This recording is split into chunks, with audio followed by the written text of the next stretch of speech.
M7 official gaming foam.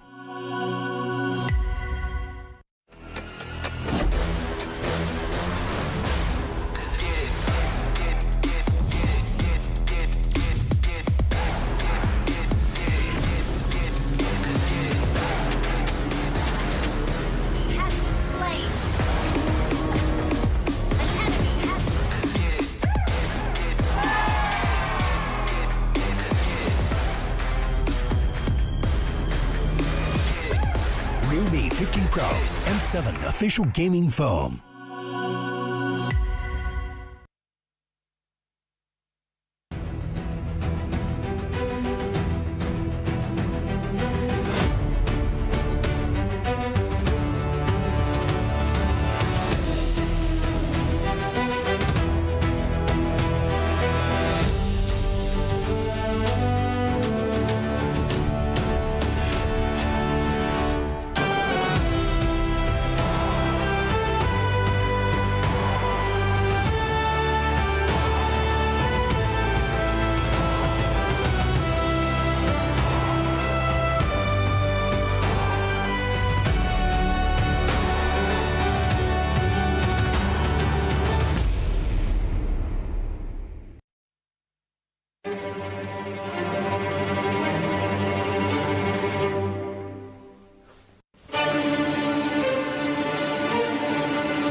Trying to push it, they're running out. It's Thunder heralds their unstoppable reign.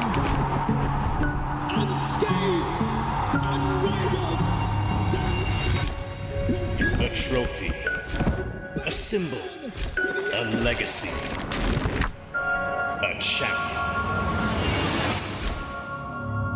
We begin our story with the pioneers, forged in gold, Fairies champion ring and medal, relics to be worn with pride. Among champions, one legend outshines all. You play, we carry. Real Me M7 official gaming phone. Forged for those who create miracles, the ultimate artifact of mastery. Every cheer from an army of believers shapes the determination of a champion. The Visa Champion journey is reserved for those who never stop believing. When united, they become something greater. The legacy of the M Series, a home for every champion to stand eternal. This is the Hall of Champions.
Realme 15 Pro M7 official gaming phone.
from Jakarta, Indonesia, the battle will start here in M7 World Championship. Let the world see us.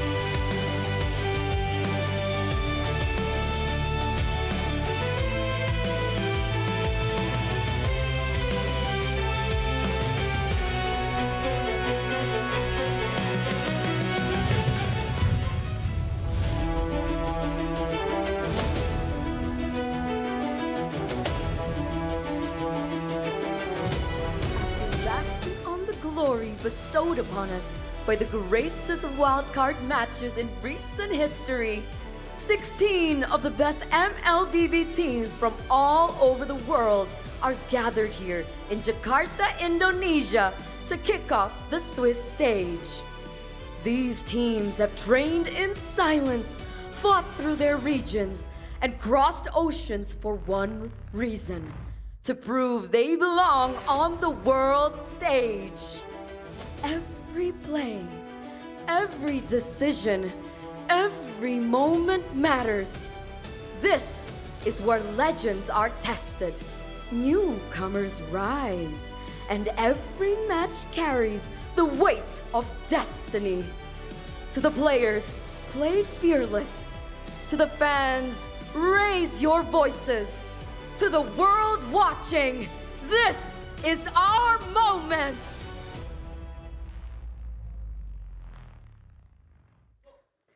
Ladies and gentlemen, boys and girls, welcome to the Swiss stages of the M7 World Championship. Here we are, ladies and gentlemen, on the first day of the Swiss stages. And without further ado, we're going to throw it over to the video to kickstart the day.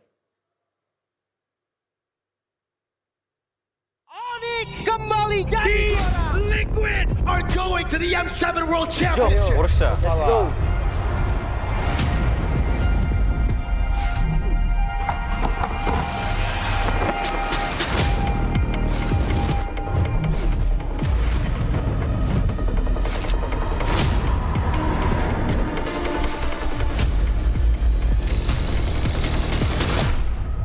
Futbol uğraşıyordum, futbolcu olmak istiyordum.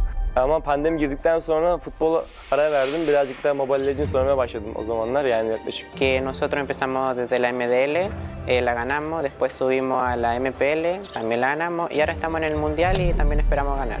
I think Team Zone is underdog in M7. Nobody expected us to be here. Evo was once a dark horse and we break through the expectation of everyone. They broke history! Even though we are coming in as a newcomer, we are not just coming in here for experience. We know we have power, that's all, we are good. Nosotros somos el equipo Dark Horse. Who do I think will be the dark horse? A bit of a Malaysian bias, but I would say CG for sure. I'll lean more towards Yangon Galactic. I don't think anyone really is expecting CG to be a threat. Kita orang bukan dark horse, kita orang cuma pendatang baru. ကျွန်တော်ကတော့အဲ့လိုတော့မထင်ဘူးအများကြီးပြင်ဆင်နေတယ်ကြောင့်မလို့ပွဲတဲ့ကြရင်အကောင်းဆုံးပုံစံနဲ့ဆော့ရသွားမှာချပြသွားမှာလို့ချက်တော့စောင့်ကြည့်သေးတယ် Sebab kita orang ni suka invade orang, macam orang memang gaduh tak berhenti. ညီရဥအောင်ချတယ်ပေါ့အားကြောင့်မို့ကျွန်တော် aggressive ဆော့ရတဲ့ဘောကြ Agresif, kenapanya? Karena suka perang. Karena kalau misalkan bermain agresif, musuh bakal kena pressure duluan. មូលហេតុដែលពួកខ្ញុំចូលចិត្តលេង aggressive ដោយសារពួកខ្ញុំខែមុនគឺមើល player ខ្លួនឯងមួយហើយគិតទៅថាអ្នកគឺដៃខ្លាំងមែនតើអញ្ចឹងលេង aggressive គឺត្រូវ战术打法规则上有对手可能研究不透。 We are not that serious. We're just playing for fun because it helps us not to get pressure. If you play for real, we get a high pressure international. 可以打进世界赛的关键之一是早睡早起，保持好身体。Siguro determination lang din talaga and focus sa sarili kasi doon nalalabas siguro yung pagiging consistent sa paglalaro. Our secret in our veterans in our team. Enemies need to respect us. Strong mentality and discipline because it's all about out of the game. King teams for me are gaming us. Siguro para masabi kong king yung team or legends, siguro meron muna silang MSC title and M-World title. Kalau dibilang tim raja, enggak lah. The Sky Kings have been taken down. Kita belum layak lah dipanggil raja. Ya, back to back dulu lah semuanya, baru bisa dianggap tim raja. Tingin ko isa kami sa mga king teams kasi sobrang dami na namin pinanalo na tournaments and sobrang dami na namin na-achieve ng magkakasama. Sa tingin ko kapag na-achieve na namin yung Golden Road, hindi na siguro king team yung tawag sa amin, siguro mas angat pa doon. I think we are because based on the recent tournament in MSC, we are the top 2. If we win, we already show everyone that we have the potential to become more than a king. Let's do it for Malaysia. I will redeem Indonesia. I will complete the Golden Road.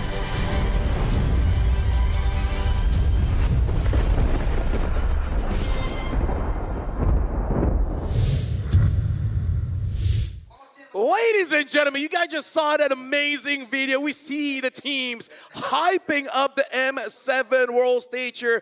By the way, welcome to the M7 World Championship. Right now, this is the Swiss stage. And in case you guys aren't familiar, just to make it very simple, 8 teams will go through knockouts. 8 teams will be eliminated. Teams that win 3 times move through. Teams that loses 3 times will get eliminated. In fact, today we'll have 8 best of ones. All 16 teams will be playing for today. Now, because this is the Swiss round, just to educate you guys a little bit more, do you guys know that the most stolen food item in the world is cheese? More than rice, meat, bread, eggs, bread. And we had interviews with some of the people that stole those cheese, and they said because it's valuable, it's small, and even if it gets bad, you can just lie and say it's blue cheese.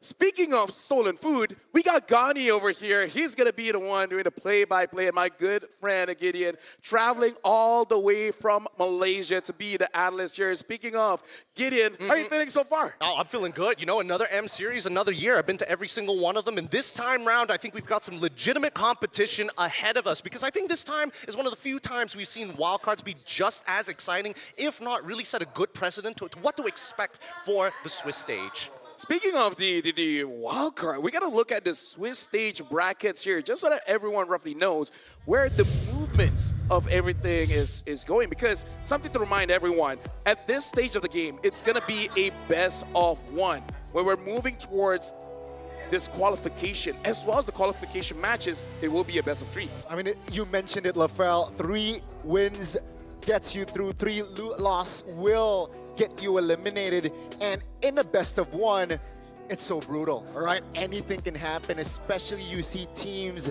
based on the wildcard last day itself. Technically upsets. Technically upsets, and I think the best part is that if any one of you fans who are watching right now took this list and put them in a power ranking, it's definitely going to be different compared to everybody else's. People have favorites in the top bracket, people have favorites who are going to get eliminated, but it's the middle of the pack that we need to see. Maybe they might find that one upset that pushes them into qualification spot. Speaking of, I kind of feel like we got to look at history because back at M6, the Swiss stage was actually quite brutal for the top teams. Quite a lot of them actually dropped games, but now we got to talk about today's schedule. We're opening up with Onyx Indonesia going up against Boostgate that just qualified through wildcards. And then later on, we got BSE going up against CFU, and then Zone 1, which also just qualified from the wildcards, going up against Yangon Galacticos. And then the final game for us in our schedule, it will be Tiangfeng Yaguai going up against Falcons. And of course, the second batch, bangers as well. We got Evil taking on Spirit. Next will be SRG going up against CG, unfortunately for you two. No, we like it. You like it, of course. Get it out of the way. At least it's start, right? And then next up, it's going to be a PH versus PH as well, Aurora and TL, and then Alter Ego. against Aurora Turkey to close it out. Now, there's a couple of iterations that obviously fans from these two major regions are going to be hoping that doesn't occur, because keep in mind, this is a Swiss stage. Every single time we finish a day, it's a redraw. Exactly. So there's a potential on day 3 that if it goes, both teams, SRG, CG, Aurora PH, and as well as Team Liquid ID, if they go 1-1 and then they draw against each other, it's going to feel so bad. But I want to reel it in because we got to ask the question, where chaos begins. Sky Kings going up against wild card boosters. Now, Ngani, we were watching those games, we were casting those games. Yeah. They look impressive going up against VP, but do you think it's enough to deal with Onyx Indonesia? Here's the thing, right? It's a different scenario. It's a different stage as well. It was a best of 5, now in a best of 1. I still got to favor Onyx side. Really? I mean, I understand that you're leaning into the Onyx right now because, again, I think that Onyx has definitely kind of turned the face in terms of their competitive plateau. But on the opposite side, when you look at that story of how exactly Turkey, alongside with Indonesia, has always had a very tight rivalry with each other. True. But all of it is coming down to the same few people. This time around, we're getting to see another side of Turkey that we've never seen before, facing up against some of the best teams. And this is their runner-up, technically.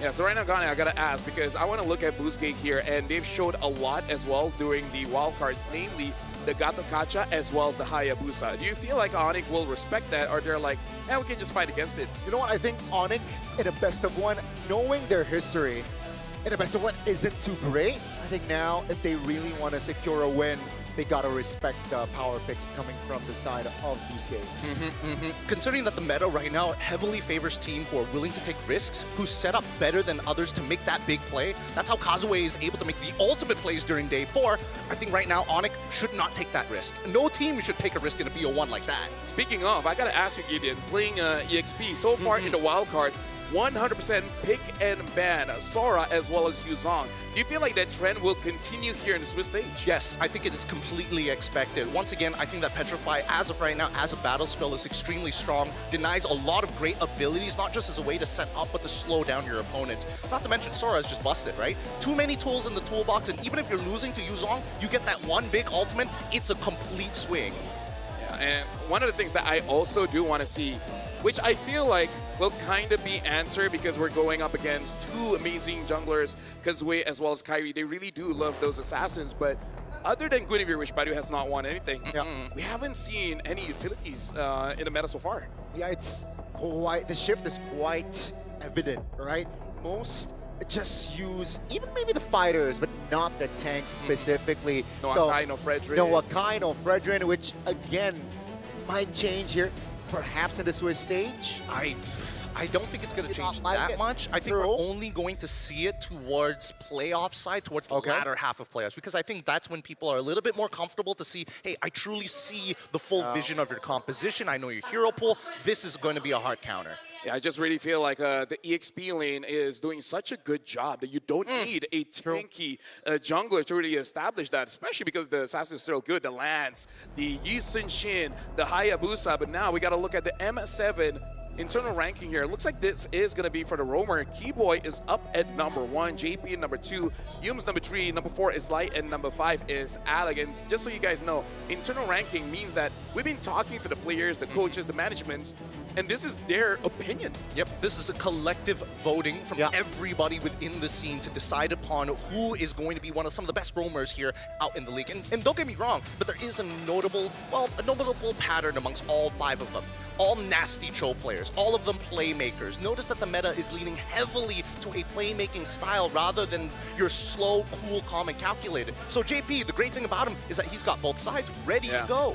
I really like this list, right? You mentioned about like the Chos, the enablers, the playmakers. Yes, I think, again, even though the EXP, like we mentioned, can act as a playmaker, but if you have two playmakers, EXP and your own, it just allows your team to go far, especially in this height. So for more context, you guys can see here, based on over 125 votes, players, coaches, talents, and the production here. So this isn't something that we just like, hey, what do you think? We actually took those votes. And again, the biggest difference between them and I would say the casual fan is that they scream against each other, right? Yeah. Right? So whatever happens in competition, they're like, no, in scrims, Keyboy is amazing. That's why he's #1 over Humes, GP, Alec, and the rest.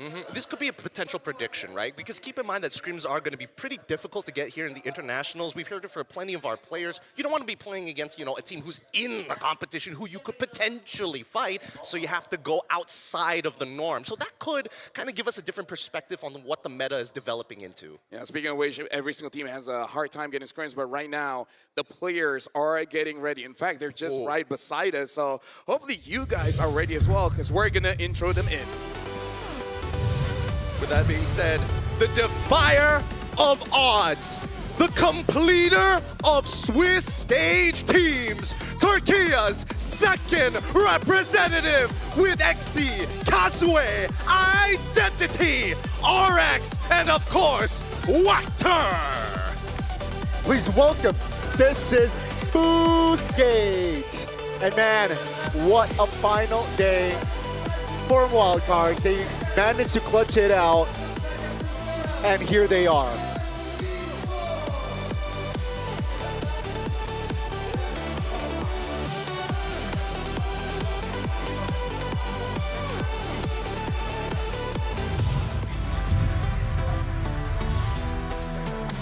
Ladies and gentlemen, the hometown heroes, the champion of MPL Indonesia, the Sky Kings. Let's welcome Lutfi, Kyrie, Sans, Keyboy, and Skylar as they walk into their first M7 performance. This is Onyx Esports.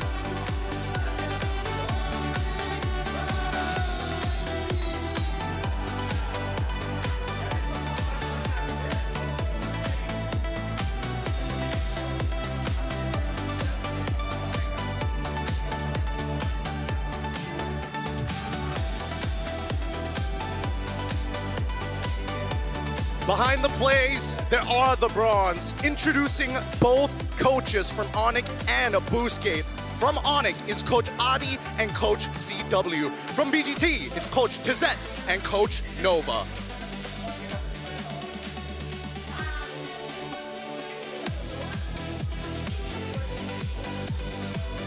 And now, ladies and gentlemen, with both teams doing the fist bump, this will be the first match of the Swiss stage. And as we can see, Onyx going in, smiles on their faces, and it's something that we've seen back in the wildcards. Whoever is there that looks the more confident does seem to have the better gameplay. But now we got to talk about the players here. Let's introduce Onyx Indonesia. We got Lutfi, Kyrie, Sans, Keyboy, as well as Skylar. Let's start with Keyboy here, because we just saw that he was ranked #1 among all the roamers here. I mean, for a good reason. Enabler, a good invader as well, and what I really like about him is just the macro play. Overall, I feel like, you know, this team has been solid, but the real test here is for Boostgate Esports. Not only are they going to be looking to play against some of the best in Indonesia, but at the same time, we saw how good Kazue is, and they probably know he's going to be a large target. The question is, how are they going to attack him? Are they going to cut his ankles by taking out XKey from the draft and then invading, or are they looking to punish maybe Identity or closer to Wactor? Again, just to introduce again, XC, Kazue, Identity, Wactor, as well as RX. And I feel like the most consistent players are Kazue as well as RX. Honestly, everyone else, I would say except XC, are pretty much wildcards. And that's the problem, because it is those mid-duo, Wactor as well as Identity. If they're popping off, especially if Wactor does get that Gato, then he looks great. What if he doesn't? But that's the thing, right? When you start comparing the two teams, as much as I want to keep talking about Wactor, Keyboy is just good, right? You know he can make the play, but I don't know if we're going to get Throwboy today or Keyboy. Oh, LaFell, I did not expect this one from you. How do you not expect it? I'm the what you call it? I'm the cool guy. I don't follow the crowd. Yeah, he's the polar opposite. Anti-mainstream LaFell. Yeah. I'm not mainstream. I'm sidewalk. You're special. He's anti-hero in a world full of heroes. Yep. Some maybe say. Anyways, let's talk about this game. All right. All in favor. The majority of the deaths says Onyx. Yeah. Right. Understandably so. Understandably so. Now, Gideon, I just want to talk about momentum here. Oh, yeah. Boostgate had a lot of games during wildcard. That means while other teams have been struggling getting scrims, they actually kind of benefited because they got a lot of I would say, training in between before starting the Swiss stage. Well, I mean, I suppose, yes, of course, everybody's going to get like a good amount of training in, but the quality of it really feels like... I think that Boostgate Esports, as of right now, it's going to be a huge struggle. I wish they didn't have to fight Onyx in their first matchup, but this is just what they rolled into, right? If they can bring this game close, the rest of the Tortilla is going to rejoice. They're going to see that maybe they actually have a double podium finish this year. For that one, blame Eterna, Luminaire, and Juan. They're the one that made Indonesia going up against Turkey twice. They're the one that made MY, PHPH. So, you know, unfortunate, yes, because of them. Just want to put it on record. Would you like to tell them, everybody, where to find them? Oh, yeah, for sure. Their address is... Oh, boy. But yes, this is... I also think we need to also talk about the coaches, right? Okay. CW taking a step down, allowing Skylar to come back in. And it feels like this Onyx roster has been revitalized to a degree. To a very large degree. Yeah.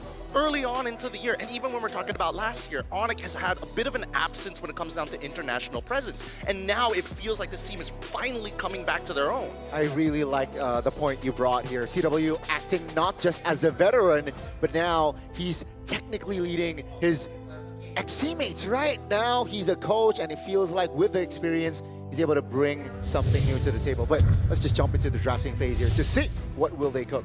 Yeah, we're about to jump to drafting phase here. Woo. Folks, this is going to be a flying cloud. So probably going to be some kind of shift in terms of the side lanes. It looks like the bans have started. For Onyx, they ban out mid laners as well as the Yuzong, banning out the Eve, the Selena. And again, like I said, the Yuzong. And for Boostgate, banning out the Jushin, the Fanny.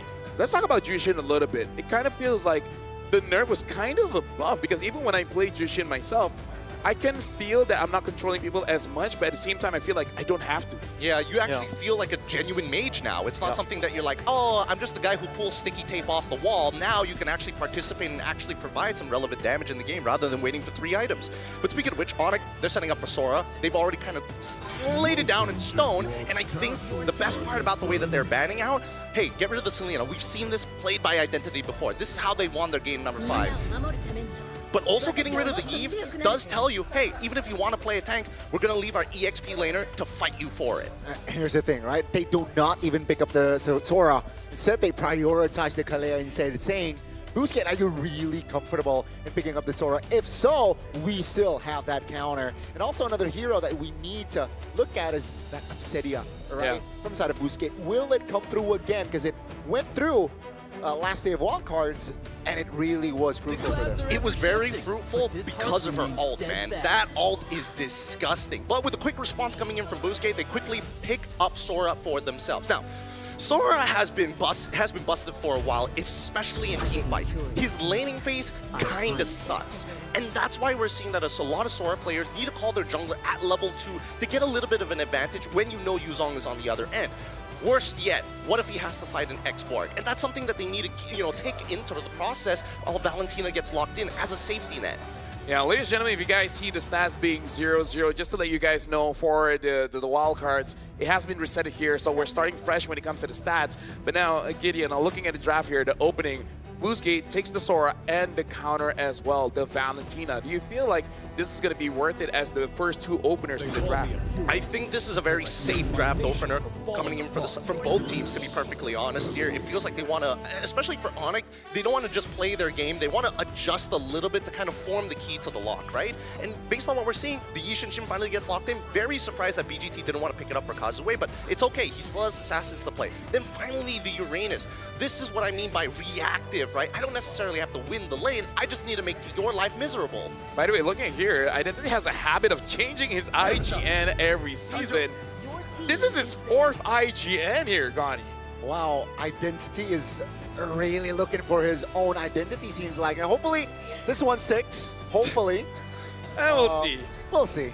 Speaking of, Kazui does get his signature here, the Hayabusa, which has been phenomenal in the final game going up against VP here. But I really feel like Onyx, they are wanting to challenge that because they pick up the Kalia. And I would say out of all the roamers, Kalia is probably one of the best to actually take Hayabusa out of the match, because when he does want to use his Oki Shadow Kill, there's a small window of channel time. And during that time, Kalia can actually do something about it. There's also one more thing, because, hey, it's great against assassins, but there is a sub-influence down by the gold lane. Because now gold laners must take a Purify unless you play a perfect game with Flicker, and even then it's super dangerous.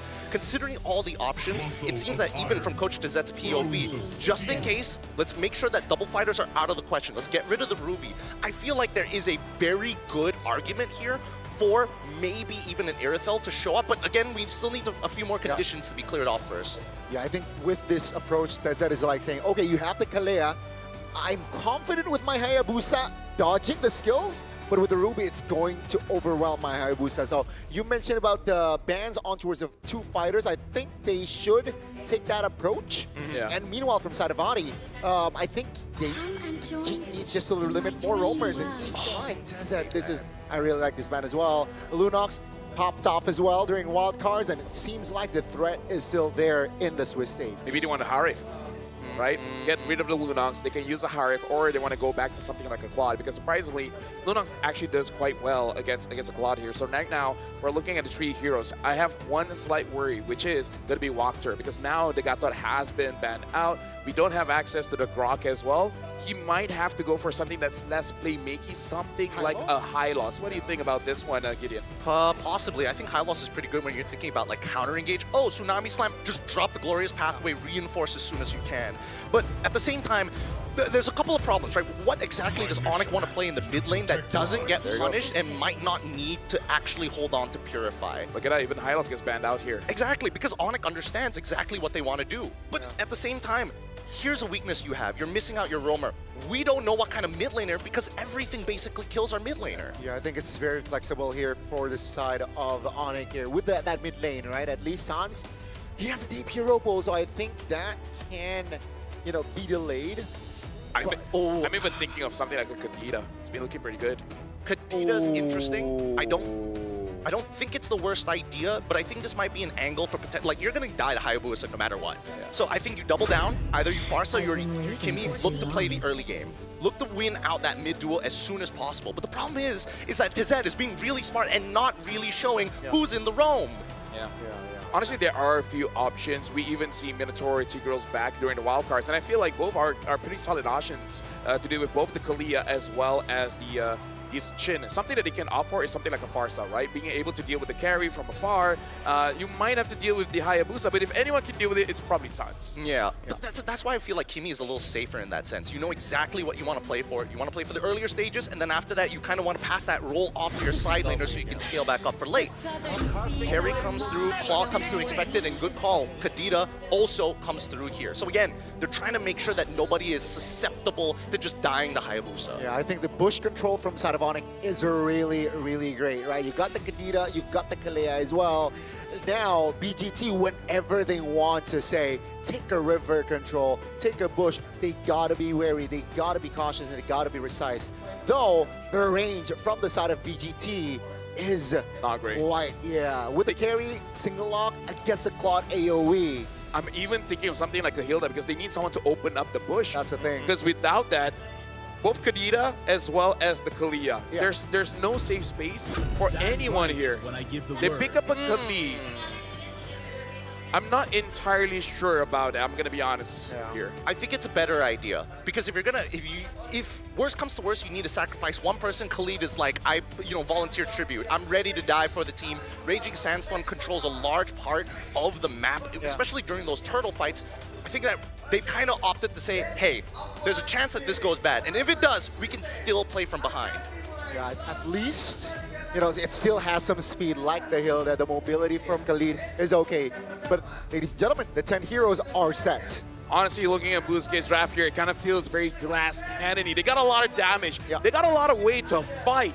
But they don't really have a lot of way to defend. So ladies and gentlemen, this is the very first game of the Swiss stage here. It's Onyx Indonesia going up against Bousquet. Welcome to the M7 World Championship. Oh, the Exo Hall is alive here today. We got everybody here checking out this very first match. So come on down while you still have the chance and get your tickets while they're still out hot. Now, level 1, so important. This is going to be a make it or break it for the mid lane. Yep. And right now, looking at the junglers, they're starting on opposite sides, which is something that we have seen in wildcards. If we see this, you got to be careful of those green cans on the side because it indicates that whoever wins the mid lane, you want to try to contest for that one. For sure. And you can see that Wacker, he's double checking it, you know? That's how we get that confirmation. And Keyboy, unfortunately for him, he doesn't have as much freedom as Wacker, right? Because Wacker's trying to open the map. Yeah. But unfortunately, Keyboy, he's got to make sure that this Kadita is able to move out of the lane safely. Look at this. Xe is putting pressure onto Lupi because he needs vision to know whether Kyrie is invading or not. At this point, the EXP as well as the gold laner, they got to give information to know whether it's safe to actually take some camps away or not. I mean, no real, like, extra aggressive movements from the junglers, right? No counter camps, takes, you know, I think both teams are playing it slow. Very, very slow. We look at the emblems as well. Common emblem for the Uranus, no surprises there, but making sure that RX is able to get into position to fight. Skylar should be okay. He's got Flicker, so he gets out of there no problem, but I'm more worried for RX, right? He's deciding to go for, he's trying to make sure that he has Festival of Blood to survive these fights early on if he's able to get the assist, and that's the big thing. When is he going to find that? I also saw a rupture on Xe here, so it does look like they are trying to balance this out to make sure that in the early game, Xe as well as Kazue can deal the damage. Late game, hope everything on RX. So far. Top 9, that's gonna be Shadow Kill pops. That's first blood for Kazue. That's textbook in the mid lane. Onyx trying to find compensation. Great disengage there by BGT, 1-0. Yeah, Lupi did not want to risk failing the flicker out of Ogi Shadow Kill. But now Wacker is doing great. Oh, never mind. Oh, that's the first damage from Sans. They have recovered now. Keyboy taking a lot of damage. Identity finds an angle to take him down, and that will be the green light for Busquets to take the turtle, no problem. Xe Try could not get the buff, but I think it's still good. But and this is how Busquets really should use the draft, because this is all about we trying to do everything that we can to make sure that you are denied of certain farm, and they're doing it quite well. But I do have to say, Onyx ID, they have ways to counter. So Kazui just really has to be careful playing around Keyboy. As long as Keyboy is not there, it's probably all Busquets. Oh yeah, it's about pressure, right? Busquets is designed to pressure their opponents as much as they can. And when we look at the hand cam, you can see the proactiveness of Kyrie looking across that map to make sure, Kazue, to make sure that they know exactly where he's gonna be. Slam on turns 1. Wow. Plain and simple. It's just pick off game from Onyx, and that will be Busquets. Losing on the trade in the mid lane. Gotta be careful. Identity still has skills. Looking off the flicker. Oh, nice. Xe misses that damage, but that's gonna be Lupi surviving. Really good stuff. Really good stuff here. Now, Xe, at the very least, he's gonna have some pretty decent damage in the earlier stages of the game, right? He's getting a lot of it through his raw stats and as well as his emblems, but he's building up to that War Axe. Now, the question is, what does he do after that War Axe, right? Because a lot of the conversions are HP base. So if you have more HP, you do more damage in your lightning form. If you have a lot of damage, then you convert it into max HP into your cloud form. And that's the real question, because I feel like this team needs a tank more than it does need a finisher. Honestly, looking at the crowd control from Onyx ID, I feel like it would value him quite a lot to go for a brute force first, and then later on consider whether he wants to go for an Oracle or go for something like the Chastised Pauldron to deal with Skylar. Because personally for me, I don't think Walker can be a frontline here. So even if he does build Chastised Pauldron, it might not actually help them out enough. Yeah, I think this actually doubles down. If they get a 5,000 gold lead, I expect them to build all damage, because truly, if it's just Ogi Shadow Kill and then you let Xe just try and clear up, that should be enough. Which is quite tricky, right? Means BGT, they need more control in the early game. Seems like they're more proactive for the second neutral objective. Remember, Onyx, they lost that first turtle, so they're looking to equalize here. Keyboy looks for a jump. BGT still able to hold formation. Onyx, though, now starts the turtle. BGT Kazue is still on the purple buff. Let's see the take. Onyx trying to take their time. BGT finds an opening with a Raging Sandstorm. Doesn't really find the connection. Kazue finds a steal as Wactor will be the sacrificial lamb. Now it's a 5v4. They will force the fight as Onyx will look for something in the mid lane. Take a look at the bottom side of the map as well. Kazue is rotating towards Skylar. Take a look at your minimap. Sir, Skylar taking a lot of heat. And that will be Kazue slaying Skylar in the bottom side of the map. Oh, thank God Kazue was able to get that auto attack, because he whiffed the shurikens at the end. And again, this is why I was talking about Kazui on this Hayabusa, because it is legit. He has to the changes of the Quad Shadow, the reduce of the range, but having more cooldown in a good way, meaning less cooldown. So Boostgate right now, this is worrying, which is they haven't transferred any of their advantages to real gold advantage, because the goal is not there. They need to get those turrets down. Feels like a 3K, but it's only 400 gold, right? Now it's a 2v1 on the top side of the map. Lutfi taking a lot of heat. Kazue finds the kill again. Lutfi will waste that flicker. Okay, Prod, now we gotta see how close is he towards his Sky Piercer, because that's a Kazui special on his Hayabusa. And honestly, he's playing like a legit perfect game, but here comes the dive onto RX. Yeah, it seems like the Purify will be popped early. That will be enough for RX to get to safety. Raging Sandstorm, Flicker as well. They're gonna on and engage. Keyboard, Tsunami Slam to his death. And that will be RX picking up his first kill in the game.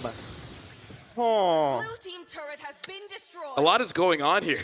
LaFell, what would have you done in that situation? I'm Kyrie, you're Keyboy, what do we do? Is it sacrifice or luck? Because I feel like there was an angle that both of them could have lived. Yeah, for sure. But hold on, I actually have to hold that one.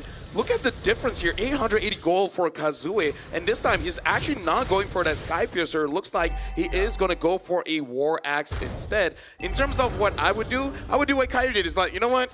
You're done. I'm out of here. And 1,000 gold on the gold leaner as well. Yeah, that's significant.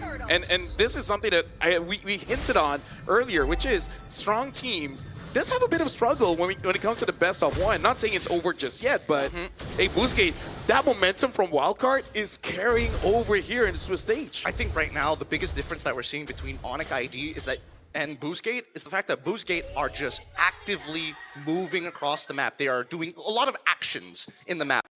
Executions. Onyx ID are thinking and responding. And you can clearly tell when those moments happen, right? They're a little bit slow to actually catch the wave, but when they make a decision, you can see that it's an executive decision. Everybody's able to move as one. And I think right now they're waiting for that one moment that Boostgate just drops the guard for that full wipeout. Yeah. Especially around the Lord later on. Speaking of players goal, RX, Kazue, XC is top 3. Kyrie is following up, but again, the difference between him, Kazue, and RX is a bit too big. Now, the thing about Boostgate, the scary thing is they scale as well. And personally for me, a scaling carry and a scaling Claude, I'm actually more afraid of the carry. Yeah. Because even if Claude has that Wind of Nature, it really doesn't help much. Yeah. True damage.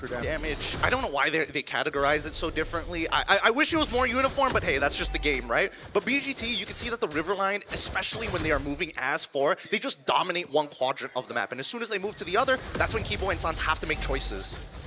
Oh. Great calculations there, but yeah, you can see here BGT just applying a lot of pressure. They want to use this 3K to his utmost advantage, right? And they're expecting to fight. Oh, that's a Tsunami Slam. That's going to be the revive in the back. Lexi finds the connection, and the formation of Onyx is dismantled. Kazue finds a kill. It's a 5v4 now. RX joins, but it seems like BGT's call. Let's take the turrets down. I was about to say we just saw a big power spike for XC because now he has that brute force, making it so that he can engage and he can get out. And that's what we just saw in the mid lane. I mean, it's not like he was like CC immune or anything, but he is one tanky boy. What a counter engage here. And I'm surprised, out of all people, Identity walks away with majority of his health still intact. Yeah, and taking that rough waves coming in from Kadita. Yeah. Not as much damage as the original Kadita coming in from Sans, but it was more than enough. In terms of goal differences that we're starting to see in this 4.5K, RX already complete, Skylar half a component away. Okay, they got to be aware of that, but you know, gotta keep it.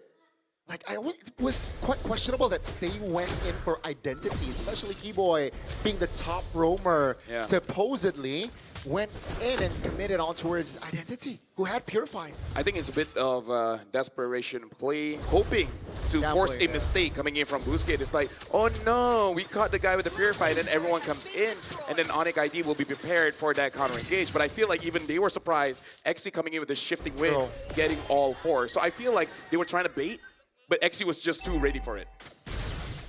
He was one of the game changers right there, and this is why Boostgate got the 6K lead Now they want to apply pressure in the mid lane. Will they look for a fight? I don't think so, right? They're happy in taking the turret down. Onyx, though, looking for a defense angle. Would be trying to distract. 4 members is on him. And now with this, I think Onyx is okay with defending 3 base turrets here. Yeah. If Busquets can keep doing that, which is force out Suns from using his ult, that's going to be huge because once Suns' ult is down, they don't have kill pressure. Oh, hold on. Walker. On towards Walker, on towards the Khalid. Everything but at Walker lands. Take a look at the back. XC again does the magic. Onyx now again dismantled as BGT. They want to take this fight. They want to take the free hit. This time, Onyx survives with 5. Nobody dies! Nobody dies! It's just a trade of battle spells. These plays are going to keep on happening. Now we see that the Guardian Hell is in the process of being made by XE at this point. He knows exactly what he wants to do. But what's scarier is that Kazuya has already built into the Malefic Roar and is going into the endless battle. And with the Winds of Nature done by RX, this is why they have the green light. Let's fight. We need to force something.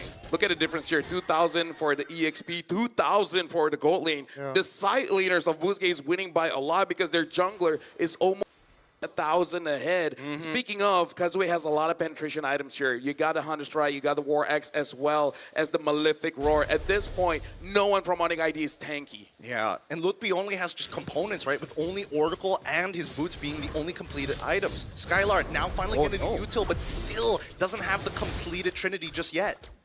Yeah, he doesn't go for the Corrosion Scythe, opting for defense, which makes sense because Kazuya is having such an amazing time. But we did talk about it where if he is going up against RX or Identity, it kind of doesn't matter. Speaking of, Identity does have that Lightning Truncheon. Now doing quite a lot of damage on that Resonance, making it so that even if you do use your Wind of Nature, quite a lot of damage will be absorbed by that Cloud. And it goes both ways, right? Sans also finished a Lightning Truncheon on his end as well. So it's about precision, right? How accurately can Onyx ID find a scalpel and go straight at RX or maybe straight into Identity? And we've seen that both times those Purifies came in handy. So there needs to be a little bit of tenderizing. We need to see those battle spells come out first.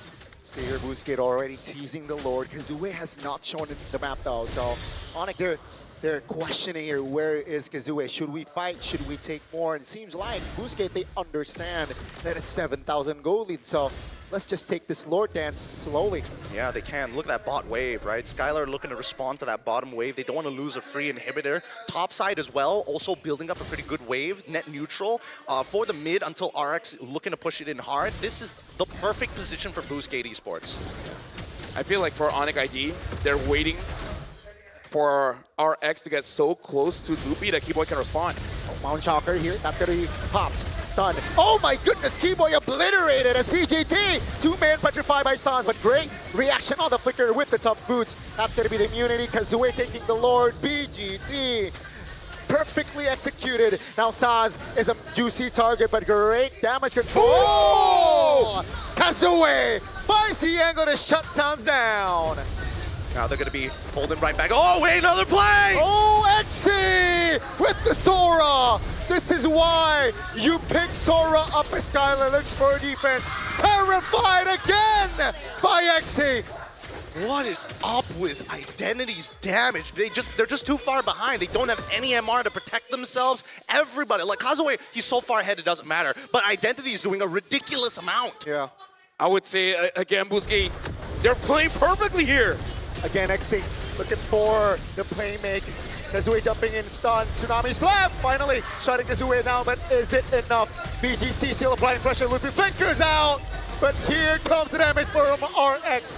They gotta deal with the Lord. Kyrie jumps up here, Skylar as well. It seems like for now, Onyx can defend. The moment I say play perfectly, that's where we die. Yeah. You know what? My bad. Hey, it happens to the best of us, but there's another one. Identity finally falls, and the overextension is confirmed. But at what cost? We lose 2 members, but we had a Lord-empowered wave push into it. The second one could have been that third inhibitor to get super minions the entire game. I'm not going to say anything. Are you going to say I feel like that play was aight.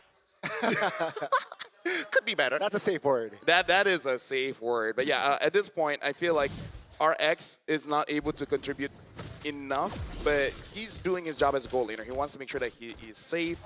Looking at the items here, having that Wishing Lantern as well. Personally for me, I kind of feel like they have enough anti-tank items in their whole squad that maybe you could have done something else, but so far this does mean that Kyrie will actually be having a very hard time because there's no front line, right? So he wants to kite around, he wants to play around, but it makes it so that there's no distractions for him.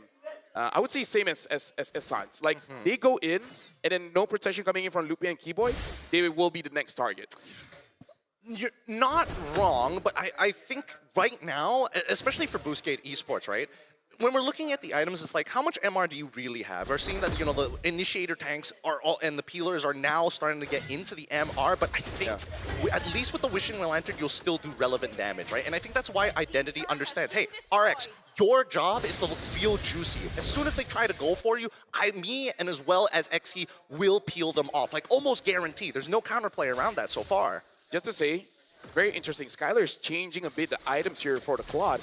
Instead of going for the Corrosion Scythe, now he's actually opting for a Windtalker. So he went Demon Hunter into Golden Staff, Wind of Nature, and then having the Malefic Gun, and then now the last item is that Windtalker. So we'll see how this change of items works for Skylar. Personally, for me, I think he wants, as much as he wants to quote-unquote take advantage of the crit, even though he has Golden Staff, generally speaking, it's the movement speed that actually he wants. He wants to be at right at the very edge of his Blazing Duet. Keep the winner crown as well. Perhaps an outplay potential from Kyrie in this potential Lord fight. You know, being both junglers level 15 here, so it's an open fight. Top lane, though, definitely advantages from the side of BGT. They can't take their time here. That's a jump on towards Walker. Petrified everything. Put on towards Walker. It's a 5v4 now, but they have the items. BGT immunity.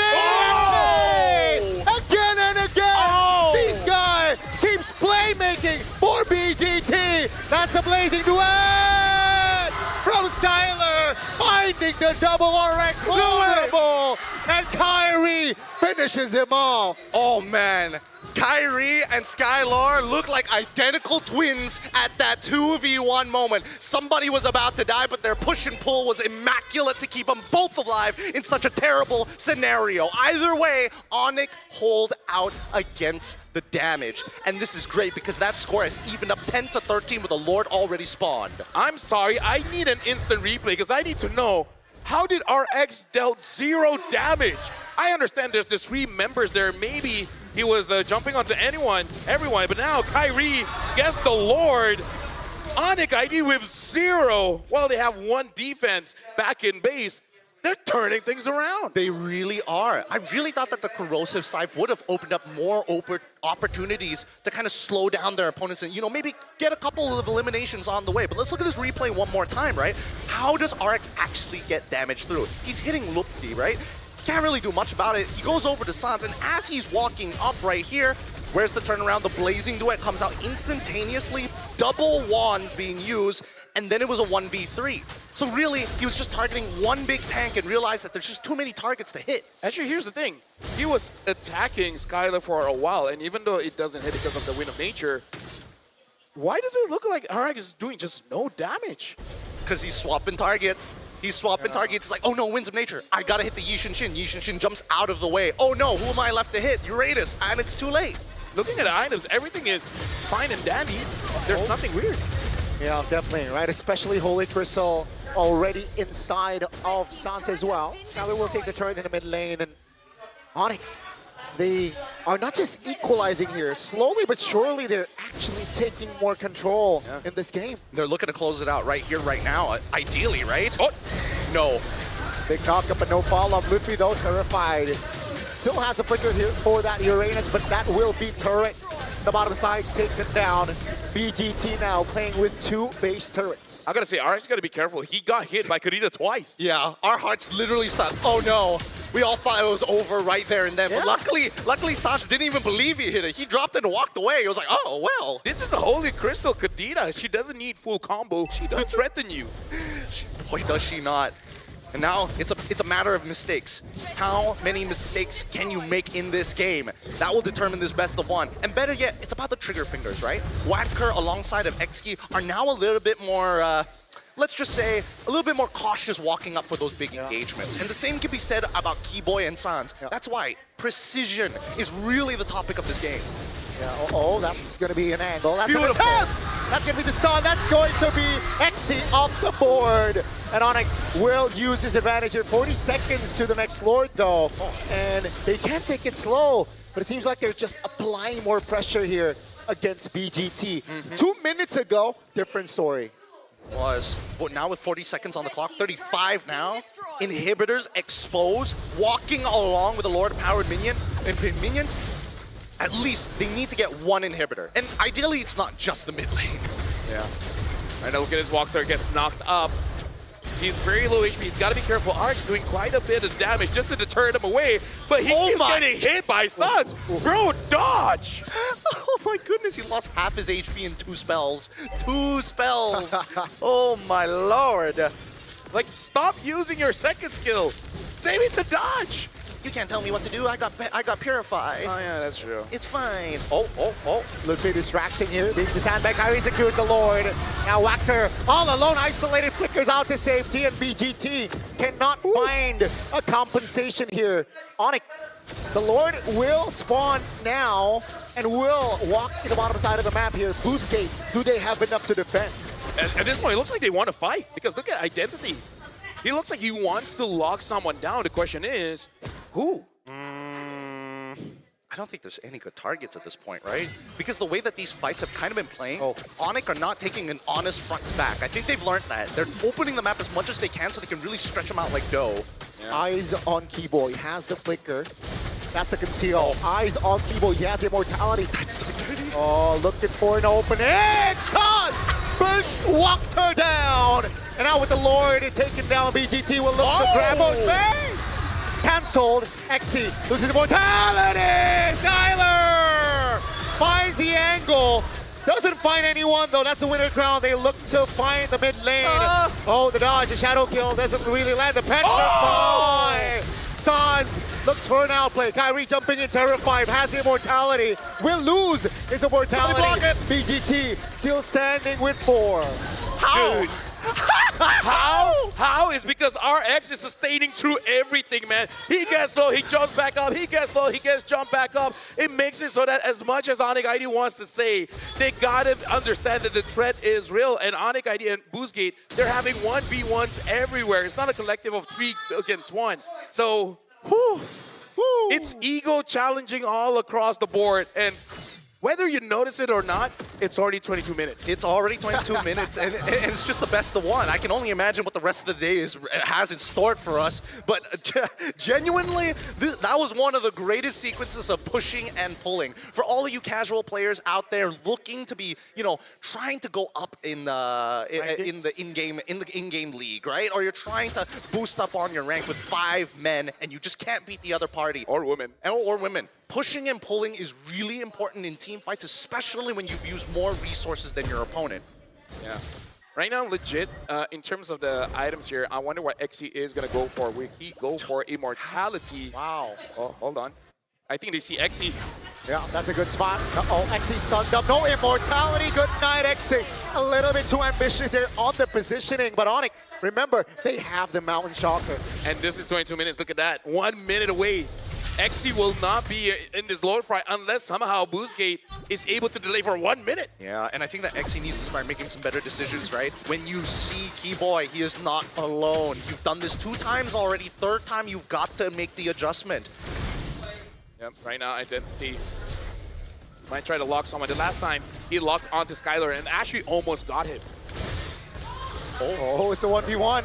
Sans trying to distract him. No shadow. RX. That's going to be the clutch. RX finds a clutch.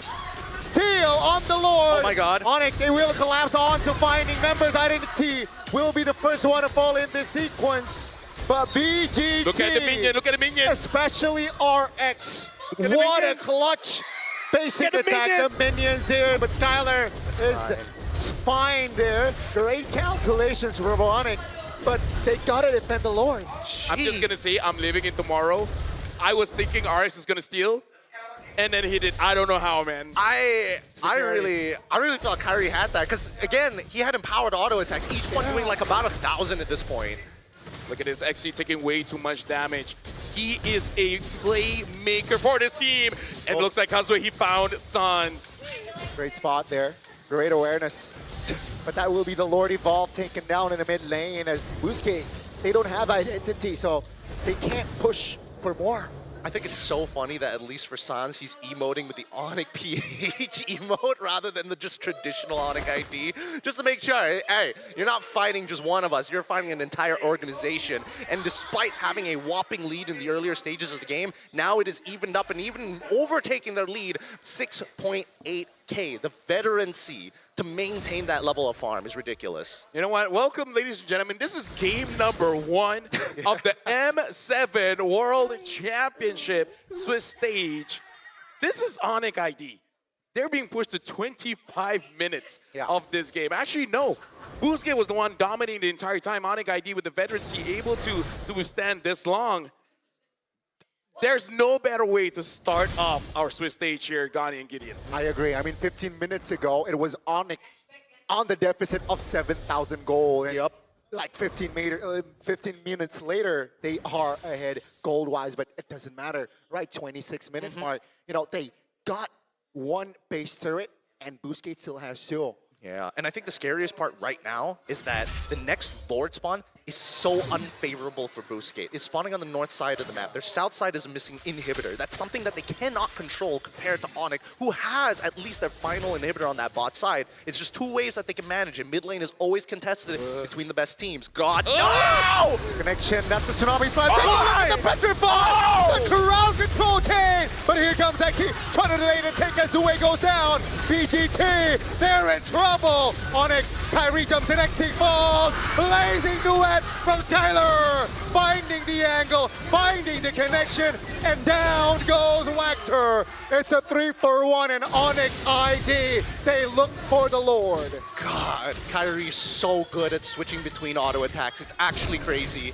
He just maxed out damage the whole way. If we looked at his damage in that fight, I think that he doubled Skylar's. It's crazy.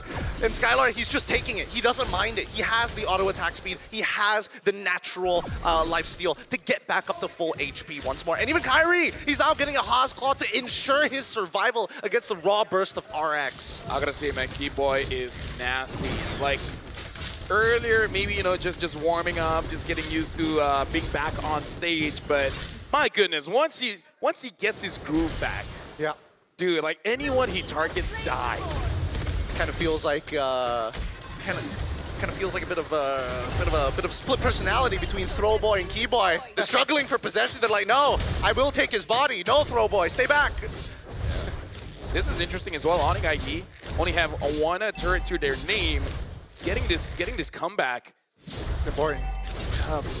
Dude, if somehow Busquets is able to survive this push, oh my goodness! Like, it's just deja vu. Like, will we have the longest game of Swiss stage being game number 1? Imagine if somehow it gets longer. I feel like Malaysians are cursed at that point. You're just unfortunate enough to be dipping your toes in it.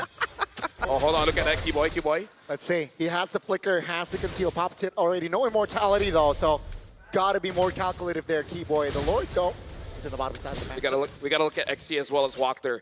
Their engage can make and break this game. Look at Kazuya, right? He's trying to find an off angle here right next to Art. Wait. Oh, Sans pulling the trigger in the mid lane. It's a whiff. That's going to be Petrify on towards Wactor's base, though. Take a look at the base. It's so low. Lootby falls, but down goes the base. And for our opening match, it will be the Sky Kings. Wow, what a fade. You go in, ult, make yourself look good, Winter Crown, and guess what? Everybody's been looking you at this whole time. Everybody else is just punching the base at the very end. I'm surprised Busquets didn't go for a forced initiation. Let me just say, everyone kind of expected Onyx to win, but not like this. They had to work for it. Dude, Identity is coming off of that stage with a slight smile on his face. He knows. He kind of dumpstered Sans in the earlier stages. Towards the end, he's like, I respect it. That was fun. Even XC was like... That was sick. Although I do gotta say, XC, if he wasn't caught at the later stage of the game, in the Lord's Pit. This could be all them. I mean, if they ended the game earlier, it would have been a problem, but... And the reason why they couldn't was because T-Boy caught Kazue. If Kazue survived, they actually could have ended that one. This was the move, the sequence that LaFell was talking about earlier. It's just one of those things where it's like, how did they make it so even, right? How did they get so proactive? And why did Onyx let them be this proactive? Well, we're going to have time to talk about that. But for now, we got to go over onto the stage because I see Kyrie as well as T-Boy alongside with Eterna. So we'll see what Eterna is able to gather from the Kai-Ki brothers just to see their insights of the game. So Eterna, take the Kai-Ki brothers. The Kai-Ki? See what they think. And we're here up on stage, ladies and gentlemen. Can we see another round of applause for Onyx? Wow, Kyrie and Keyboy with us up on stage for this interview. Kyrie, did you expect this to go 30 minutes? Not really. Not really. What happened? I think we just did a lot of misplays, especially in the early game, and that's why they had the upper hand in the mid game and late game. Ah, I see. Because we saw it was like a 6,000 gold lead. Keyboy, ngerasain hal yang sama. Did you feel the same way? Did you feel like you made mistakes in the early game? Sama kayak Kyrie lah. Sama kayak Kyrie, same like Kyrie. Can we pinpoint what mistakes you guys felt? Was it call mistakes? Was it Keyboy's mistake? Was it your mistake? What happened? Maybe just a team decision mistake, yeah. Okay, team decision mistake. May we know in the early game who is shot caller? We short call all. Oh, together. All player, yeah. All player shot call, all right. So, Kyrie, before you headed into this match, you mentioned that his Hayabusa, Kazue's Hayabusa is better than your Hayabusa. We saw the Hayabusa let go today. Whose decision was that? Was that, like, did you do that on purpose to allow the Hayabusa open? It was the coach's decision. Coach's decision, berarti Mas Adi. Adi sama Coach, cewek. Coach Adi sama cewek, they were the ones that made that decision. Did you guys get upset about it? You were like, what? Why is the Hayabusa open? Not really. We trust them with everything, with the drafts. Okay. So yeah, we're okay with it. We're fine with it. Full trust, full trust. We like to hear that. Keyboy, notoriously so, Onyx has had, I would say, a history with not being as great in best of ones. Do you think that that was maybe one of the reasons why you guys struggled a bit in our first opening match of the Swiss stages? Mungkin Indo aja ya.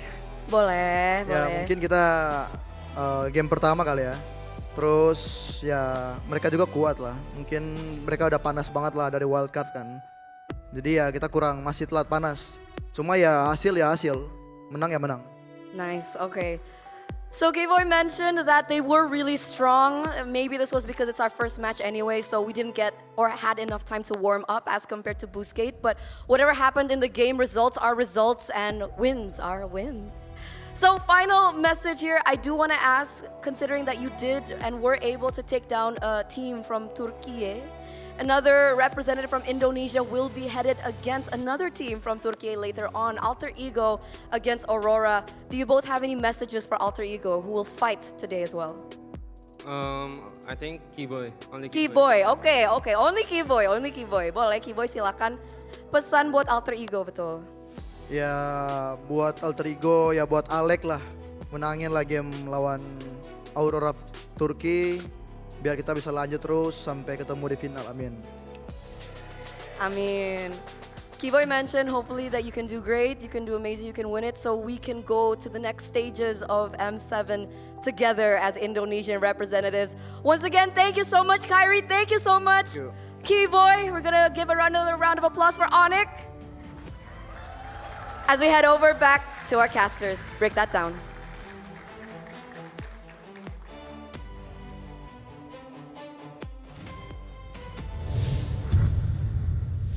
Thank you very much to Eterna and to the Kai-Ki brothers. I'm going to keep saying until I make my decision to go with it or ditch it. You guys can vote as well. You know, you guys can vote as well. But we got insights where even Keyboy and Kyrie said, yes, they make some team decisions that didn't work out well in the early game. Plus, it was their first game compared to Boostgate that really did look like the wildcard run made it so that they're much more comfortable on stage. And it's nice to see that even Keyboy said, like, yeah, Boostgate is strong. Like, yeah, they came from the wildcard, but it doesn't deny that they are a strong team. I love the proactiveness. I love the way that they're looking to kind of, take advantage of the draft because, again, it's very risky to go for a draft like this because so many things could have gone wrong in the laning phase had it not been played near perfect. And I think a lot of the early to mid game, XE's counter engagement made it so much harder for everybody on Onyx to actually get the advantages that they were looking for, which they only found at the latter half of the game. On top of that, it comes down to the AoE against the single lock positioning. I think if RX was in a better positioning, perhaps the fights would be different. But because, again, the AoE that the Claude can provide, yeah, you can see suddenly in a blink of an eye, that's a double and then potentially almost a triple there. But yeah, it was at the end of the late game, it was just RX versus Skylar. Yeah, I would say it was XE as well because XE was the reason why they've been winning those team fights. So when he's not able to really contribute, it really hurt them. But now we got to look at the MVP brought to us by Official Gaming Phone at Realme. And the MVP is going over to Keyboy, 1-5-12. Took almost 200,000 damage with 72% team fight participation. And even though the early game didn't go all that well, but it's kind of, whenever you're using catch heroes, Franco, Cho, the likes, it's all about those crucial late game pickoffs that really turn things around. Yeah, I mean, these pickoffs are also, you could definitely see that there was a bit of a trial and error period for Keyboy because he was whiffing a couple of abilities. There are times where he would preemptively do it as well, but it's such a dangerous point. Let's look at the highlights here because it all starts with that very first blood. And now that Lupti is kind of a little bit weaker in these fights, these 50-50s, as you can see, both BGT alongside with Onyx are utilizing the Lord as a means to initiate the fight because they have marksmen who can just solo the Lord as they dance around it. People like XE are just looking for opportunities to fight. People like Kazue just want an opportunity to try and chunk out that back line and take them out of the equation. Yep. And in this moment, we're soon going to see, this is the moment where I feel like Keyboy really saved Onyx ID. Oh, it looks like we're not even going to see that, but XE does not survive long enough for the War Axe to get any kind of value. I do think that War Axe is a good item on Sora, but I feel like in late game, when you're going up against a Kadita, a Yushin, a Claude, all that can basically blow you up before you're able to respond, I kind of feel like you just got to go for something defensive. I think that, unfortunately, you still need the War Axe, because the movement speed is what's really annoying here. True, yeah. Because if you catch somebody with Sora's ult just at the edge, they can just walk out of it. True, so you need the War Axe at max stacks to kind of maintain your distance and maintain staying above them throughout the fight. And I think that no matter what, it's really just XE's positioning more than anything else. Yeah. But here's where it's ridiculous. Or you see that ult go off, you see the Petrify with Winter Truncheon, and nobody was able to clear off this Lord. Why wasn't there a bigger emphasis on one person hold the Lord, the rest we need to force an engage. If not, we're just gonna lose. Can I just say, it's usually the EXP or the roamer's job to pull the Lord and the minion to the side, giving them time. Yeah. But you just couldn't do that because the damage from Onyx is just too much at that point. It's too high. It's way too high. Nobody was willing to be that sandbag, and we almost hit the half-hour mark. We almost made it to 100,000. And that's why, again, I was not that good with the pickoff of the Khalid here. I understand it's also a counter-engage whenever Keyboy does want to get in, but you saw in those final moments, you need someone to open up the map. Who can open up the map? Nobody. No one. No one can open up the map. So then, Keyboy and Sans, who's countering them? Absolutely no one. And then, when the Lord is marching in, no one can pull the Lord to the side. Like, nobody. I'm sorry, but I gotta say it. Like, I feel like Khalid is okay if you really can end the game by like 14.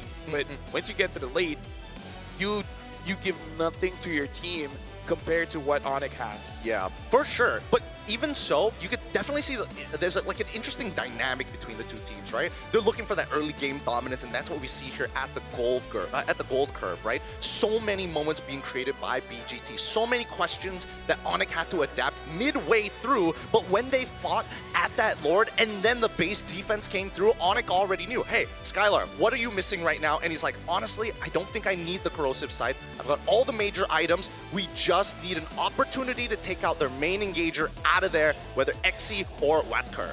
That's why I feel like it's props to Onyx from that defensive perspective. They wanted to end at 14. They wanted to end sooner. They got the early, they got the mid, but they cannot have that finishing touch. Props to Onyx to defend and then turn it around. And here's the thing, for you guys at home, you guys can check out the AI insights from the Realme 15 Pro, because here's the thing, it has win rate predictions. Can analyze gold. Oh, there's a lot. Whoa! Gold. Wait, are you surprised with the Realme 15 Pro 5G that I have in my hands right now? Whoa, is that Whoa! Yeah, of course it is. Why would I be lying to you, sir? I used it during the opening ceremony. It's great because it has win rate predictions, can analyze gold, items, everything in real time. It's like having a strategic coach in your pocket. Not to mention, you can also scroll to Instagram, check all the social medias. All the usual stuff. All the usual stuff. The AI gaming coach for you. But it doesn't stop there. When the fight breaks out, it has consecutive skills. It's a feature that lets you unleash a perfect preset combo with just one tap. Guys. Wait, what? So imagine you can preset, say, a Gushin combo or a Kagura combo. So you just hit your first ability and then just pop. Do everything for me. This phone has macros in it. That's so sick. Exactly. So you play, we carry. That's the Realme 15 Pro, the M7 official gaming phone. That's what our players are using. So make sure you guys grab that one for yourself as well, because some of you guys need the AI help. Oh, I love having free strategic advantages over my opponents. Just like that. It's not cheating, it's hardware. And here's the thing. It is hardware. I gotta let you guys know the M7 bonuses are here too, because ever since the 1st of January here, 2026, the M7 Pass went live, packed with exclusive rewards like the Granger, Thunder, Ascendant Epic Skin, Cosmic, Finality Prime Skin, of course the M7 figurine, Battle Effects, Prime Avatar, and more. We're struggling because we can't open the game every day because we're working. Plus, you can get the Gato Gacha Solo Spark for free. Fan favorite, M5 Yuzong skin and revamped M Championship skins are also making a limited time return. So make sure don't miss out all the wonderful rewards. Log in, do the task, and then have fun. So easy, so simple, right? And or don't have fun, really up to you. I'm not gonna tell you what to do. Yeah, you live your life. Some people want to be miserable. I feel like this is one of those where you're hate queuing. You're just rage queuing at that point. You're calling for your buddies to be like, we're angry, we're gonna queue until we either make it to Mythic or go back into Legend. Is that the case? That's so true. But the thing is, for me, it's reverse psychology. But yeah, for you guys, that was an amazing game one. We have 8 best of ones. We're going for a break, but when we come back, the second best of one will continue.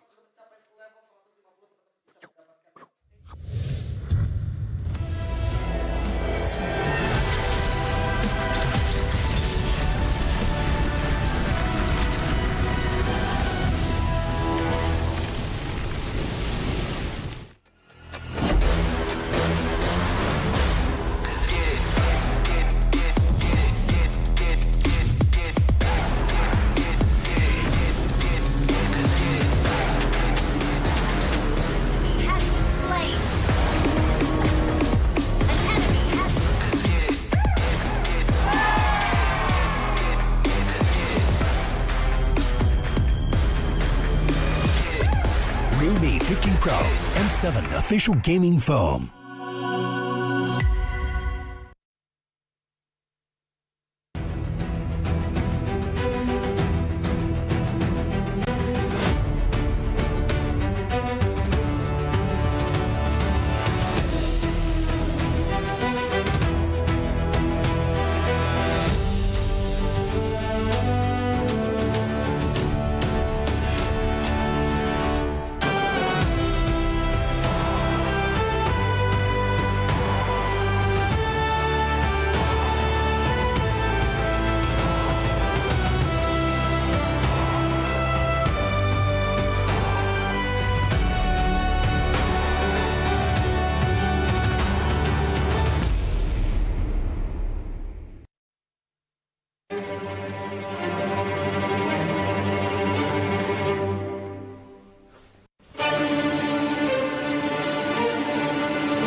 Nothing can withstand the withering.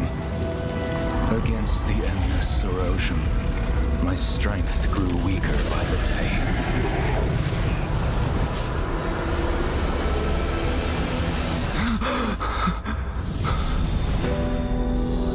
True power dwells within the spirit.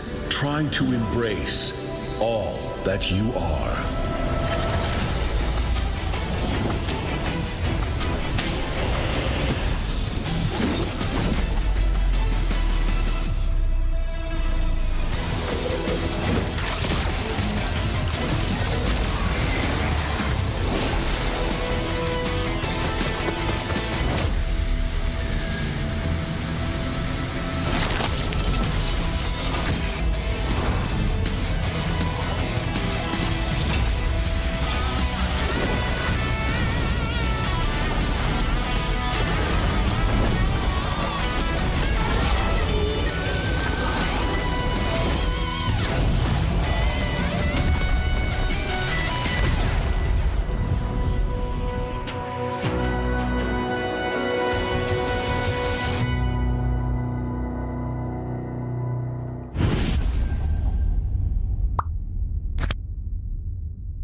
Welcome to the M7 Carnival, legend. You traveled all the way to the Land of Dawn? Don't worry, we'll guide you through all the activities and wonderful experiences we have. Here's everything you can do in the M7 Carnival for ticket prices as low as 20,000 rupiah.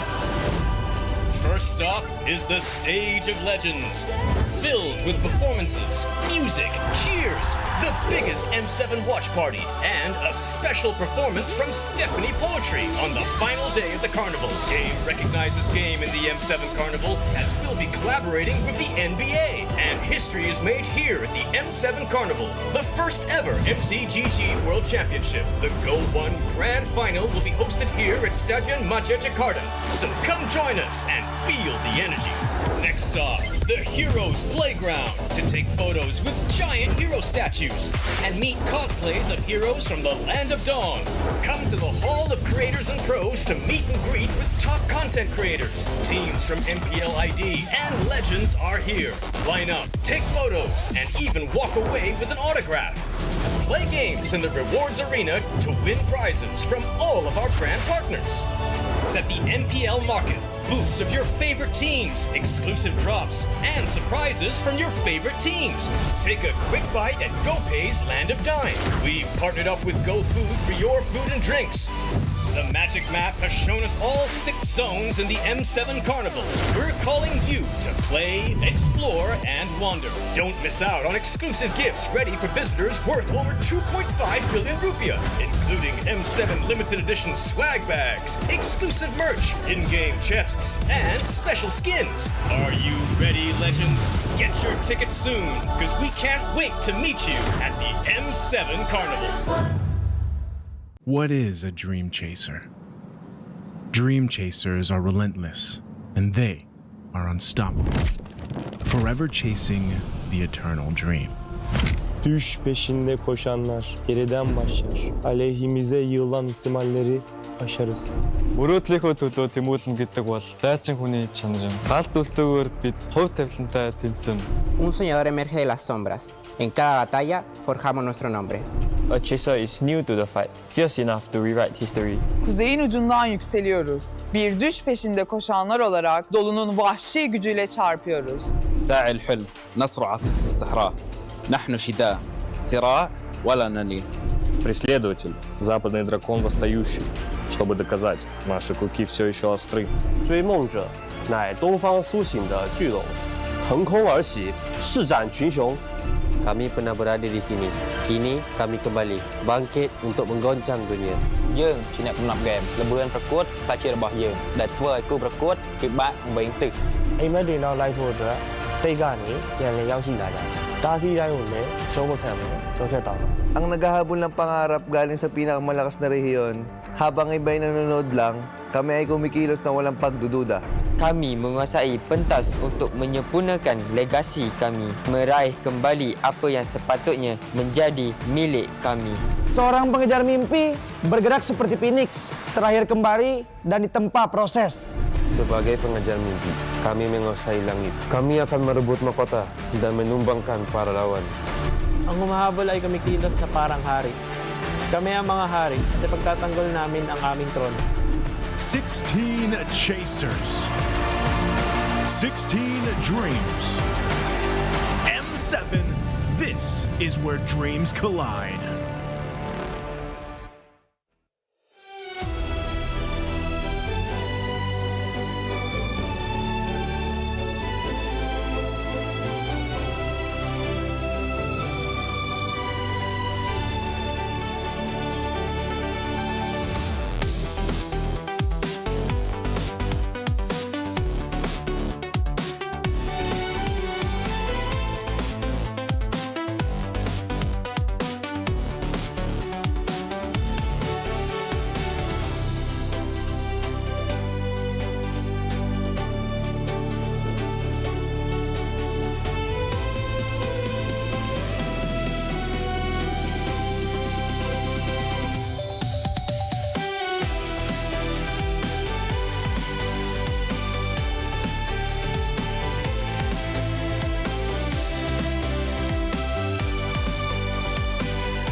Are you dying?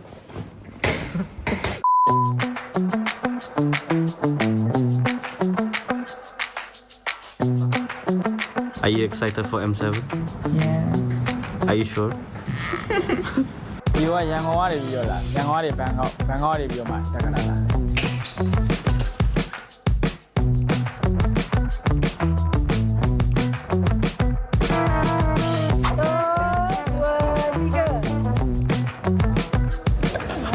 Yes!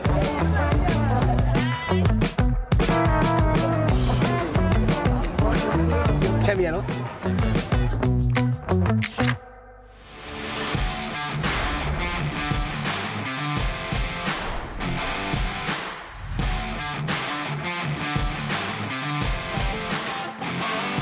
Sir, salamat malam. I think we're excited to fight everyone in this tournament. I hope we can make it. You ready for M7? No, I'm ready to sleep. See these eyes? What I really like in Jakarta, I think the food and the people. Nasi Padang food, I want to try that actually. I think I excited to try nasi goreng. Nasi Padang, rotinya juga bagus ya. Nasi goreng, nasi padang is good. I know that some of our players, they have lucky charms.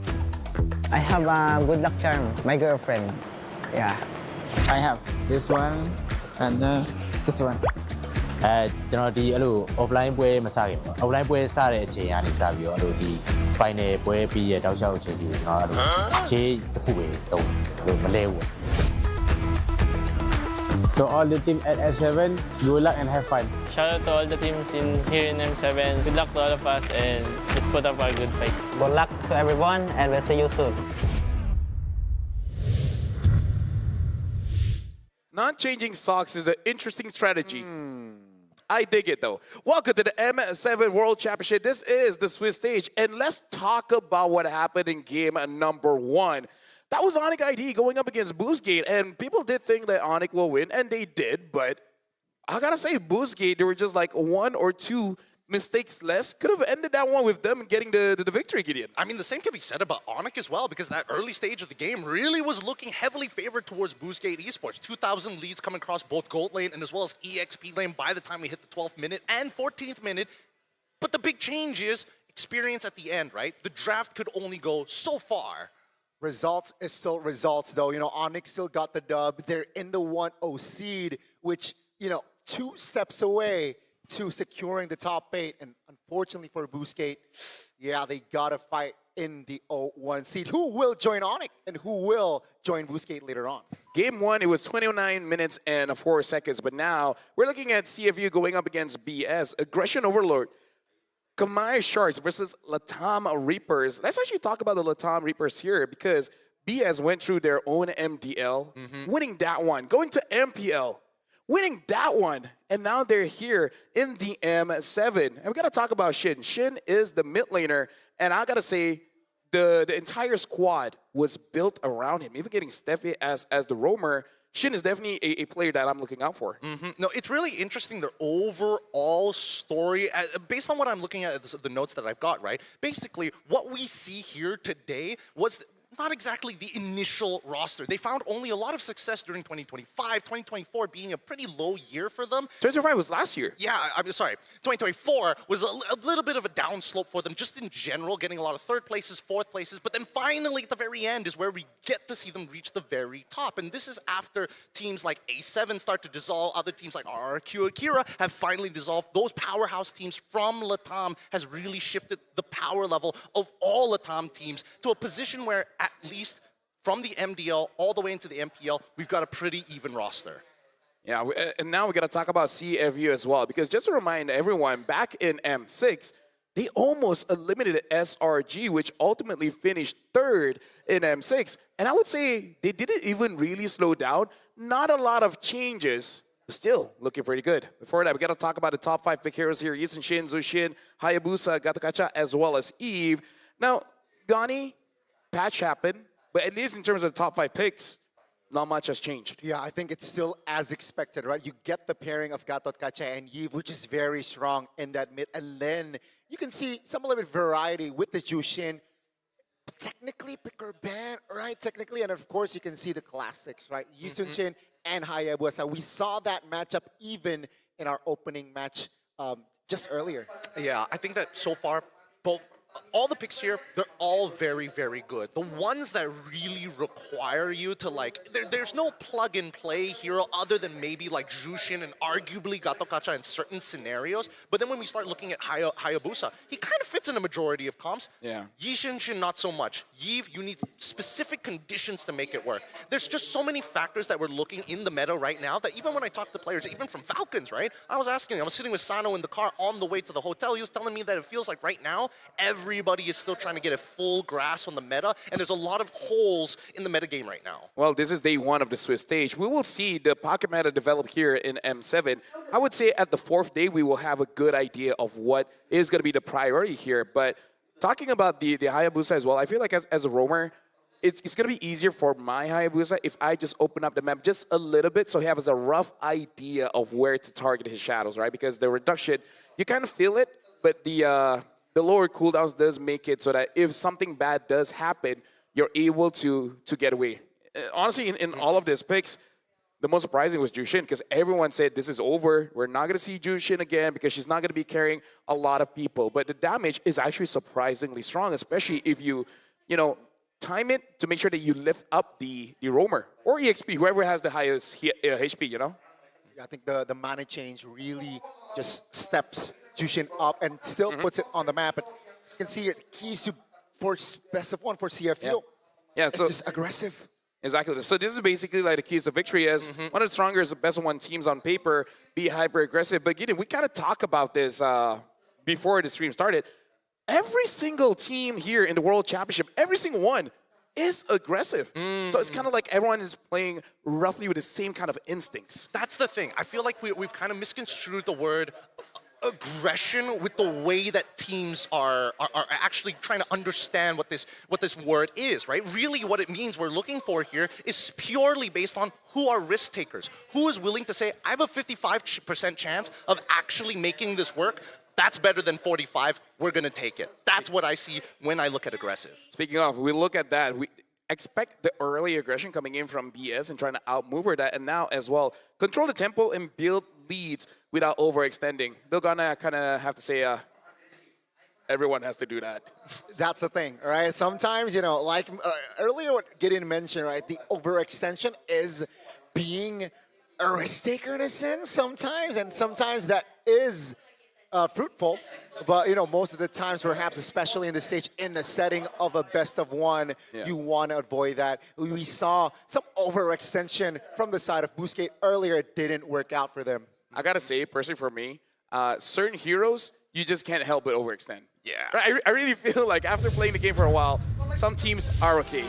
But right now, let's introduce the teams onto the stage.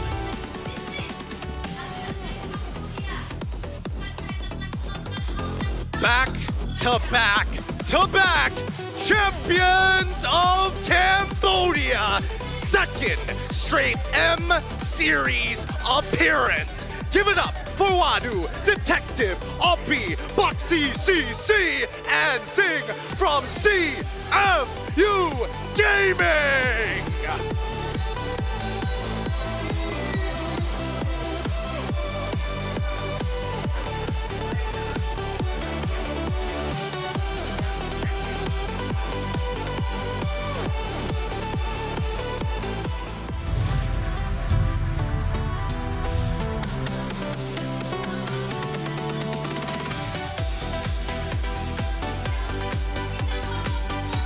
MDL to MPL and now the World Championship stage. MPL Latam Season 4 champion with Orochi, with Hyde, Shin, Steph, and Doom. Ladies and gentlemen, please welcome Black Sentence.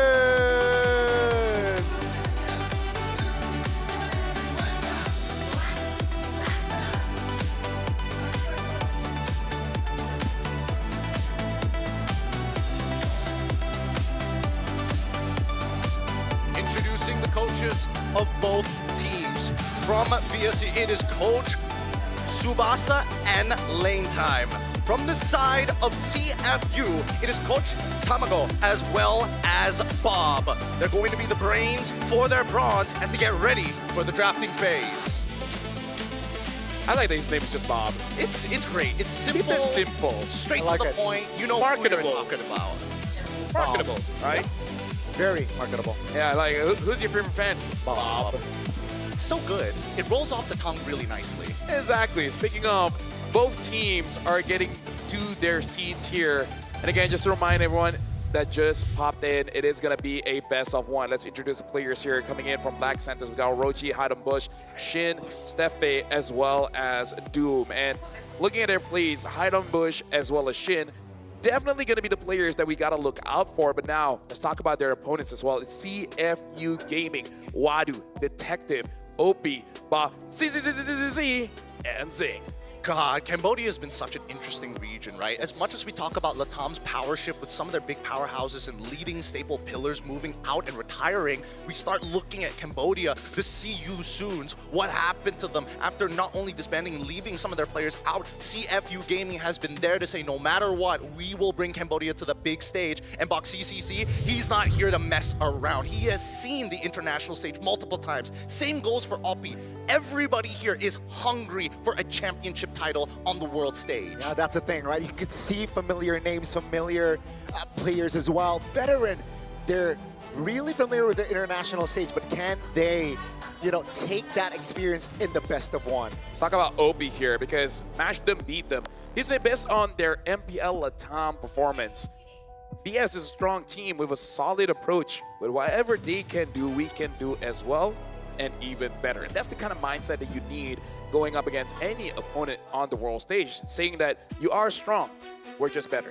I think their level of confidence is based off of their regular season. Because looking at the stats of their regular season, people like Wadu has a ridiculous record, active since 2021, 100% win rate on Lapu Lapu in the EXP lane in their most recent season. We go to Detective, same thing, an OG, 100% win rate last season in Season 8 of Cambodia, MPL Cambodia with Joy, and a win rate of 100% in Season 9 with Fredrin. And the list goes on. This team has dominated the region to an unprecedented degree.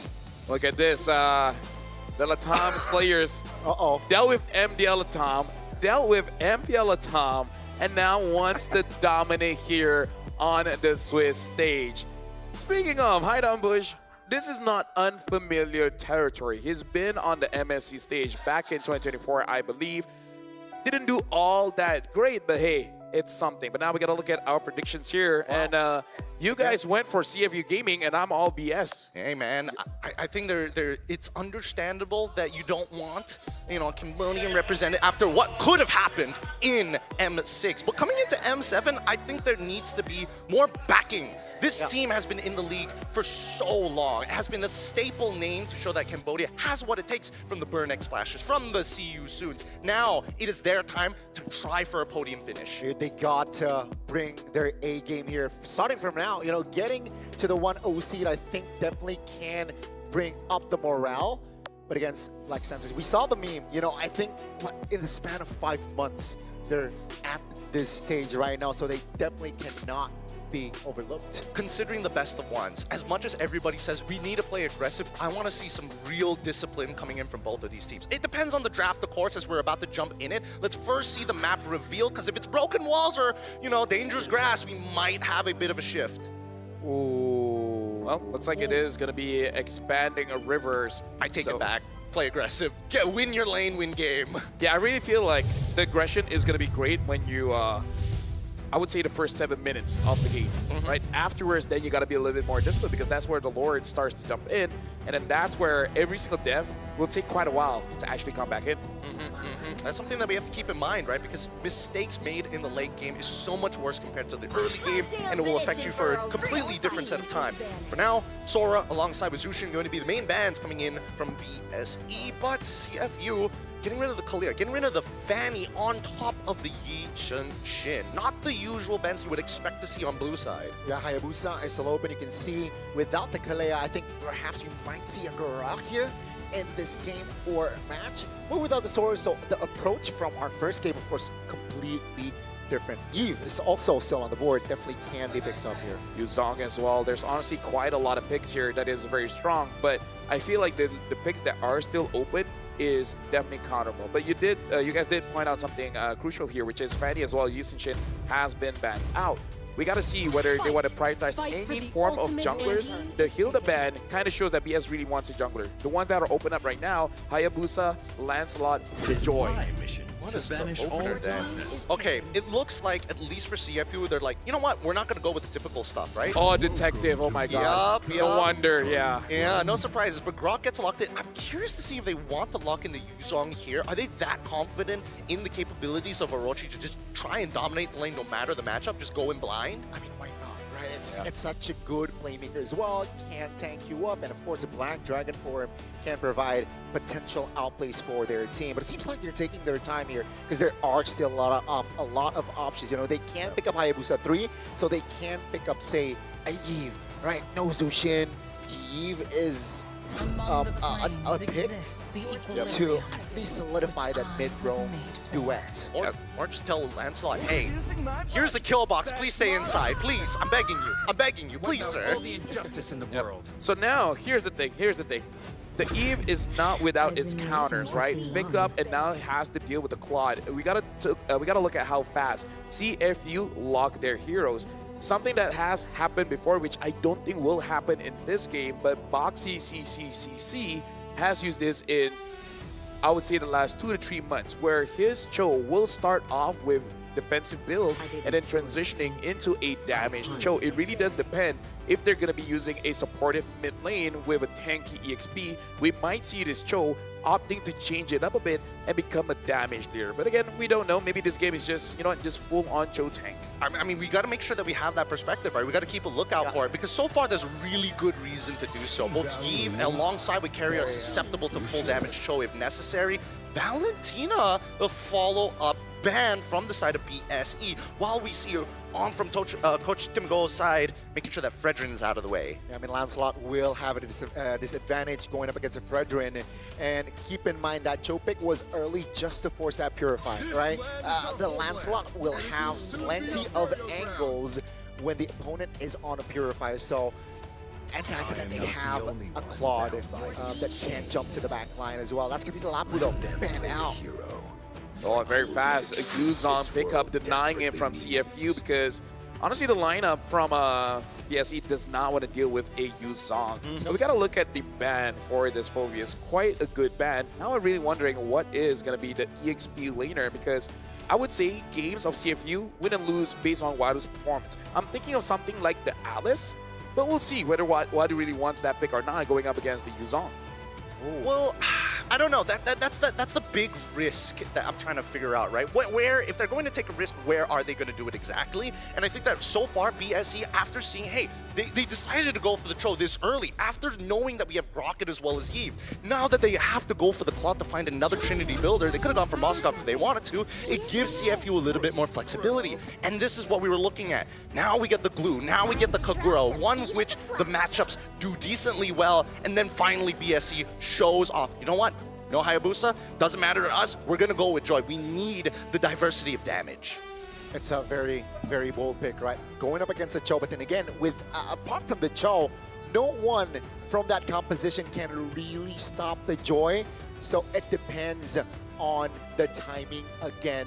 Keep in mind, folks, it is still just the best of one. Who will join Onyx in that 1-0 seed, and who will join Boost Gate in that 0-1 seed? It could be anybody. It could be anybody. And I think right now, based on what we're seeing from BSE's lineup, there is potential. If one of them wins the lane and they get a little bit of support from their jungler, I think this game could be done 8 minutes, 9 minutes even. Well, ladies and gentlemen, this is going to be day one, game number 2. This is where BSE will go up against CFU. We'll see whether BSE coming in from MBL, can they win the first game here against CFU? Let's find out. And let's find out what the openers are. It's going to be Detective and Hide on Bush on the same mirrored sides of the map. Purple buff starts, of course. But we'll see whether they want to contest for Lethal Wander early, or do they go and start affecting the side lanes. It's going to be very key here. You can see here, even Shin here does not rock the Purify, so he's quite confident here. He wants to keep his distance going up against Detective and Zing. Yeah, looks like they're going to be contesting for the Little Wanderer here. And looks like probably Detective got it. Actually, no, Hide on Bush. On the Joy secures it. Pretty good so far. Boxy is taking a lot of damage, and I don't know if he wants to take any more than that. Still able to keep his distance as well here. No flickers really triggered, apart, of course, from that retribution. So both teams are keeping the distance pretty well. Yeah, I gotta say, as a Grokkamate, you're not really all that worried of dying early. As long as you're close to a wall, you kind of feel like nigh invincible. If you die, you're probably going up against 3 members, and you're just not dodging anything. Even as a tank, you gotta learn how to dodge. Yeah, you gotta sidestep, you gotta maintain some pressure. Oh! Good take from Wadu, right? Works out exactly how they were expecting it to be. Wado's playing a really strong game against the Yuzong, giving him like no opportunities to find good trades. But then also at the same time, Oppi, I think the fact that he's trying to be like this aggressive while still having Wilderness Blessing on his side, it feels like he's kind of stretching himself a little too much. Yeah, I want to see how Black Sentence make sure that Shin gets that level 4 really fast, because again, he is kind of the ace of the team. We got to see how he influences the fight around the turtle, because going up against a Lancelot, it is going to be quite difficult, especially this is Detective's Lancelot. Not easy for Black Sentence to actually get his turtle. Definitely not easy, but we might see first blood here in this fight. That's Detective taking the turtle. That's real worm collision pop. Immobilization onto his boxing. That's a 3-man immobilization, but no clear follow-up. That's a pullback. That's going to be Detective and Wadu securing step phase. So that's both roamers going down, but keep in mind, CFU, they got the turtle. Very much. A lot more worth it for CFU in that fight overall. At least it gives Detective what he's looking for, which is a level lead onto Hide-On Bush. But it now gets a little bit scarier, right? Because now the side factors are coming in, and oh, the play! Yeah, that's a flicker. Also the way of Dragon. What will it be enough? It will with 3 members on Orochi. So CFU will take that kill. It's beautiful, man, because even if Cho kicks in the wrong direction, Patrick is there pulling him away from the turret. But I gotta say, Black Sentence, I feel like they're just a little bit too excited. They're so excited, they're going down. Wadu might just fall next, but luckily he's able to hop onto the ground. Now an overextension. That is going to be 2 kills for Black Sentence. OP finds it. That's going to be Hide-On Bush taken down. OP now will not be able to escape there even with the play. Wild Charge and RWM pop though. Let me just say, hold on. Doom against Shing. Shing almost gets taken down. I believe this is Gideon's fault, because he's saying, you know, I'm hoping for more discipline coming in from both teams. And then this happens. Hey, aggression, man. What? No. The discipline comes because Detective didn't die the entire time. He's got a 200 gold lead. Kick! Oh, that's a Purify pop triggered. Steph is already around hovering, provide cover, but that will be just a trigger spell from CFU. Your point, Gideon. My point is that right now, the most important person is the jungler, and Detective has not died and was able to get both of the camps on top of 1 kill. So I'm just saying, these are the teammates you want if you're a jungle main. So he's saying, you know what, you guys can have all the smoke. Yeah. I'm just gonna get all the beef that's around it. Yeah. I get the real tender meat. Yeah. Some ribs. Some ribs. They're gonna do it again, aren't they? Yeah. But either way, yeah, I feel like Black Sentence, as well as CFU Gaming, they're a little bit too excited going for those fights, but the setup was not 100%. Because, again, we talk about Detective on this Lancelot, one of the best Lancelots that the world has to offer, so you gotta be careful. See how careful they're going to be, because the tempo is technically in the favor of CFU. And you can see, like, Detective doesn't care about the turtle. I just want to put you behind. Oh! 2-man knock-up. That's going to be the damage coming through from Wadu. Wadu, though, still able to hold on. Boxy trying to zone Shin, making him uncomfortable. Wow, Detective is on the turtle. Zink joins in. Boxy trying to survive. That's the Black Dragon form. Trying to find the target. That's going to be 1 member taken down. Racing Duet just to survive. But Hide-On Bush will not be able to get out as Claw taken down as well. Take a look at the back line. That's going to be Orochi next on the chopping block. At the end of the day, it's a 2-for-2. But CFU, again, they get the turtle. Really big mistake here coming in from Zing. I've never seen somebody try to outrun the train. It doesn't work, but at the same time, you gotta start thinking about your angles with that BMI. You don't necessarily just have to go backwards. I'm sorry, it's hard for me to take it so seriously. They were engaging all the while, and Patrick just has this goofy-ass smile, just yeah, I can't. And then with the movement speed, he's like, look at that. This is the best skin of the game. It really is. I love the fact that his pupils are literally a pixel. It's so funny. Oh, Zing. 2v1 Zing, unaware of the whereabouts. Great capitalization there. The gold laner from CFU goes down. Yeah, which shows the aggression coming in from Orochi as well as Hide-On Bush. They are not shy of engaging onto anyone. Probably counting the timers as well, understanding that Jing does not have that Purify, so it's now or never. Now I want to see whether this dive is going to work. Because when you see that Grok there, I get nervous. That's why whiffs the entire ult. At least they got it out of him. Wow, that's a tech charge, a big one, right? And CFU, they're taking their time here. 500 gold just did for them. Yeah. As long as you wait for the turtle, you should be fine. Because by the time the turtle spawns, the tech chart should be around. All the while, CFU as well as Black Sentence, I feel like it's still good on Black Sentence. Doom, nothing bad has happened to him just yet. Okay, wait. Oh! So that's Purify OP though, jumping in with a yin-yang overturn combo. And that will be Doom falling the first time in this game. That was good from Stefan. That's how you save a life, ideally. But, I mean, that's still a lot of resources being used. Sin actually lives because Boxy committed so hard onto that initial dive. They still maintain their bot tier 1. Black Dragon forming, looking for an engage. That's a flicker from Boxy triggered. They want to kill this roamer. It seems like Orochi. They will get it. Now, will there be a response? Seems like Black Sentence will sacrifice their top turret for this turtle. Zing got that. Looks like Zing will be here for the fight. Mobilization. Detective jumping with the Lancelot. Petrify a big one! Hide on Bush says hello to the turtle. Down goes Detective. OP finds a kill on towards Doom. The second time in this game. Hide on Bush though. Still able to provide the damage, but not enough rage. OP flees! Oh! Perfectly timed on that flicker, and he survives. That was nice. Someone check Hide on Bush ankles. Are they still there? Oh my goodness, it is not done yet. They've still been trading against each other. And Wadu is trying to peel, trying to catch somebody. Oh, Stefa, no flicker. That's going to be Stefa here in trouble, but Hide on Bush says hi to OP. Finally, he finds that kill. So when does it end? When does this war end? The fights, the consistent trading. Luckily, at least for those who have short ultimates, are just getting in and back into the fight to use their resources once more. I mean, this is basically just a boxing match, and the ring is just getting smaller and smaller. They're just forcing each other to fight here. Looking at the build so far, it looks like it is going to be a Holy Crystal for Hide on Bush. And for a Detective on this, Lancelot will be going for that Brute Force. In terms of the gold laners, they're roughly at an even playing field. The roamers, a bit of difference, but who cares about roamers, right? But I mean, based on what we've been seeing so far, Stefe, like as much as he's doing great jobs counter-engaging, he's also picking up kills he probably shouldn't be picking up in the first place. Boxy, on the other hand, he's like giving all the kills, but he's also dying a significant amount. Well, look, can't have both worlds. Probably not gonna go for that damage now. Not Just having... you wait. You know what? You know what? My bad, my bad. Do you know that he soloed the Lord? He did solo the Lord. That was great.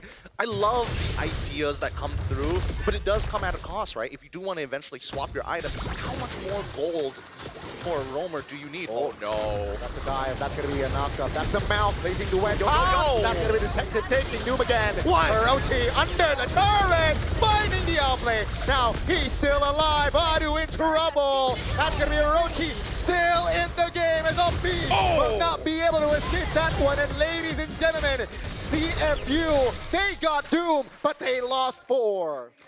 Don't get me wrong, I'm a Cambodian fan. After what they showed us against SRG, I am a fan. But Singh made a huge mistake there, like a really unforgivable one. Yeah. He goes under the turret, takes aggro, tries to walk out, doesn't fully de-aggro, walks back in, and he takes like 6 shots. Miscalculation at its finest. Oh yeah, miscalculation for sure. But I gotta talk about Stefan, man. As a Grok main, I'm liking what I'm seeing. Detective goes in. It looks like he's able to get out. Yeah, looks for that steal there, but Black Sentence just too clutch with it. Yeah, and again, like I gotta talk about his main enemy here is Jing. Jing is having a hard time because of this Grok. Like we've seen in charges canceling out the Blazing Duet. Steve is just using the Mighty Swing. Yep. It's like, I'm gonna toss a rock over you. This is just straight up rock bending. And there's nothing that your guns can do to stop me. They gotta learn. Where's go? Oh my god, you blink and you miss it. OP obliterated there. It's a 5v4 now with the Lord to play around. Black Sentence definitely on the advantage. I gotta say, my eyes were wide open and it still missed. Yeah. That's how fast it was. What was that? How did it disappear so quick? That was wild charge and got the burst. Boxy in trouble. And mobilization in the back. That's gonna be Hawks very vulnerable. Wadu trying to find the escape. A Detective says hi and takes him down. Take a look at the big bottom side of the map though. Wadu will be the trade to 1-4-1, 2-4-0 rather. Hide on Bush. Blazing Web from Sing. Oh, the stun. The icing on the cake. Down goes Orochi and Steph. Sing finds the important shutdown. At least we're saying he's learned his lesson. Just wait for the Grok to do things. Wait for him to throw out those spells. And once he's done, that's when we go in and hit hard. But my goodness, this glue is doing a lot of work here. I mean, based on what we're seeing, Doom is like really struggling to leave the fight because of the glue passive stacks. And not to mention that his spacing is really awkward. And it looks like both teams just going ban for ban. Am for am. Am for am. They just trading each other. It's like, hey, I punch you, you punch me back. Whoever bleeds, just smile. I mean, as you can tell, Wadu just the king of punishment. That was a good song, right by the now. way. It was a great song. That's a good song, yeah. It's a great song. But he's taken so much punishment in this game, and it's really hard to punish him overall, right? Nobody really has, like, quote-unquote, enough damage to just one-shot him out of the way. And even for Orochi, it's a real waste of time to fight Wadu for long periods as well. Now look at this, both marksmen having the Trinity build, but I gotta say, both marksmen not having a game. They're like, I go in, I die. But you know what? You guys got this, right? You guys got this, right? Right. Oh, Doom. Detective into rumble. Hot on Bush finds the connection. Now take a look at Doom, and that's a quick double 1-2 from Hot on Bush. Take a look at Zing. Still able to rotate around, but that's just 2 members off the board, and Black Sentence can double their gold lead. Let me just say, this Yuzong has to go to anger management class, man. Like, he's angry. He goes in, jumps onto anyone that he sees, and he gives them the smoke. As Yuzong should be played, as he should. Oh, Doom's here, wait. Oh! Good read. Boxy now in trouble. Black Sentence inside of the box, trying to find connection. Zing, facing duet. Now, Wadu is isolated here, but Doom will be taken down. Hide on Bush finds the connection. Both gold laners taking down Wadu now. Trying to buy time, isolated though. Still able to get out. But that's just a 1-for-1. He was smart. He's trying to spell them off of the Lord. It's just that the Lord does a lot of damage. It does, and Wadu finally goes down comfortably. Oh my so God. funny, dude. It was a smart idea. It's just that the Lord is like, oh, you think you're smart, huh? You think you can really do that much damage to me, sir? Hey, feel my lightning. Oh, so sad, so sad. Doom positioning himself like okay, a lot more far front than I was expecting, but it really did cause CFU Gaming to make a reaction, and that's something you want to see from your opponents. Here comes Boxy. Hopefully he doesn't whiff this time. Oh, that's a big connection there. Opie falling first in this fight. That's going to be Boxy trying to get out. Oh, the back. Detective finds an angle to take the marksman down. You cannot, again, underestimate Detective on this Lancelot. Though that's going to be the Lord for Black Sentence. And Detective manages to get home. I'm not gonna lie, it's starting to piss me off. The Detective is getting away with everything. Hey, like, he's quantum computing the numbers. What's going on? Now here's the thing, to be a good detective. Oh my goodness! The connection, the miscalculation again. Black Sentence.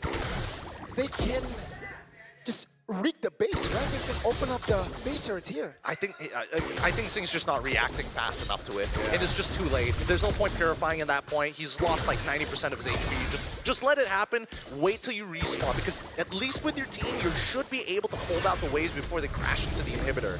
I gotta say, this meme might get long. MDL, MPL, and now you might add CFU Gaming there. And I gotta say, Gideon, for you to be a good detective, you kind of have to be a good criminal as well. You got to be just a little bit of a good criminal. You got to be able to get away with it. Yeah, right. You got to make sure that you're smart enough to get away with it. But I think that at this stage of the game is where it gets dangerous, right? Because now Claude is a legitimate problem for Black Sentence. Nobody can really like walk in comfortably and be like, you do peanut damage. It's please stop. Yeah, so they just killed him very fast. Has been working so far. I mean, there is fast, and then there is like, whoa. Boxy? I'm seeing black spot. Why? He loses immortality. That's going to be OP in the back. That's going to be OP, loses his left. That's going to be Detective, though, trying to escape, but there, down goes Detective. 2-for-1 now, as Hide on Bush equalizes there. It's a 3-for-1. And CFU, they will lose 3 members just like that. They've broken the unity, and this is Black Sentence's option. They could close out the game here. Black Sentence looking to push more, trying to find the base turret in the mid lane. That's the mount. Under the turret as well. Can they hold on? They will. Oh, Hide on Bush.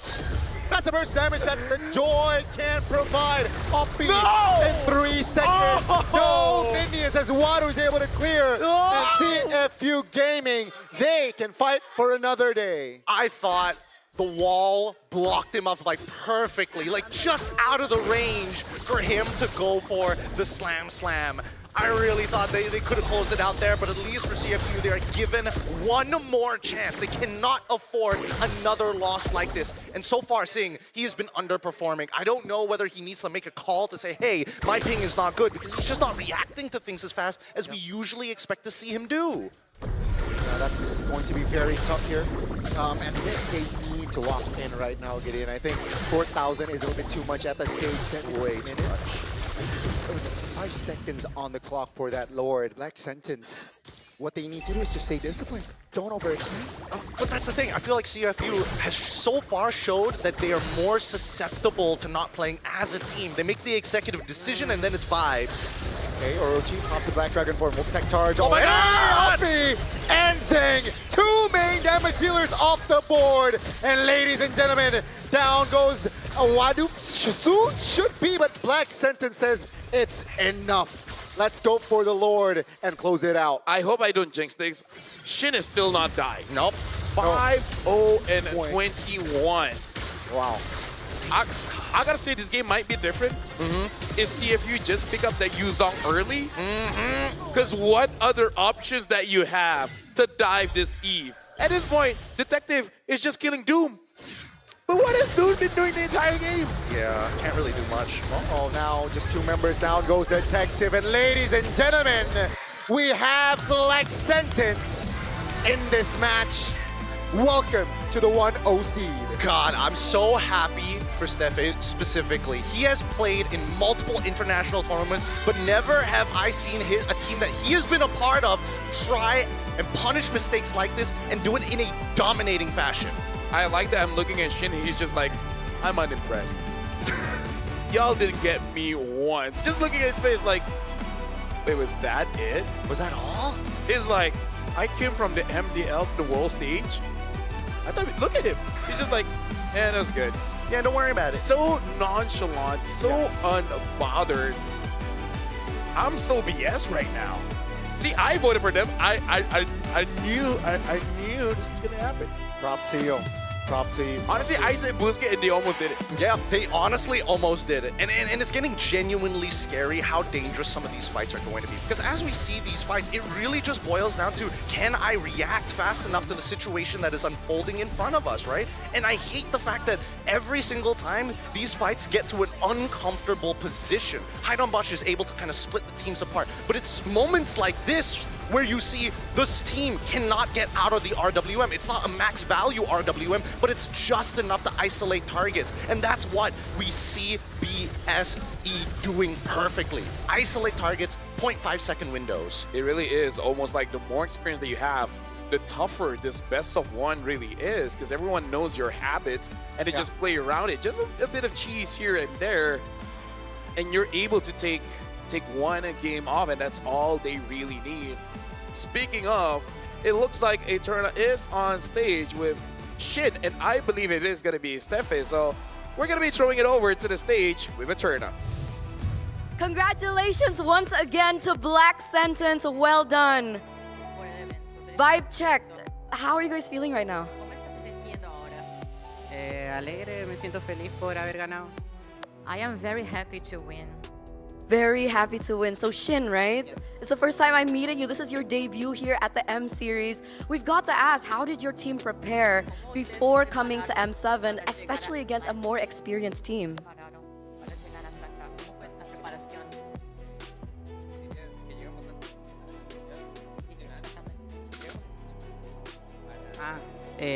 Llegamos en diciembre para practicar, estuvimos jugando varios días, harta screen y practicando. Okay, we arrived here in December to do practice, and then we've been practicing till now. Oh, so they've been here for quite a while, since December. Is that right? So a month? A month? Were you guys here for a month? Yes, for a month. Yeah. Ah, okay. Okay, that makes sense. So for Doom, I'm curious here. I'm super curious. Doom, You guys were able to qualify for M7 through MDL Latam, and then you went to MPL Latam, and then you made it all the way here. How were you able to do that? What was the preparation like?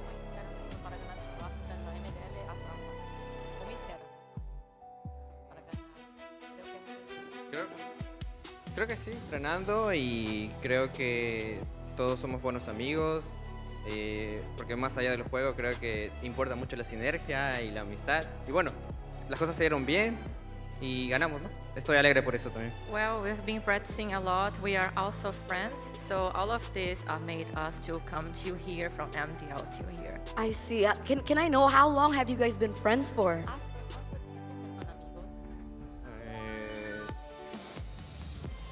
Somos conocidos, pero con Shin yo llevo mucho tiempo. Con Shin llevo años, como 2 años.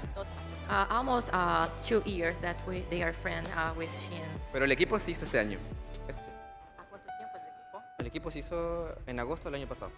And from the team, they are friends since August from last year. Oh, so with Shin 2 years. Yeah. And for the rest since August. Para nosotros desde agosto del año anterior. Exacto. Exacto. Okay, amazing, amazing. That's why we see your gameplay very together. We see the chemistry as well in your gameplay. So before we let you go, after that amazing win, we do want to ask Shin again. Do you have a message to your fans back at home? Que muchas gracias por el apoyo que nos están dando, que nos sigan apoyando, ganemos, perdamos. Lo vamos a dar todo como equipo para llegar lo más lejos posible. Okay, so I'd like to say thank you for all of your fans, especially for being supporting us, and we're still happy to continuing. And we're glad to see it, and hopefully you guys go far. Once again, congratulations to Black Sentence! As we throw it over back to our casters.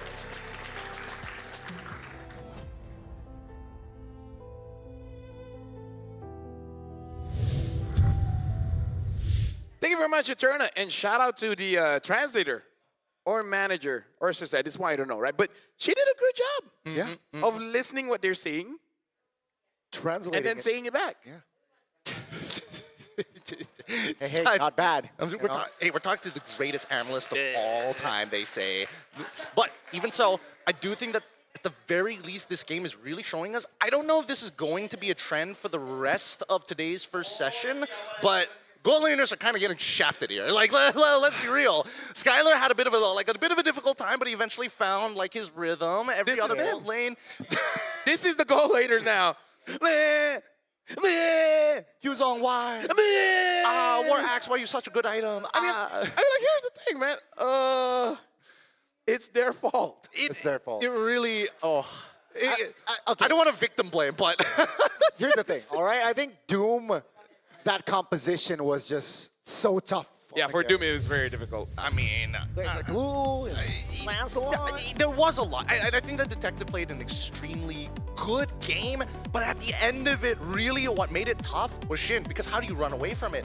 Every single time somebody wanted to walk away from a fight, Shin says, no, I'm going to slow you down just enough, and if I am lucky enough to have my Yuzong to initiate that fight, more than enough space for me to lay down the RWM and isolate those targets. And that's the beauty of these team fights, because each time it's never, oh, I initiate so hard that you lose the fight. No, it is, we take our time, wait for that right moment, and then once we take out that first target, everybody else is free game.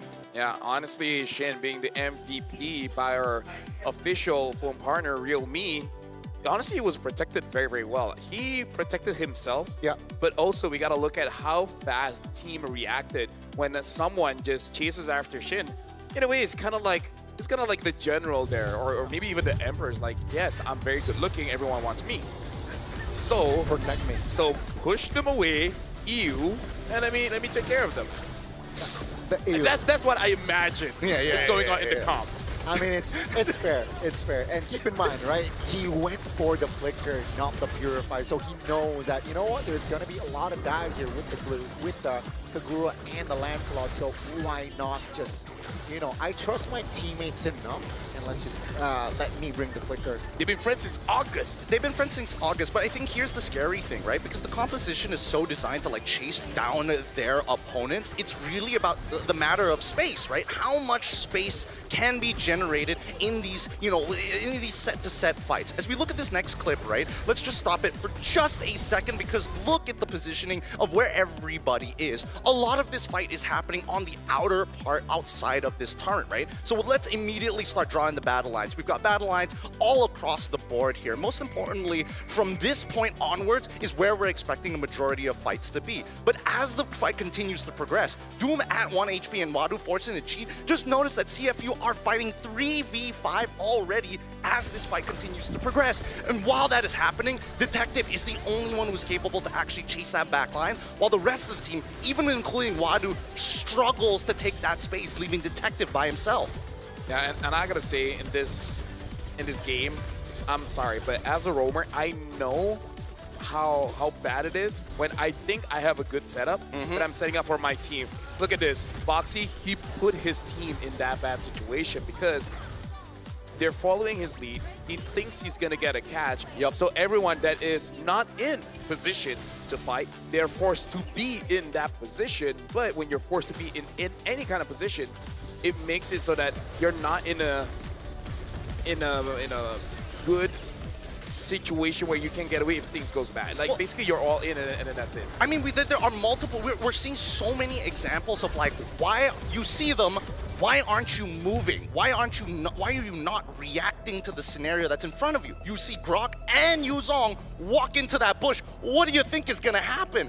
Back up a little bit, right? You don't need complete vision over the board. You just need enough to know whether they're doing it or not. And I think that's the small differences between CFU and BSE. BSE can kind of like, all right, a little bit of information, I'm willing to coin flip it. CFU, I must get you. And you must listen. So even if it's bad, all of us are going down. If it is good, everybody wins. That's the thing about the Cho pick, right? In this current meta, I personally don't feel like it's that reliable on a roamer. I think maybe, you know, some certain players can pull it off. I feel like it's player specific. Yeah, just certain players can definitely pull it off. But in a high tier, there's a lot of reliable quote-unquote roamer heroes that is just easy and direct. Let's keep an eye out for that throughout the day, right? Because here, I think that Stefe, he clearly knows this matchup. He's using all of the Grok tech in the book to cancel out abilities, to create space, to deny the second half of the Way of the Dragon 3 times out of the 8 that we saw in the game. Yeah, and again, like, I like that you pointed out every single part of his kit, from the Earth and Rampant, Tech Charge, Mighty Swing, even just playing around the walls just to make sure that he doesn't die as quickly, buying enough time so that Zing gets out of position, Oppie gets out of position. And Wadu, honestly, he had a pretty okay game. He did. It's just that he can't kill. No. He can get onto someone. He can be distracting with that Patras kid. But then when your mid laner dies, and then your gold laner dies, and then as the EXP, you're just like, what am I doing here? Yeah. Right? I'm just gonna add stats to them. Yeah. It's really tough to see, especially if you are a Cambodian fan looking at this team and then seeing the regular season and then you look at this, it's such a drastic difference. I think it's something that they have to, like, you know, kind of readjust for the upcoming games. Yeah, and here's the thing, when we're talking about the game, every single detail, it really does matter. Coming from drafts, coming in for how you engage, we're gonna be talking about Visa, our official payment partner. By the way, I learned, Gideon, not to say the numbers at the back, because apparently you cannot say the security code. That's kind of bad. But either way, but there's 4 of them. Don't say anything. In Mobile Legends, every big play starts the same way. It's small moves that really matter. The early rotation, the upgrade path you map out, even the skins that you use. It really does matter. And those little choices set everything in motion. And when those moments hit, you want nothing slowing you down. That's why even for us, we trust Visa as our official payment partner here at M7 World Championship. For me and Gideon, our time here in Jakarta, easy peasy. All thanks to Visa. You're welcome. So, make sure, check the back you of say your... you're welcome, like you're... It's like you're welcome. I said, what? Hey, man. You can be the champion you want to be. You can make the big plays, but you got to start small. I think that people have like a really bad idea when they hear Visa and they're like, oh, that means I can purchase anything. No, you can't. But Well, for me, yeah. That's what I've been doing. Be the champion you want to be. how many? Just bam, bam, bam, bam. M7 money, baby. Anyways, right now you guys can get a free skin. How? Hey. Just log in for 13 days between January 9 all the way to the last of January, which is 31st server time, by the way, to unlock ED's Verdant Night skin. Really for free. It's really that easy. Just log in. Just log in. 13 days. 13 Not days. that hard. Just 1 day off of 2 weeks. That's true. Yes. You can get a skin. Yes. You can get a skin. That's true. Shout outs to God. That's my But boy. You know what? That was game number 2. Shout outs Yeah. to Black Sentence. An amazing game. But we still have, what's this? 6 more games for today. So we're going for a short break. But when we return, the third best of 1 will resume.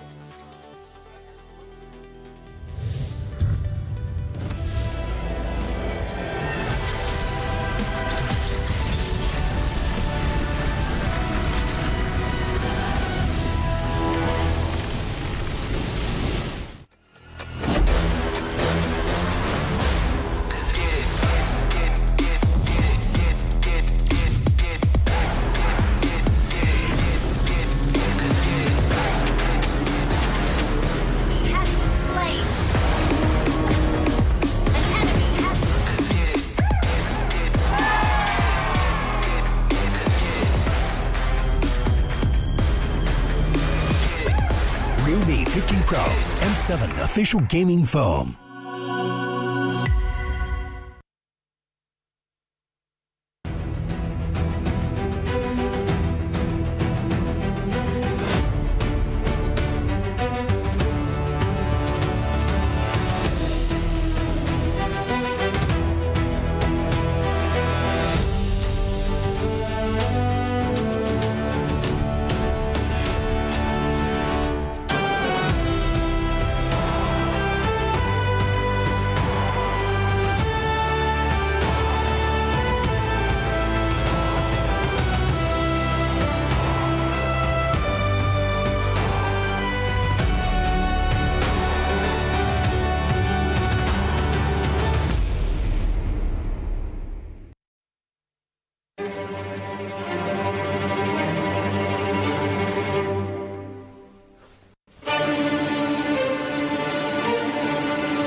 pushing, they're running out. It's Thunder heralds their unstoppable reign. Unscathed, unrivaled. A trophy, a symbol, a legacy, a champion. We begin our story with the pioneers, forged in gold. Fairy's champion ring and medal, relics to be worn with pride. Among champions, one legend outshines all. We play, we carry. Realme M7 official gaming phone. Forged for those who create miracles, the ultimate artifact of mastery. Every cheer from an army of believers shapes the determination of a champion. The Visa Champion journey is reserved for those who never stop believing. When united, they become something greater. The legacy of the M Series, a home for every champion to stand eternal. This is the Hall of Champions.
What is a dream chaser?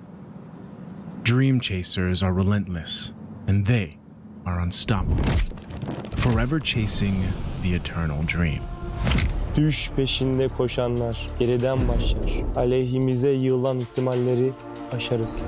Мөрөөдлийнхөө төлөө тэмүүлнэ гэдэг бол дайчин хүний чанар. Галт үлтээгүүр бид хувь тавилантай тэмцэн. Un soñador emerge de las sombras. En cada batalla forjamos nuestro nombre. A chaser is new to the fight, fierce enough to rewrite history. Kuzeyin ucundan yükseliyoruz. Bir düş peşinde koşanlar olarak dolunun vahşi gücüyle çarpıyoruz. ساعي الحلم نصر عاصفة الصحراء نحن شداء صراع ولا نلين. Преследователь, западный дракон восстающий, чтобы доказать, наши клыки все еще остры. 追梦者乃东方苏醒的巨龙，腾空而起，施展群雄。 Kami pernah berada di sini. Kini kami kembali bangkit untuk menggoncang dunia. យើងជាអ្នកកំណត់ហ្គេមល្បឿនប្រកួតខ្លះជារបស់យើងដែលធ្វើឲ្យគូប្រកួតពិបាកវែងទឹក အိမ်မက်တွေနောက်လိုက်ဖို့အတွက်တိတ်ကနေပြန်လည်ရောက်ရှိလာကြတယ်။တားဆီးတိုင်းကိုလည်းရှုံးမခံဘူးကြောက်ဖြတ်တောင်း Ang naghahabol ng pangarap galing sa pinakamalakas na rehiyon, habang iba'y nanonood lang, kami ay kumikilos na walang pagdududa. Kami menguasai pentas untuk menyempurnakan legasi kami, meraih kembali apa yang sepatutnya menjadi milik kami. Seorang pengejar mimpi bergerak seperti Phoenix, terakhir kembali dan ditempa proses.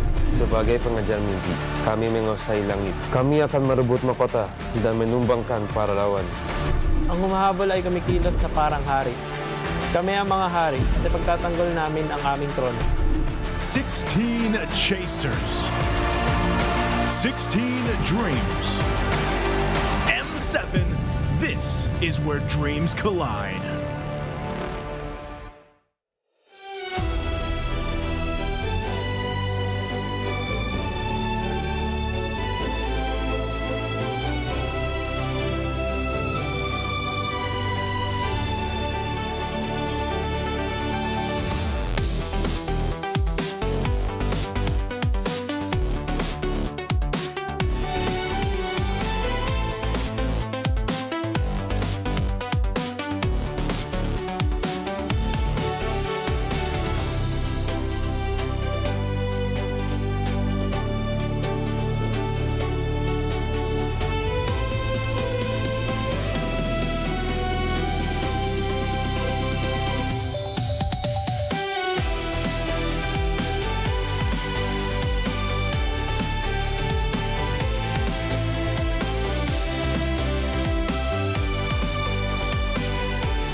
Welcome back, everyone. What was that game just now? CFU Gaming was one of the favorites and then ended up having quite a difficult time against BS. They won that one. By the way, LaFell, Gani, Gideon, if you guys don't know us, follow our Instagram.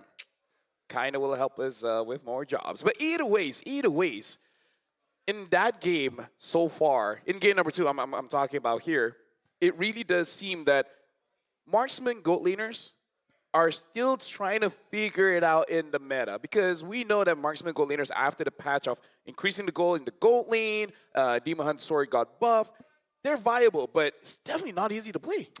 They're definitely not easy to play, but I'm also surprised at the caliber of gold lane play we're seeing so far. I mean, based off of the wildcards alone, I was expecting it to be a little bit higher considering the vast amount of plays we've seen from not only supports, but even EXP laners and, of course, staple junglers. But now we need to see these roles elevate themselves. If not, they're not going to be able to get out of this Swiss stage as easily as that they're hoping. And it's clear that these teams have like a pre-premonition of what is to be expected in this first round. Yeah, I feel like with gold laners in this match, a lot of targets now on their back as well, right? Composition-wise, I think are targeted towards that side. So, you know, if other roles can step up, it will allow them to perhaps sneak into seed 1-0. Yeah, now we got to talk about Team Zone as well as Yangon Galacticos, because, you know, new names and etc., but they've met before, especially Stitch, Lena, and Blink. They were from Burmese Ghouls. They were able to defeat Zexora and Aizen back in the M5 group stage,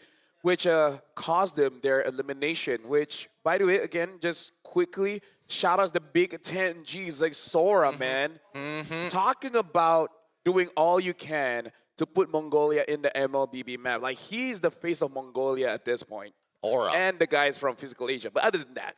Aura, dude. They're just aura farming. And honestly, I think there's like some really good sacrifice here. They've technically already made the 10,000 back by qualifying after the wildcards in so far the Swiss stage. The question is, how much more can they get out of this, right? And I think even so, Mongolia has always been positioned in interesting positions, right? They've been like, oh, they face off against Turkey very, very often previously, scrim partners because of the servers. Now everybody else is feeling their influence. It's really, I think their story is amazing, and I do hope that Zone goes far in the Swiss stage as well. But against Yangon, it's going to be tough, because Yangon, on paper, they're somehow better in a sense. Yeah, let's talk about, by the way, I think I'm going to keep this one. Let's talk about the big 10 Gs, Zexora on facing the former Burmese Ghouls members who defeated Lil Gun back at M5. He said, I'm excited to meet them this early. Can't wait to see who wins this match. Now, I like that whenever he talks, there's a sense of confidence and humility at the same time. You know, it's like, I respect you guys, but I need to make sure that I'm on my A game. I always wonder, and sometimes I even try to imagine, I can't imagine it, just Zexora just saying a dad joke, just saying a joke in general. It feels like he's so logical, and he's always thinking about the most practical way of doing things. I think he has dad jokes. We just got to learn a bit Mongolian to understand it. I think that's a good point right there. You think his teammates would consider him to be a funny guy? I'm curious about his personality. You know what? That's something that Eterna can ask. Yeah. It's like sort of a funny guy. And then they're all just looking at each other like, don't say anything. No. Don't say anything in Mongolian. Yeah.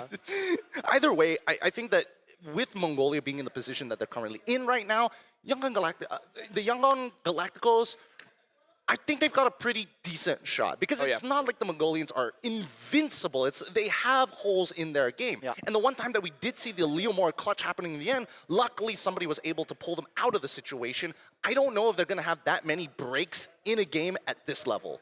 And again, keep in mind, right, Zone, it's at least from the best of 5 last time around in wildcards, it took them a while to really pump it up. So perhaps it might happen again this time around. Yeah, we got to look at the keys to best of 1 here. This is for Zone. Stay focused on your own draft. Don't overreact to surprises. And I feel like this is an interesting point for 2 things, because they do react quite okay with that Leomore pick, where again, Big 10 G Zexora is like, I haven't used it in a year, but they were able to pull it off. But more importantly, Han was the one that said, if we ban his Lancelot, I want to see what he can do. But the thing is, once the Lancelot ban, he actually wins. We got to look at the second part here. Maintain a low error early game and punish opponents' mistakes. Yeah. I don't know if that's possible after seeing the last 2 games. It feels like there's a certain kind of energy, a certain kind of vibe being on the stage behind us that's building up a lot of pressure for these players, right? It feels like they're kind of like crawling in their own skin. It's uncomfortable for now because, of course, it's day 1. Yeah, we got to look at this. Introduce a few surprise picks of your own if the opportunity allows, which I feel like it is best of 1. Day 1, I feel like whatever is open, that's the best for them. They're just gonna get it. Especially looking at wildcards. Kenny has been amazing. Zexora has been amazing as well. But again, it really is when Zexora has other heroes. But for now, let's introduce the teams.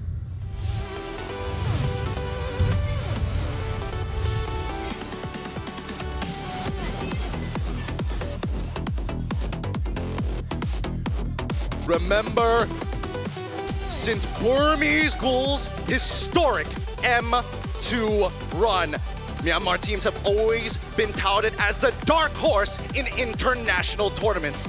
The same can be said about YG this year, except some would already consider them as true contenders. Give it up for the Gone Galacticos!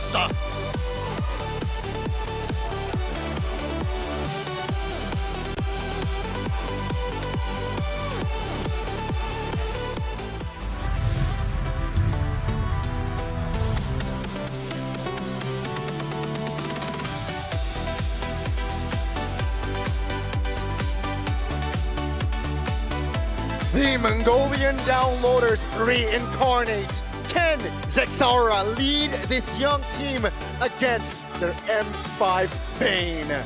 Bankai, Zexora, Kenny, Bright, and K, they look ready, and they sure will look to go in that 1-0. Ladies and gentlemen, Team Zone!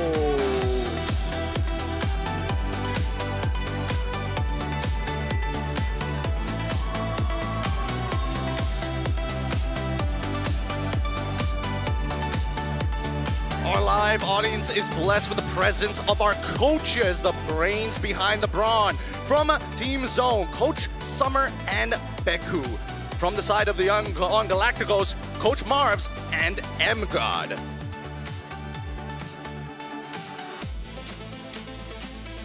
And right now with the fist bumps going on between the teams, I gotta say, looking at both teams, we've seen quite a lot coming in from Zone. And Yangon Galacticos, I would say, ever since M2, Burmese Ghoul really showed up. But then, you know, after a short hiatus from Myanmar, people have just been saying that they're dark horses. But I don't even know if dark horses really tell the tale of what Myanmar really is. But for now, let's introduce the team. We got Team Zone here. Bankai, Zexora, Kenny, Bright, as well as K. And again, my players to watch is definitely the Big 10G, Zexora, as well as Kenny. I would say very pivotal in their wins. But now we got to look at Yangon Galacticos as well. Ying, Han, Lina, Blink, as well as Stitch. And for Han, he's the one that said, you know what, if we ban the Lancelot, what else do you have? Well, looks like Zexora, the bootcamp in Malaysia helped out a lot because it does seem that his hero pool has widened quite a bit. It has expanded quite a bit. And I think that the draft is going to be really interesting because they're going to start pushing each other, right? It always comes at a cost. But I think first things first, we need to know what map it's going to be on and which side Team Zone as well as YG are going to be sitting on. Keys to best of one. Don't solely rely on surprise picks, but also rotations. And we're talking about the Yangon here, Galacticos. Yeah, I think the coordination needs to be precise as well. And of course, the communication needs to come through clearly. And they need to exploit Zone's tendency to group up early as 5. They gotta decide in-game, right? Decision-making has to be on point. If they're rotating the 5, what are they gonna do? I would say there's two things. Either get lane dominant heroes that can, number one, either prevent them from moving around the map anyways, or if they leave, threaten the objective. Or you just gotta draft a way that you can box them in. Something very simple, something like a Eve, something like maybe even a Minotaur / Tigre, something that can really pull all 5 in. So honestly, there are a couple of ways. Either the side laners or the mid duo can do it. Gotta look at the talent prediction here, and finally.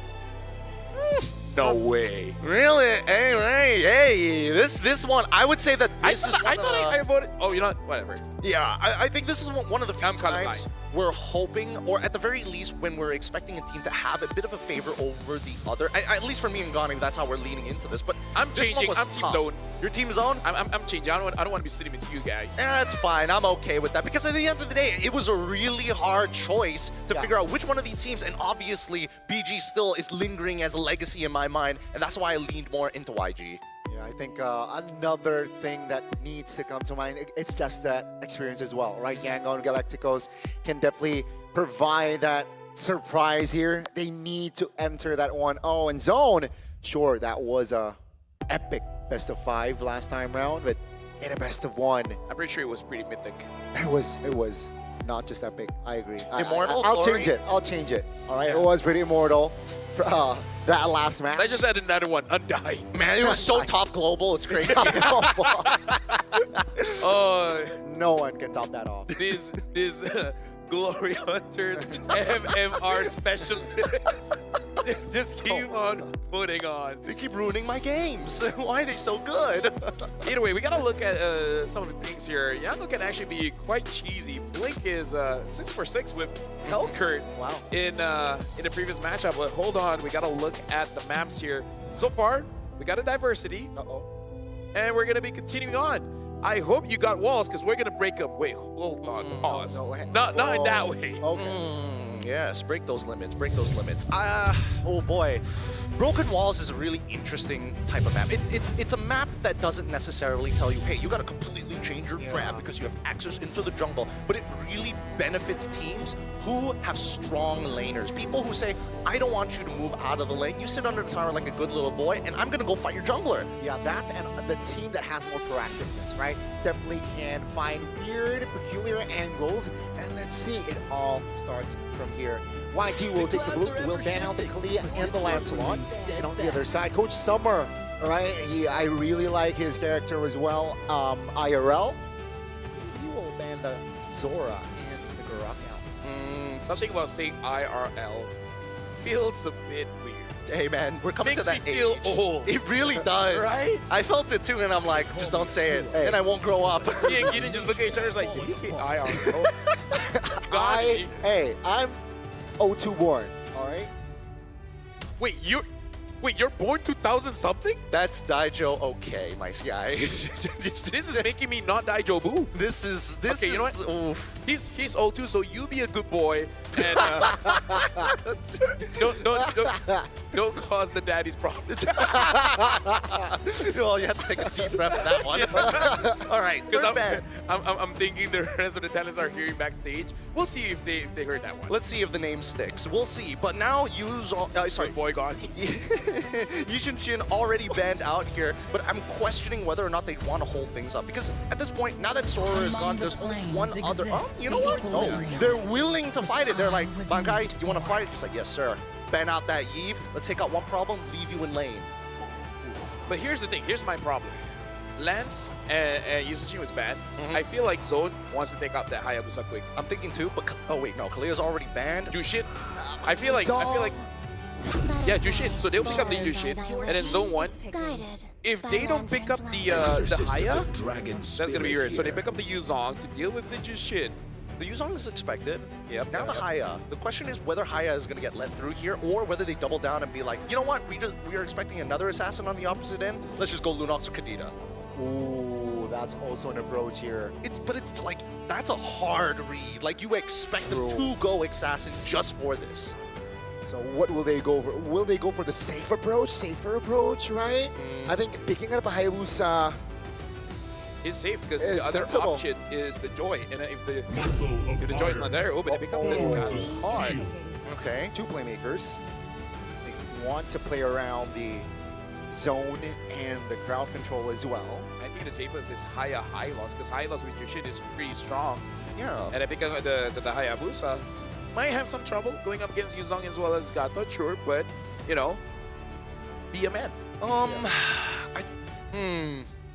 If the Hayabusa gets picked up for the side of YG or Joy, either or. Yeah, because I'm thinking, why would Gato be a higher priority here I guess they're trying to say that we don't care what the play is going to be, but here we go. Hellcat alongside with Baxia. Very unconventional ways to play the game.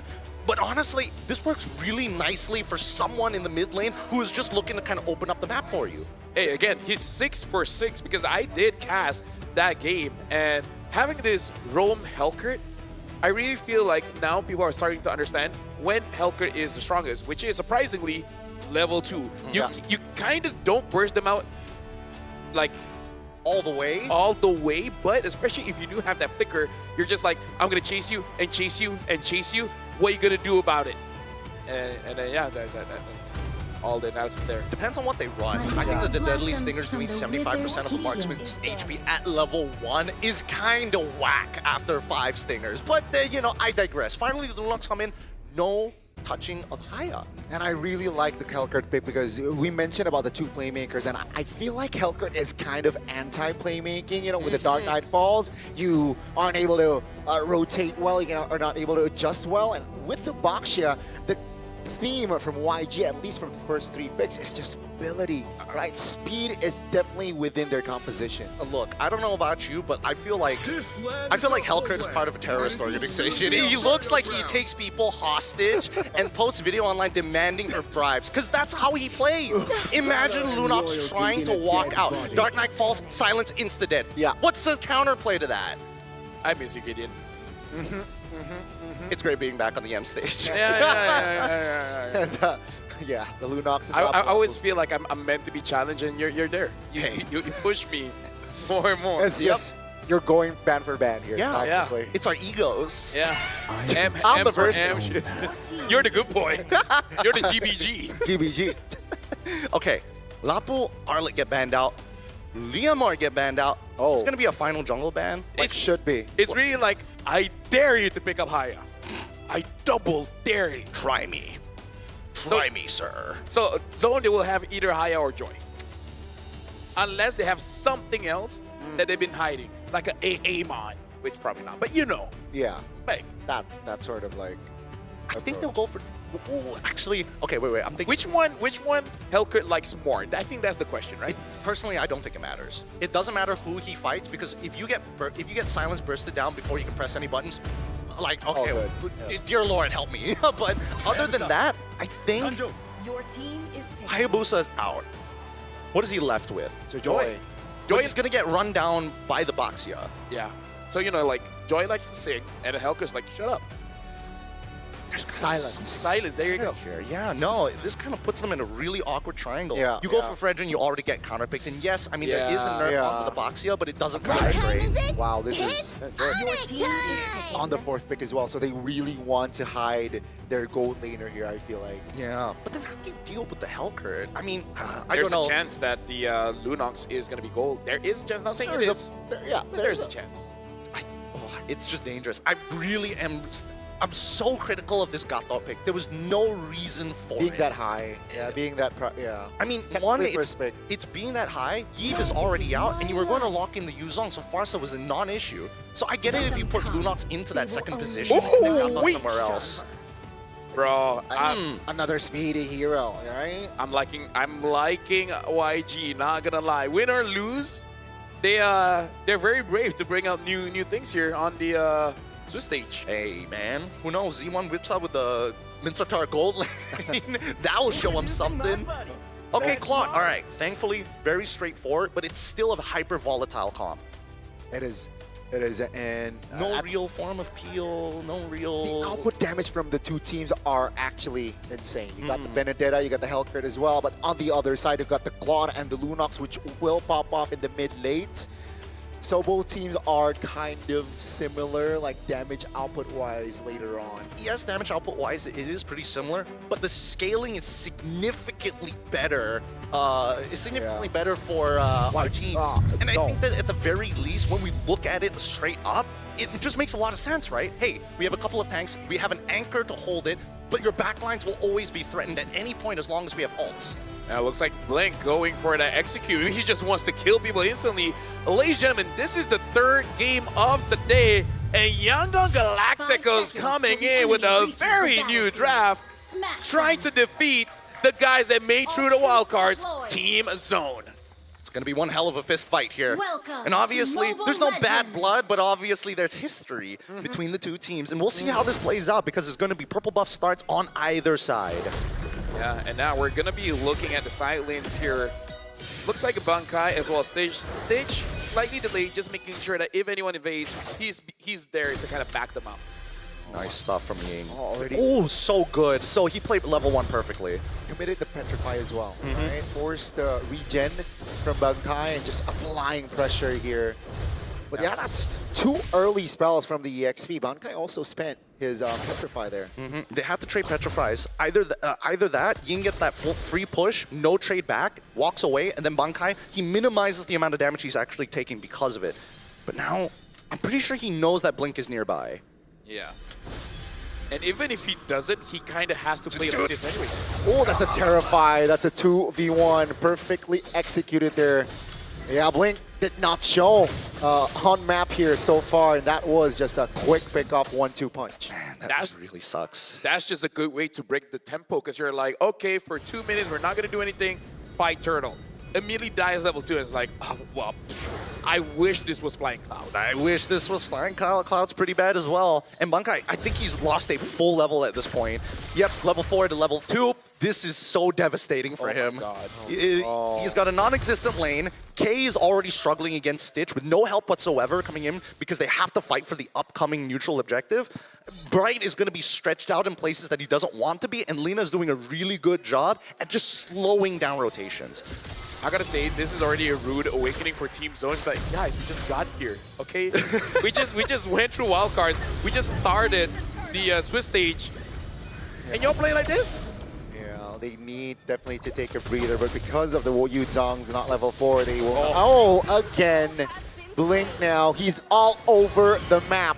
And Yangon Galacticos picks up another kill. They've got to stop doing this. They know that there's a Hellcurt on the opposing team. With no information, he could literally be anywhere. Unless you have somebody that you're willing to sacrifice, you're not losing too much off of it. And there's honestly no problem with you just walking backwards, right? So I can't understand why there's such a big animosity as another kill comes through. Hellcurt is crushing it right now.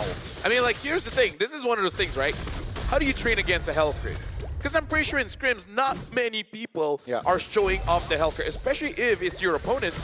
You kind of want to keep this under wraps. Yeah, but then how do you communicate to the rest of your team, right? I think that once, especially if you're the support, you have to start communicating. I did not see him on the top side of the map. The likelihood that he's mid or down to the bot side should be enough for Bankai to make a choice. Either way, it's still going to be tough anyways, right? Stitch, he's even got a freeze. Yes, he's got a perfect freeze underneath his turret. I gotta say, that usage ban, perfect. I like that. I like Sky Piercer for Zushin though, so Lino really wants kills, but also keep in mind that Blink hasn't used his Dark Knight Falls here for the first, 3 minutes, so I mean, if he did, we couldn't see it, you know? True. Get it? True. All right, John Cena lover, let's calm down. He's retired now. He's the 11th second. He tapped out. He tapped out. He's 9 seconds left for the next buff to actually spawn, but I don't see...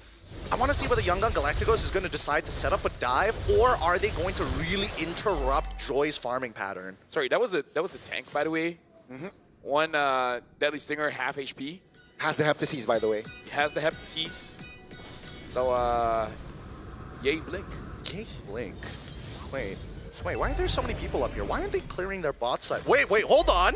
Oh, that's Zixora here. Looking. Oh, Dark Knight Falls finally committed. That's going to be Zixora caught. No jungler here, as the turtle will be free for Han. Now the Order of Brilliance has been used, so that's bad news for Kenny. Forced to use the Flicker AOG defensively as well. Now, do they have enough kits to re-engage? I don't think so, but that's the BDF spent from Bankai. At this point, Team Zone's got to look for someone that has a clock, because they need to buy some time. Yeah, I don't... Okay, if I'm in Team Zone's... Bankai. Yes. Oh, that's a Terrify. That's a damage. Oh, Bankai trying to hold on. But the overwhelm damage is enough. He played it as good as he gets. Again, that's not his fault. It's not his fault. There's just a huge lead. Keep in mind that Blink is literally almost the exact same EXP as Ying.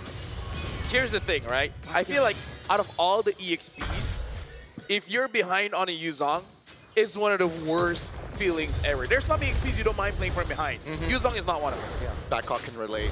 It's it's painful. It's really painful. You want to be proactive, but you don't have the numbers to do it. Oh, Cursed Helm purchase coming in from Hans. Wasn't expecting him to complete it. 100% kill for Blink, by the way. Yeah, 5 kills. All towards the roamer, quote unquote. And here comes the mobility that the Boxer can provide already on top, trying to apply pressure. And it's just, what, 5 minutes, 3,500 goldie, that's massive. Dude, and here's the thing, Zixora has to be the one absorbing those minions, so Bankai is just gonna get more behind. Yeah. This is an EXP leader's nightmare. It's the worst. He's gonna have to like shift his build. He's gonna be like, okay, War Axe. No, don't even bother going for the Fury Hammer. Just go straight into tank items. There's just no other option that you have left.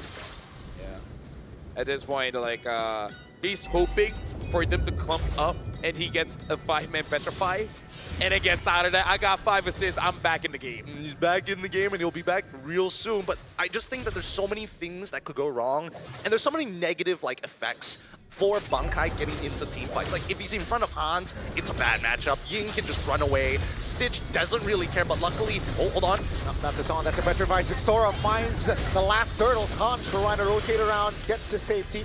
Order pop, that's a information. Uh-oh, Kenny forced to use a flicker. But take a look at Bright. Trying to get OG out of his way, but cancelled by YG. K, Blazing Duet. Does he have enough damage? Not yet! No! Clutch terrifying. Almost there. Luckily, K has the BMI. Yeah, even with the execute, it was extremely dangerous. Luckily, K's still alive after all of it. Bankai gets value out of that Petrify, and it may not be a 5-man, but it secured them the turtle, and that's a little bit of goal and EXP leaning back in towards team zone. We gotta look at Dreadnought armors coming in soon, because look at items. Bankai, do you have a Dreadnought? Because even if you're gonna get bursted down, at least you can tell your team, hey, I tried. Okay, I had some armor. It's just not enough. Oh, okay. The pause. Ref number 2, pause the game. Pause has been called. Not sure by which side just yet. I'm trying to look at the background to get a little bit of an idea, but the marshals are communicating with each other, so I can't really tell who made the first call. I think it's just asking, like, did he legit just kill me? It's like, well, that was a lot of damage. Hold on, hang on. Let me look at the items here. And okay, no wonder. Bankai's item, first item, on strike, and he only has a jerkin. He doesn't have the Dreadnought. So, And another thing that is concerning, the Hellguard has the Sea Halberd.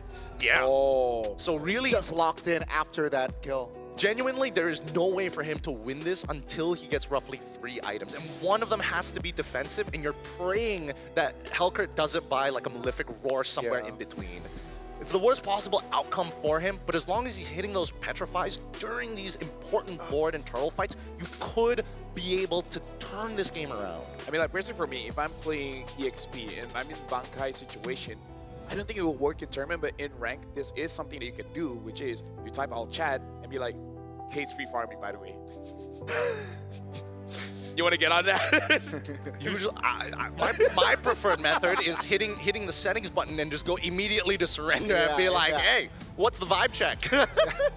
You say nothing and just be like, yes, maybe no. Yeah, but then you have teammates that the more tilted you are, the more they're like, no, we can win. Oh, it's a reject. Such a positive.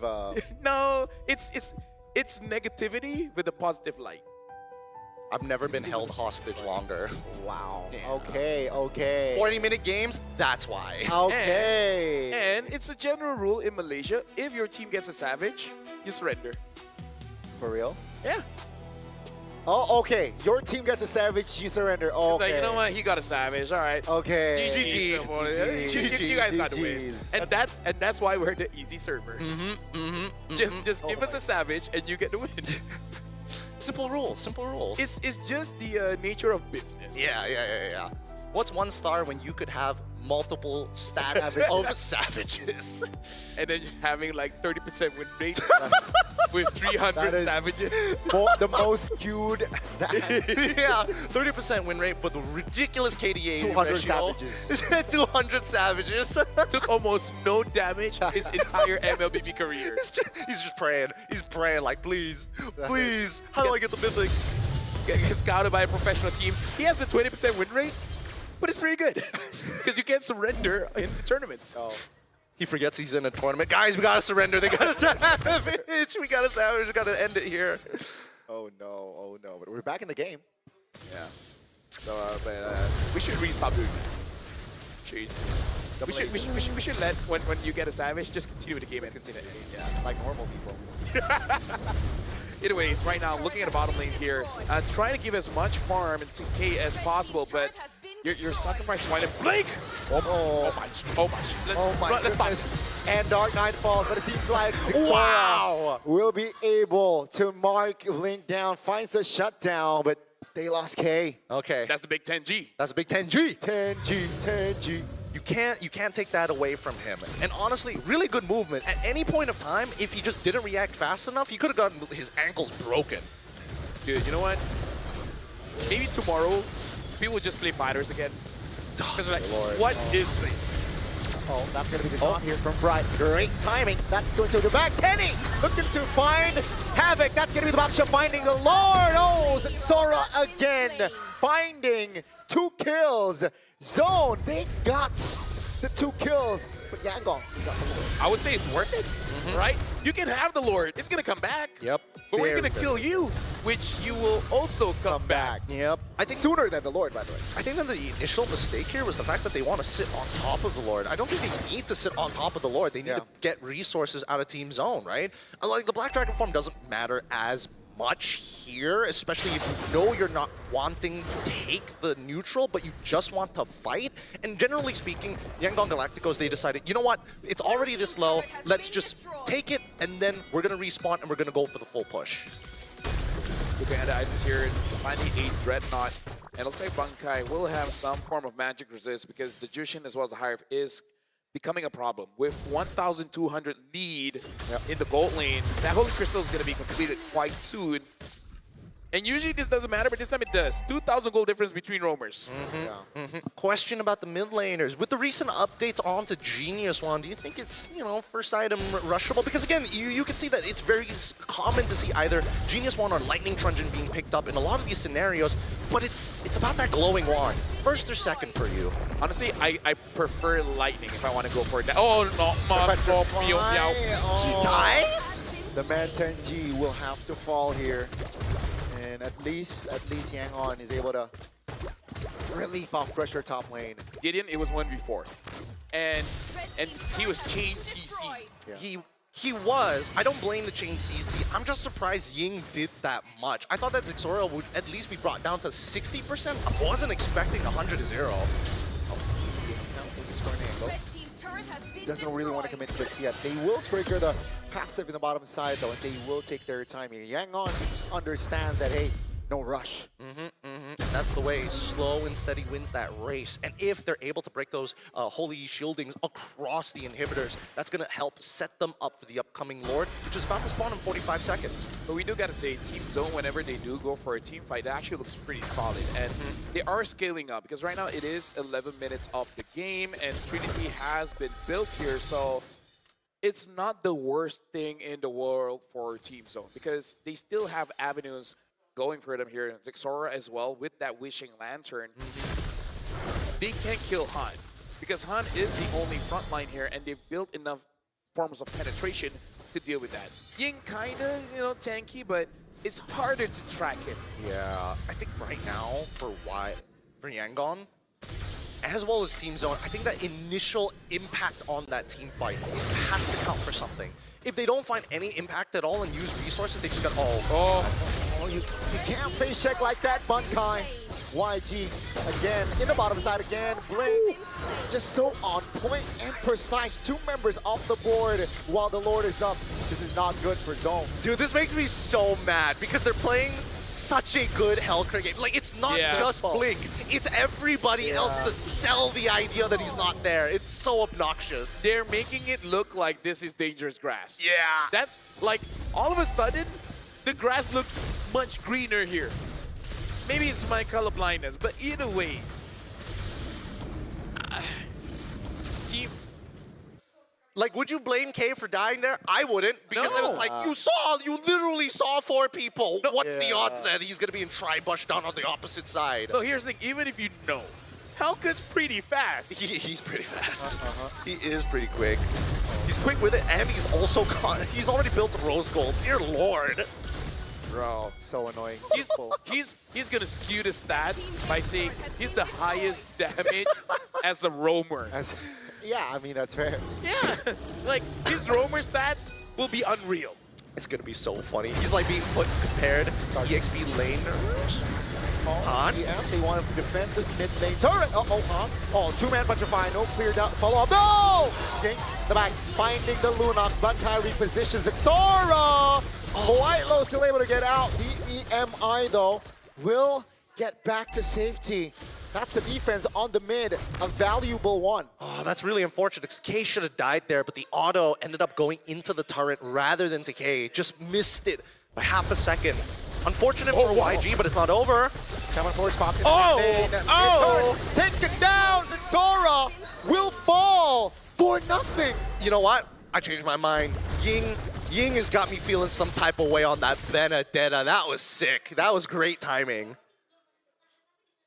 I'm speechless, dude. EXPs are great. Yangon is oh my goodness, like teams for the wildcards not having a good day today. They really aren't. Definitely, man. The last turret here will fall from the side of zone. Bankai and friends trying to hold on, trying to delay the game here while waiting Xora to get back up, but Yangon, they make it look so simple playing this game. Yeah, they're just like, I'm gonna wait in this bush, and trust me when I say, someone will walk by. And being 9-1 and 3, you can one-shot anyone. I swear to God, if I go into a public game and somebody says that to me when playing Hellcrit, I'd be upset. I'll be upset for sure. Because look at Blink, he's always in these weird off angles. And now it's starting to trigger some pattern recognition, and I hope that Team Zone starts figuring out that his usual spots, mid lane brush, tri-lane brush, and also lane brush, whether it be upper into the enemy territory or your own. I gotta say, if I was K, I think he'd be like, I wish I was a Lapu Lapu. Right? At least I can do something. Yeah. Because let me just tell you folks, it's kind of unfun if you just get one-shotted every time. No, I've been one-shotted a few times, and I'm a roamer. I can tell you guys, it's not fun. It is not great.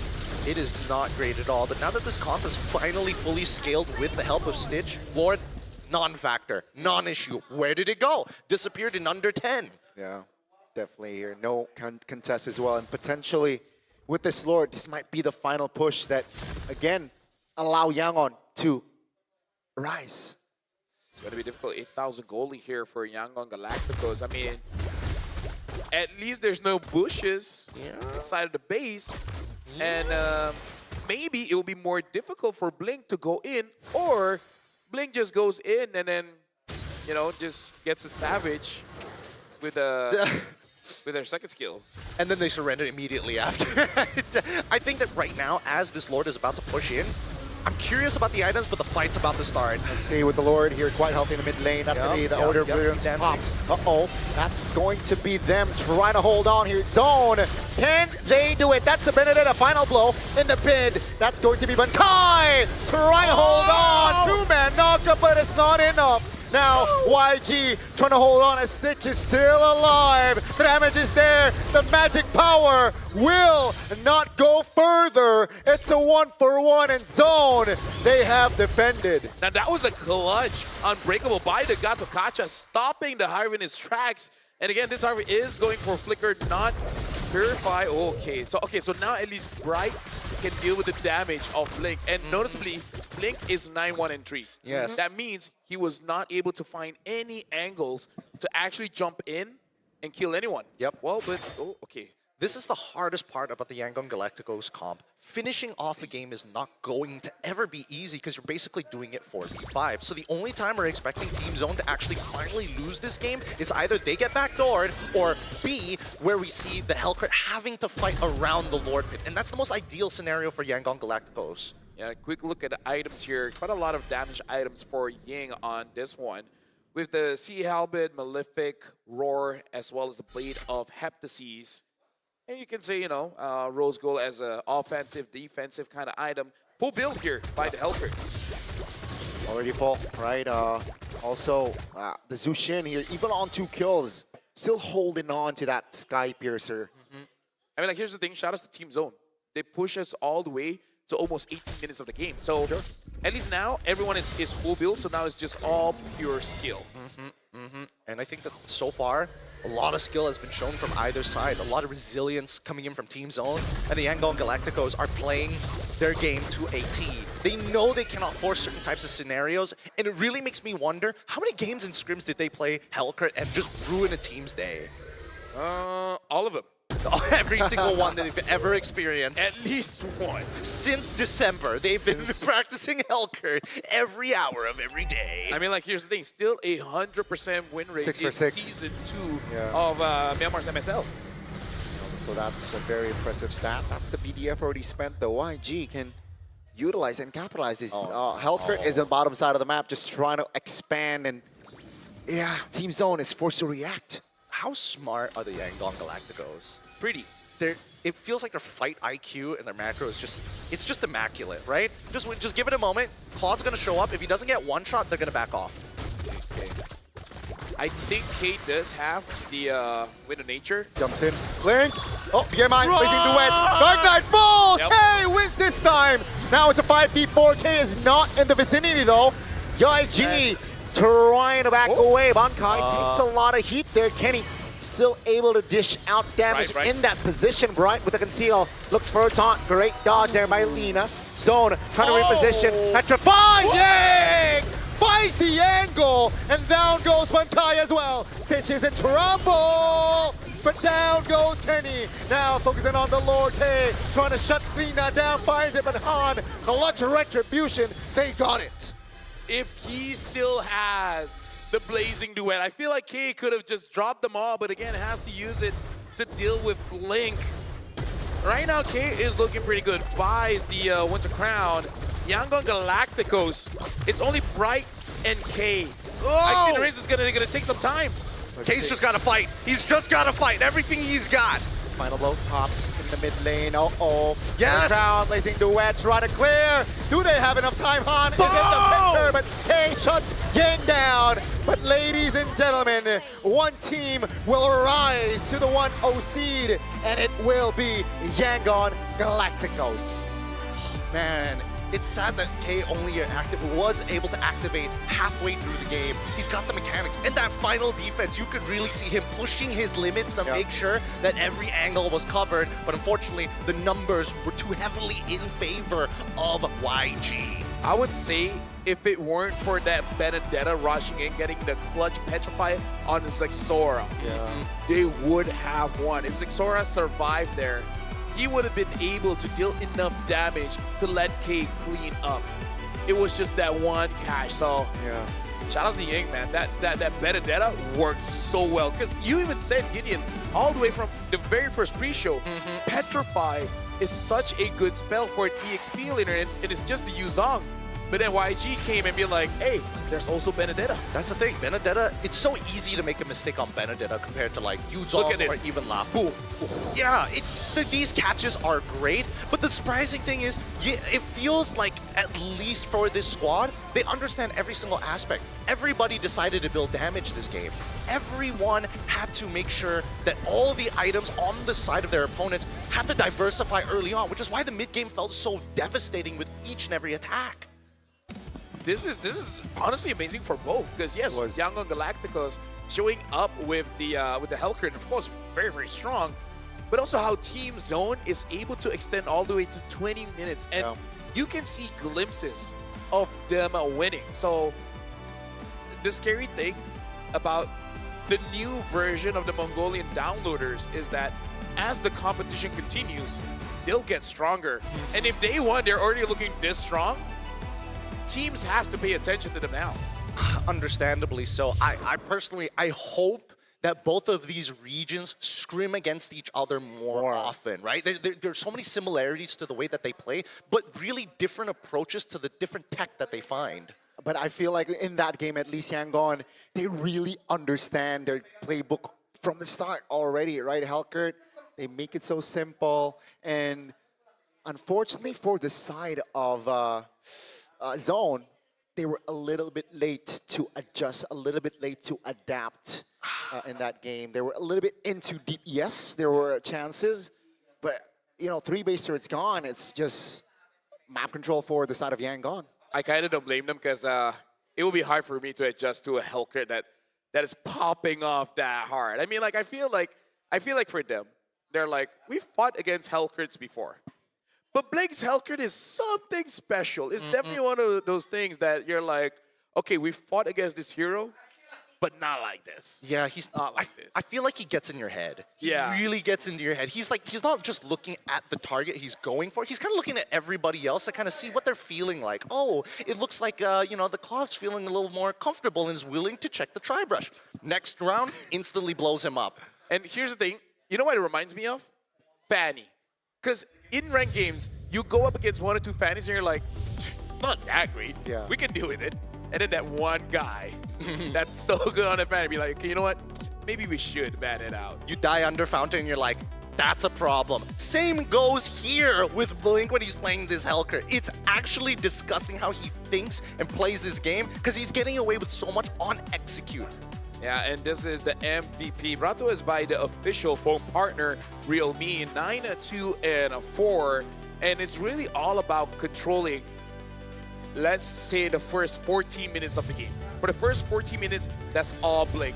Late game, he can die in a 1v1 if someone does have that with damage. nature. Yeah. And you can see even he set the tone from the early, right? He was occupying in the bottom side of the map, EXP, and after that, he was the maestro for YG in this game. And for Zone, unfortunately, it overwhelmed him. It did overwhelm them, but I think, the scarier part is when these, points in the brush get consistently contested every single time. And you can see that K was also a very big proponent as to why this game got really, really tough. Even though we were seeing that they decided to go for a layered approach. Every single time that they find an initial pick, we got to start layering other people to try and look for trades back. Finally, when you don't see the Yuzong actually get one shot, he makes plays of his own, but he can't finish them off, right? So you can see the deficit. Each step of the game, there is a point of attack for YG, and they will take every single advantage. It feels like dying to 1,000 cuts. I would say ouch, that definitely MVP performance from Blink, but my close second is Yin. Because I would say when he is involved in that fight, pivotal of actually locking down a key damage dealer and able to do a lot, because this is not the only time he caught Zexora, right? True. Even in the highlights before, we see Zexora getting caught by this Benedetta, which caused the death of this Joy. And it's something that I feel like teams want to be careful of, because I feel like this kind of got into their head where I think teams are like, we might be willing to ban out this Hellcrit, but are we willing to ban out this Benedetta? Oh yeah. And I think that there's a bigger reason why Benedetta shouldn't be banned out in comparison to the Hellcrit so far. And I think there's like, it's not like, oh, we just have to play a little bit better. There's counterplay to this.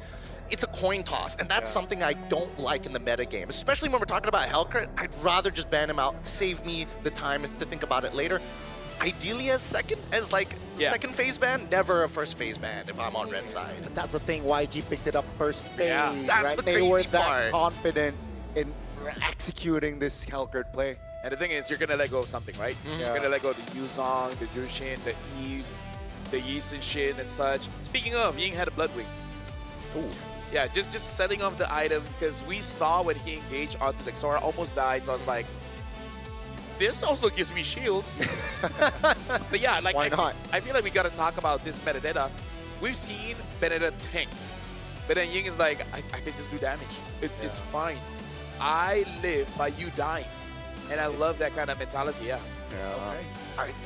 It's so good. It's so good. Let's look at this heat map, right? Because there's got to be something about his pathing, right? Looking at the way that he's controlling River, it's always, I show up into the mid lane, I'm looking for gank opportunities consistently. But funny enough, when the moments where you do actually see him like walk through lane, that's when the waves are going to be pushed in. You know what I'm seeing here? If you look at the movement, it's really going to the lanes, because he doesn't go look for the buff all that much. No, right? no. That's something that we have to notice here. He's not using this Hellcrit to pressure jungler. He's really pressuring the side laners, and more importantly, the EXP, because he doesn't even visit the gold lane that much. So maybe that's why we're seeing a lot of action, because he knows his target. He doesn't stray far away from it. He's very proactive. And keep in mind that he's also pathing in a way where it is slightly off of the jungler, right? He starts off one of the camps to build up the spikes, or even goes to the mid lane to pick up onto the spikes as well before actually going into the combat to get all 5 stingers for the insta-kill in the first place, right? And I think those are the few things that most people don't really think about. They're like, oh, I'm in the perfect position. I got no stingers. If I sit there too long, I will lose stingers. So it's about timing, and that's something that Blink has got down to a T. Yeah, I think his, again, just early game pressure was able to allow YG to get more control. You know, taking down an EXP just allows your jungler to get that first turtle and perhaps allow, you know, the domino effects is just so long. But I like that you mentioned that, like, first 15 is just like horizontal movements there. He's still going. He's still going for the horizontal. It's a 90-minute game. It's a 90-minute They want to show everything.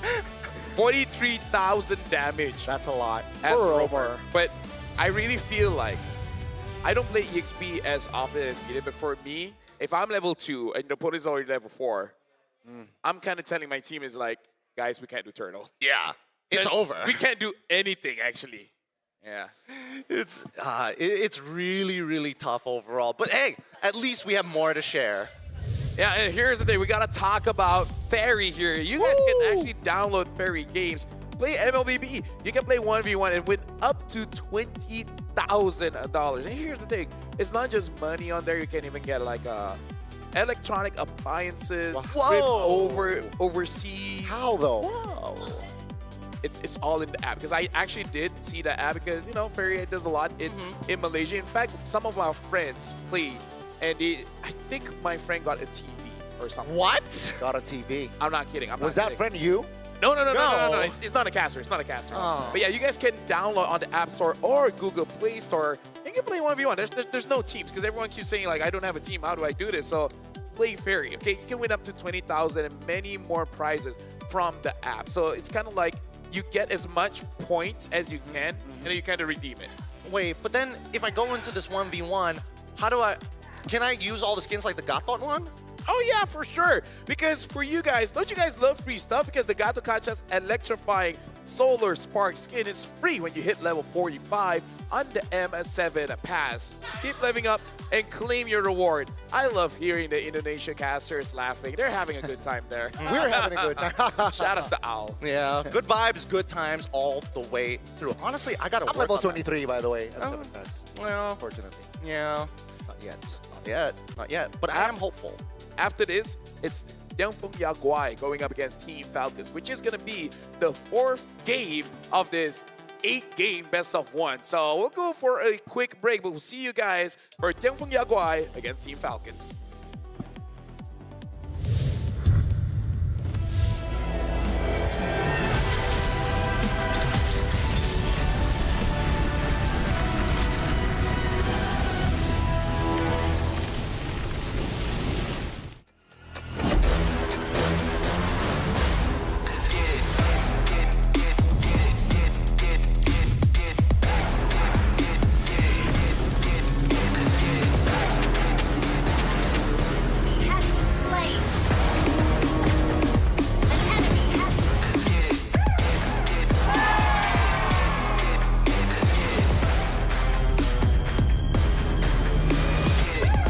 Realme 15 Pro M7 official gaming foam.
Nothing can withstand the withering. Against the endless erosion, my strength grew weaker by the day.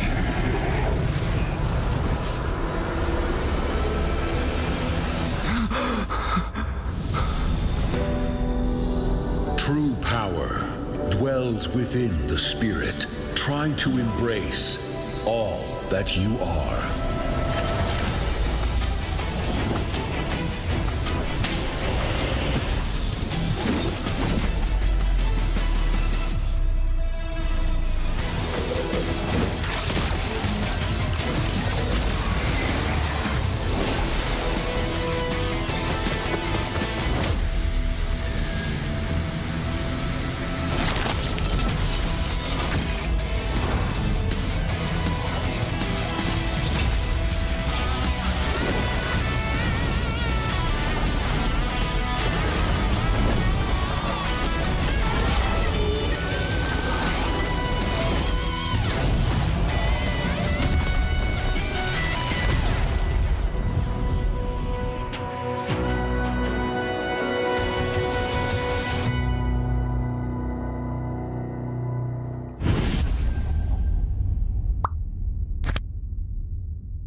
Welcome to the M7 Carnival, legend. You traveled all the way to the Land of Dawn?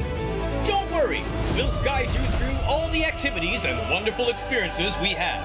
Here's everything you can do in the M7 Carnival for ticket prices as low as 20,000 rupiah.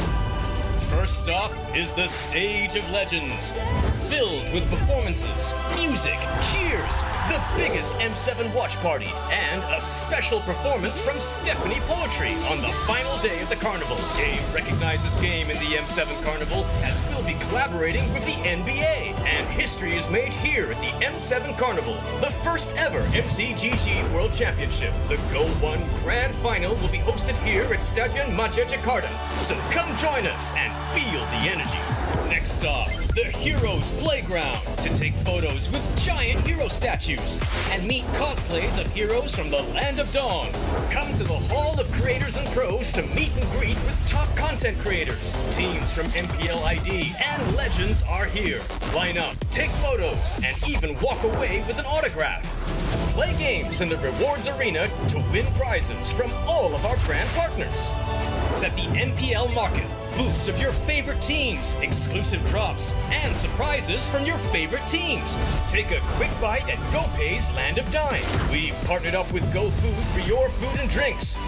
The magic map has shown us all 6 zones in the M7 Carnival. We're calling you to play, explore, and wander. Don't miss out on exclusive gifts ready for visitors worth over 2.5 billion rupiah, including M7 limited edition swag bags, exclusive merch, in-game chests, and special skins. Are you ready, legend? Get your tickets soon, because we can't wait to meet you at the M7 Carnival.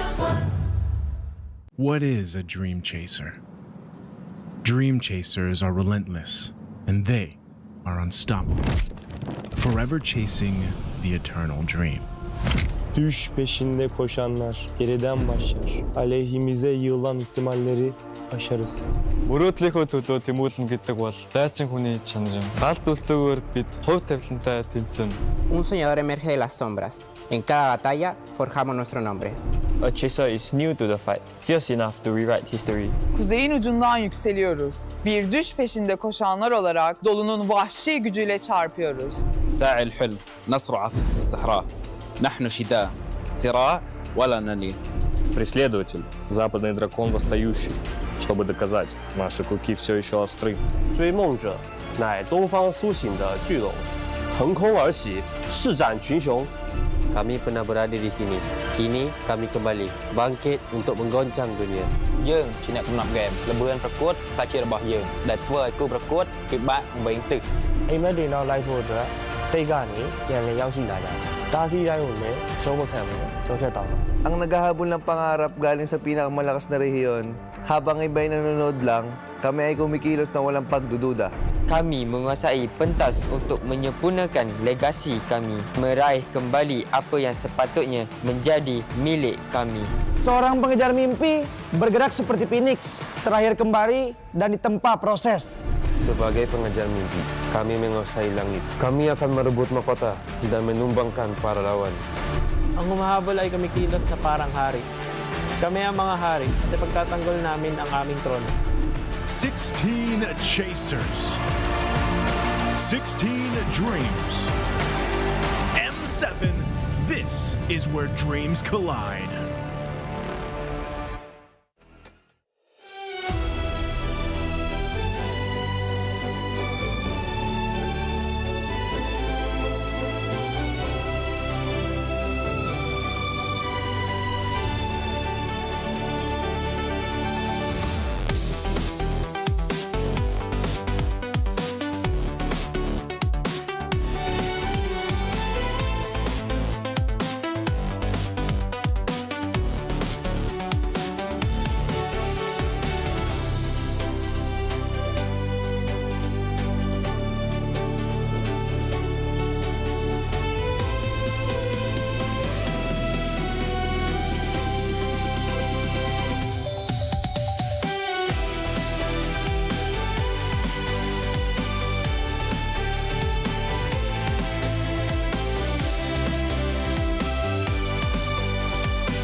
Welcome back, ladies and gentlemen. And the question we have for you guys is, what color starts with the letter L? I'm sure that's something, but we can't come up with it right now. Without light. Yeah, light is more of illumination. It's not a color. Say light blue. It's a ray. It's a ray. Yeah, light is just something without the presence of darkness. Anyways, welcome to the M7 World Championship. This is day 1 of the Swiss stage. And Hellcurt might be a thing that we have to start looking out for, because Yangon Galacticos just went up against Team Zone. And to Team Zone's credit, they hold out all the way to 20 minutes and honestly almost had opportunities to win that one. But Yangon Galacticos, man, that was an amazing showcase, Gideon. It really was. It's a great case study on how teams should utilize their Hellcurts, how Hellcurt should actually look to micromanage their stingers to make sure they have insane value throughout the game. And Gani, that was like our first, without counting good here, tank jungle. That's true. That's true. And let's see here. Was the Hellcurt open a little bit too soon or not, though? Because if that was one of the cheese picks, maybe, you know, at this stage, wasn't it too soon?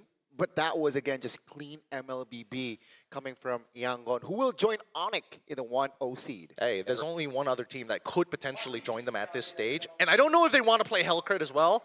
Is it the FYG? Or do you think that maybe even Falcons might go out of their way to show something new? Yeah, because we got to talk about making the most out of the breakthrough here, because both teams, Tianfeng Yaguai as well as Falcons, in the previous M series, they could not get, I believe Tianfeng Yaguai could not get out of the wildcards, and then Falcon could not get off group stage. So both teams didn't have the best of times, but I do believe that Falcons actually did quite well in the best of ones. It's just that when we start to transition to best of threes and etc., and when people started to figure out that Bruno should get banned, that's where they really started to suffer just a little bit. So both teams really want to make a breakthrough this time. Well, here, funny thing. I was in the car transport on the way from the airport, coming back to, at the very least, to the hotel. He was telling me a lot about what happened during their M6 run. And again, yes, there was a Bruno problem, but for Sunwin, especially in that mid lane, it was a very different experience. I think this time round, the meta is more suited for him with his hero pool that he has right now, but it's still a toss of the die, right? Yeah, now we got to talk about its M70 year. China rises as the next MLBB powerhouse, because I really feel like one of the bigger changes is that the China Masters played on the global patch, right? Making it much easier for them to transition into the patch that everyone else uses instead of the ones that they are more used to. And this time, they're not going through the wildcards because they became the champion. And quite an interesting one because it was through a reverse sweep, but still, the fact that it was on a global server does make it so that they're not struggling in terms of what's good now, especially because the patch, for me, is still relatively new. Yeah, at least they've caught up. I think, you know, that's the big thing. Whether before it's like, yes, they have a leg up because they're ahead in terms of the patches, but it's still different. At the end of the day, the raw execution is going to be the most important part, especially in a meta which demands you to make cool plays to actually win the game. We just got to talk about as well Super Ken and Vel, right? This is technically their homecoming here, attending their first M series. Shout out Sasa as well, ex-Onic ID, one of the coaching staff for the FYG. And let's see how will they fare going up against a team from MENA. Yeah, and honestly, they're kind of the same lineup as well for Team Falcons, except this one, they have a Boyet. So we got to look at the keys to the best of one here for Tianfeng Yaguai. Create maximum space for Super Ken to farm and snowball. And I still remember the clips is basically all around on him on that Lancelot, making crazy plays that we're all like, how do you survive that one? I think that here's the scary thing. Teams that have super junglers, whether it be Super Ken in this case, a better easy case study would also be Kazue, right? Because if they're going to play the exact same way to kind of get Kazue in these positions to make these super plays, I think that right now, Super Ken is in a phenomenal position because he has access to some players who, again, really will go out of their way to make sure that his life is easy while still securing and prioritizing power picks dedicated to their goal. Because again, Long, staple name from DFYG for all 3 consecutive years. What about boys there? Long from Malaysia, Sasa from Malaysia, Vel played in MPL Malaysia. They're looking good. I'm actually very happy to see them here. They've got, now I hope I don't jinx it. Yeah, that's the thing. That's the thing. It's always dangerous. We always hurt the ones that we love. So I think I know now. Do you hate me, Gideon? No. Borderline. I appreciate it. I'll take that. Love brings pain. Love brings pain. Think about it. Think about it. Love. If you don't feel the pain, did you really fall in love? Fair enough. Big philosophies here, but I think it's time to bring out the teams, boys.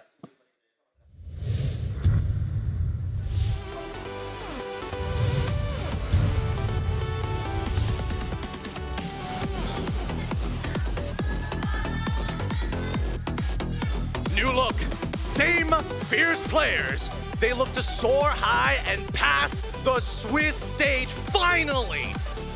But with them, their lineup of Sanji, Boyet, Kupfin, Troll, and Sano come to represent MENA under the banner. It's Falcons! Team Falcons soar!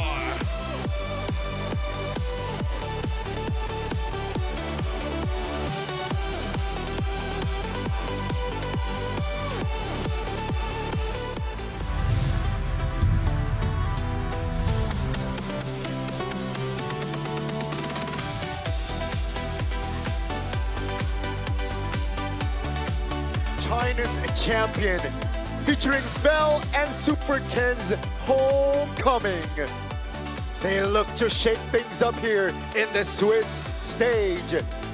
Will they be able to do it? Bell, Super Ken, Yone, Zed, and Lung. This is Jiangfen Yao Kuai.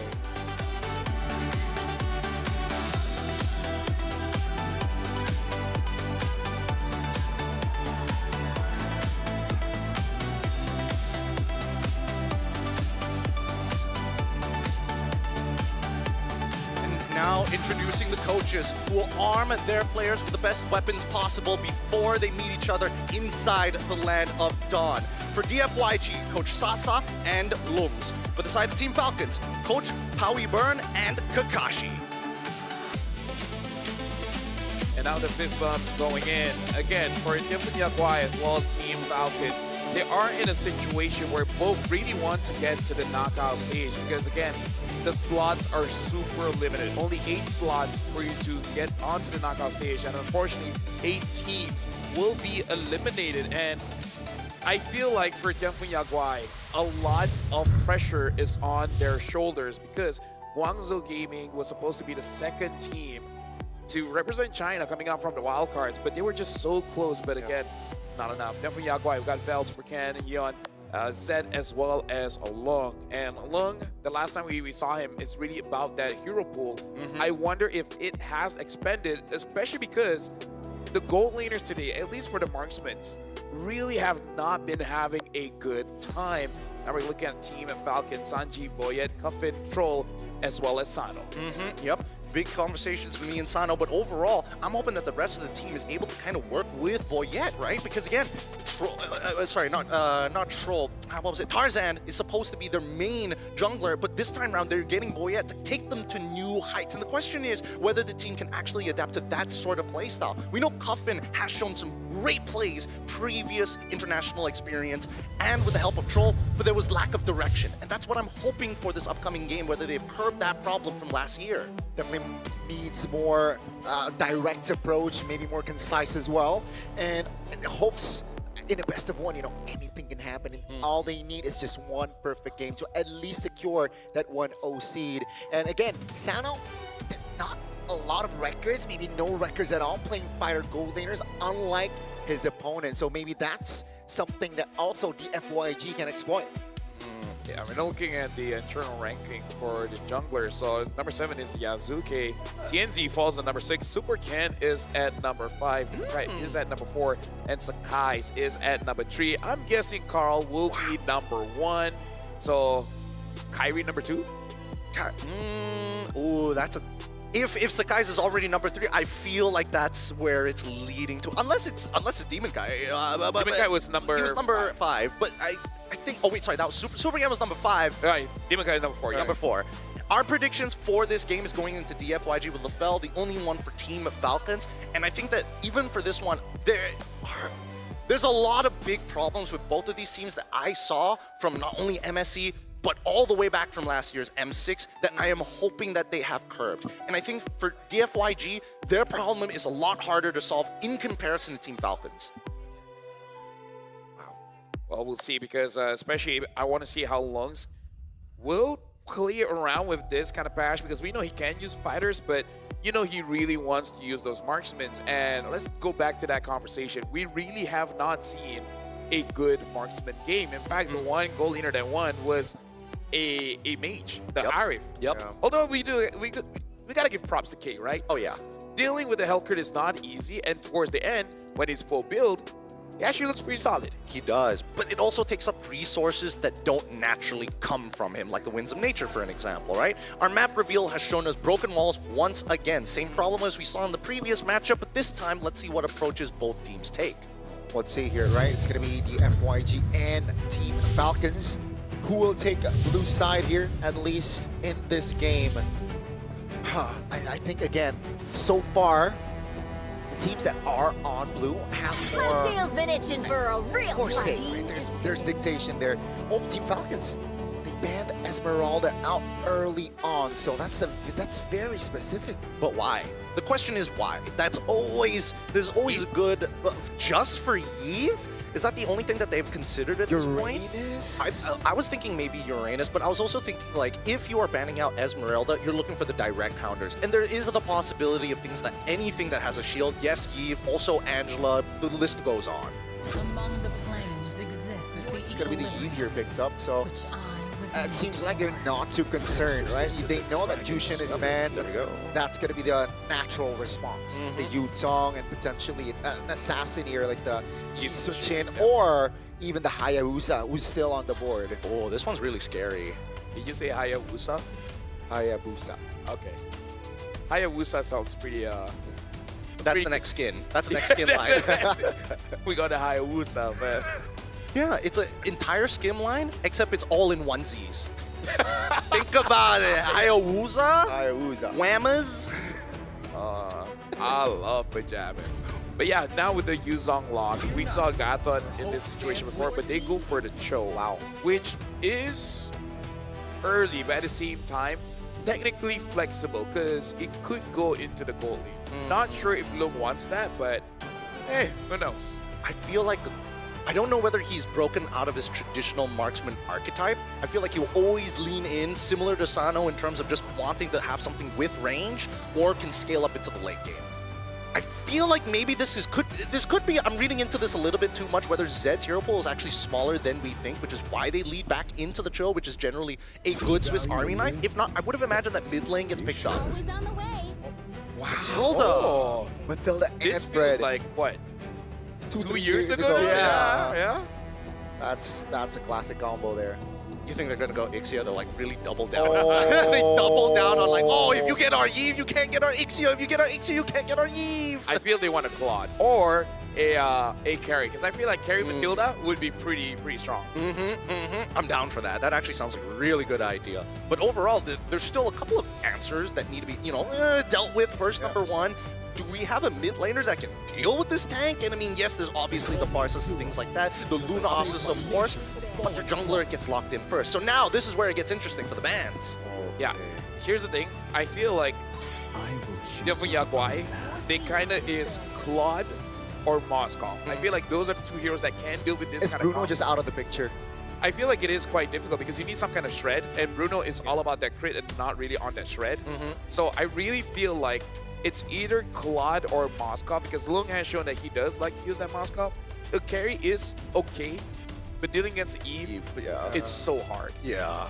I think there's a lot of potential problems that could come out of this. I feel that if Lung ends up getting something like, it limits down the pool, the Arlet is getting banned out. I mean, like, Arlet Fredrin is pretty strong, no? Yeah, with the crowd control, can definitely overwhelm that composition.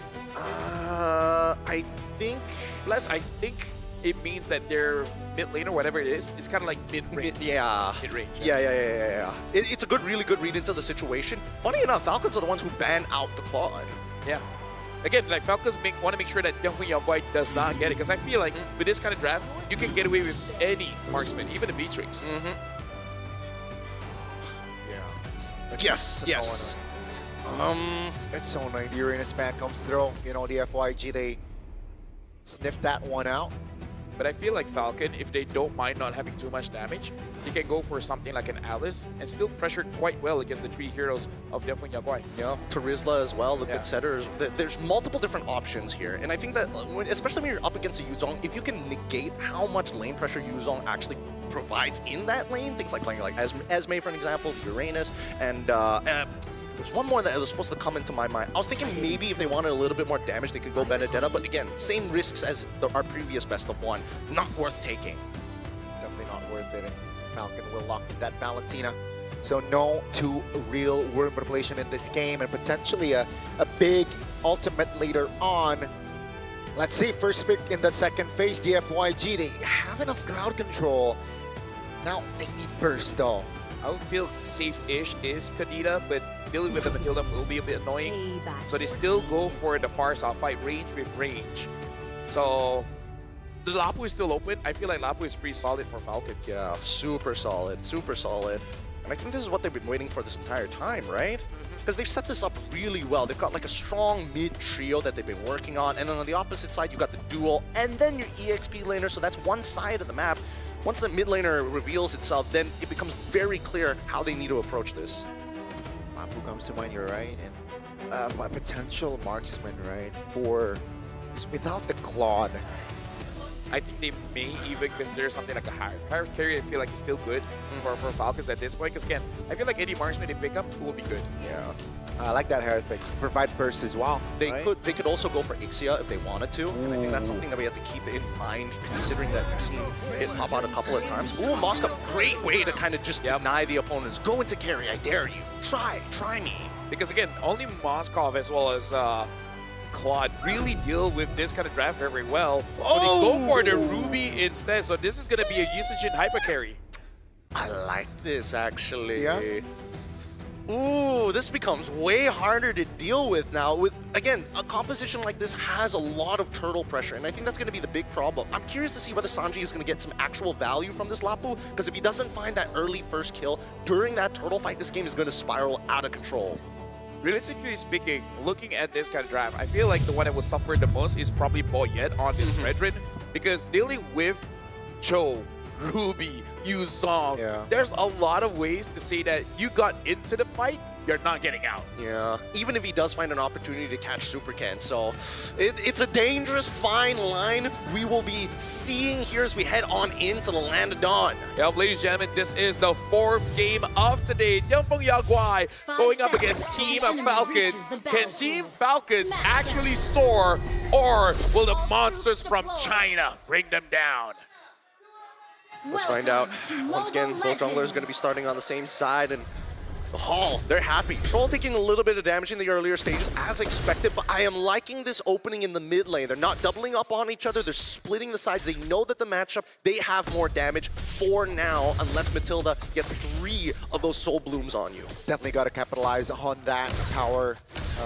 Here, Zed just providing info, right? All right, you know, Fredrin starts blue, starts purple, and the FYG can decide on what's next, pathing-wise. Yep, level 1, Vel already putting quite a lot of pressure onto Sanji, zoning him away. And yeah, before level 4, Troll taking a bit of damage, able to get out of there. Before level 4, Sanji will have trouble going up against this Yuzong. That's a Spear of Misery. Super Ken in trouble already. Boyet is on it, that's gonna be Cuffin. Picking up first blood. Zed, though, will be able to juke that one out, but that's an important kill from Falcons. Yeah, extremely important kill. And honestly, they lost so little for it as well, right? In terms of Sano, he only misses out on 1 minion, and considering that he was able to get an assist off of that is still worth his time. He doesn't care if level 4 happens, he just needs to not interact with Lung and just slowly farm back up. I'm surprised he did go for the Master Assassin though, but hey, that's just me. Yeah, I feel like we got to shout out Howie Bum here from Team Falcons. Understanding, okay, against Super Ken on this Yusun Shin, he wanted to take some camps away. So make sure both side lanes, right? Sanji as well as Sano, be ready to help out if needed. And Sano was on that. Okay. Wait, what? Whoa, Zed? Oh, wow. Huh? Zed? He wants to see if the camera's on him. Okay. And I feel like the direction, I think it's like, okay, I think they're looking at me, guys. I can tell. I can tell. Oh, man. Good amount of ults here already being used. Vel even preemptively used the Black Dragon form, even though he did have the information necessary to get out of there. Oh! That's a stun. That's all the damage. 3 reinforcements. That's a taunt. Vel! Trying to hold on, but it seems like 3 members just too much. This is a weird series of events for Tianfeng Yaguai, but it's alright, you know, it's okay. We saw how Onyx ID, you know, in the early game, make some mistakes as a team, but then they recover after, 15. Yeah, 15, some say 22 minutes of the game. Oh man, that's like 13 and 20 minutes away. It's gonna take so long before that point. It's just agony. But at least it's just a 2-0, right? The gold lead is barely negligible, and it's still jumping between the 2 teams. And Super again, just wait. Oh, okay. Boyet with a drive-by, dude. That was swag. Shout out Troll too, right? With the guiding win. Yeah, that was great. Yeah, Super Ken probably like, I don't see a Frederick, do you? nah, you're good. Boom, Frederick jumps in. It's like, that was the fastest Frederick I ever seen. Was that Frederick or Superman? God, it is so fast. So very, very fast. In terms of first item purchase, oh, wait, hold on. Why does, he was able to find that kill earlier. Slight lead there, completes his tier 2 boots as he wants to go into the War Axe. Hunter Strike first Fury Hammer already completed by Bell. Only a component though. I'm not sure if he wants to finish it. Considering the lineup that he's playing against, you might as well, because they're all generally squishy other than the Fredrin. Yeah. Right now, either ways, again, because of the goal is not all that much different, no one is really getting punished, and the important thing is for Supercan to get his items. Real world relation, that's also the certainly Eagle locking Super Ken down. Another well done executed there. Team fight. And the coordination is insane from Team Falcon. You want to hear my analysis? I feel like Mirko was glazing Super Ken a bit before the game, and it's costing him. I feel like Mirko just be quiet for a while, and they were all good. This is some real meta stuff right now. He's in the back just freaking out. I was like, how does he know? Oh, kick! Onto a Troll. That's a taunt. That's Troll take him down. But that's all about it. Boyet will take the purple. Buff still. This is what I learned. Sometimes it's outside of the game. See, once we do the analysis, he gets his first kill. I sure hope. Coincidence? I sure wish not. I sure wish Mirko's vlogging this, and the whole time he's silent. As soon as he speaks, that's when it happens. Oh, the opposite is just as true. But with 7 seconds left on the clock before the next, at least orange buff comes back up, you notice that both Falcons and as well as Dianfu and Yang they realize that they've hit a break point. First item is going to pretty much decide how these upcoming fights are going to work. Oh, that's another kick on towards one. Will they have enough damage with the Petrify? Bell will take Sanji down. So that's like a warning sign for Falcons not to overextend. I mean, yes, but also Bell is taking advantage of some Yuzong tech here. Most people are like, oh, the problem with Yuzong is that his dash is always a fixed distance. Not if you jump into a wall that's longer than your dash, then it looks like you basically jumped on the spot. Yeah. And last of the races for Troll. So next time that happens, Troll probably will give enough shield and heal to make sure that whoever gets isolated will be able to survive. Unless you're Sano. But other than that, you should be okay. Wait, for a dive here. A 3v2, potentially. Feather Airstrike spent, but calm, composed Sano will able to defend and clear the wave bottom side. Yeah, very good movements here. And this also deters Super Ken from actually trying to go for an invasion of his own. But yet, as long as he maintains his gold against Super Ken, that's great. But eventually, they need to make something happen, and they might find it here. Oh, that's a flicker early one from Yone. Well, yet again, just takes it away. Oh, that's an engage there by Zed. Take a look at the FYG's positioning though. From the flanks, long jumps in. That's the stun that Ruby can provide. Spear of Destruction finds its mark, but it seems like Sanji will be taken down. That's a Petrify. Sano takes the turret, but DFYG holds on. Yeah, honestly, that was good coming in from Yiwan because he was definitely caught the moment he found Boyet, but able to get away. That's good.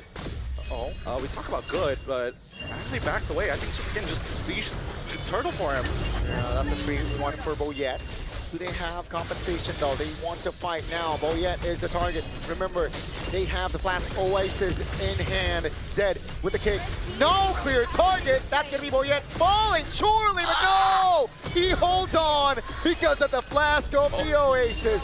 Now, finally, with the help of the Farsa, he falls down, but that's still a triple from Cuffin. Yeah, and everything that could have gone wrong went wrong. Yiwan is fighting his hardest, and a Spear of Destruction. Super Ken, he's out. Oh! Perfect timing on the Traceless, but it seems like Sanji isn't able to close that gap. He survives. Indonesian crowd loving it. Loving the fact that he makes it out with 1 HP, but it doesn't change the fact that Team Falcons now have momentum on their side as they're looking to break up the mid-tier 1.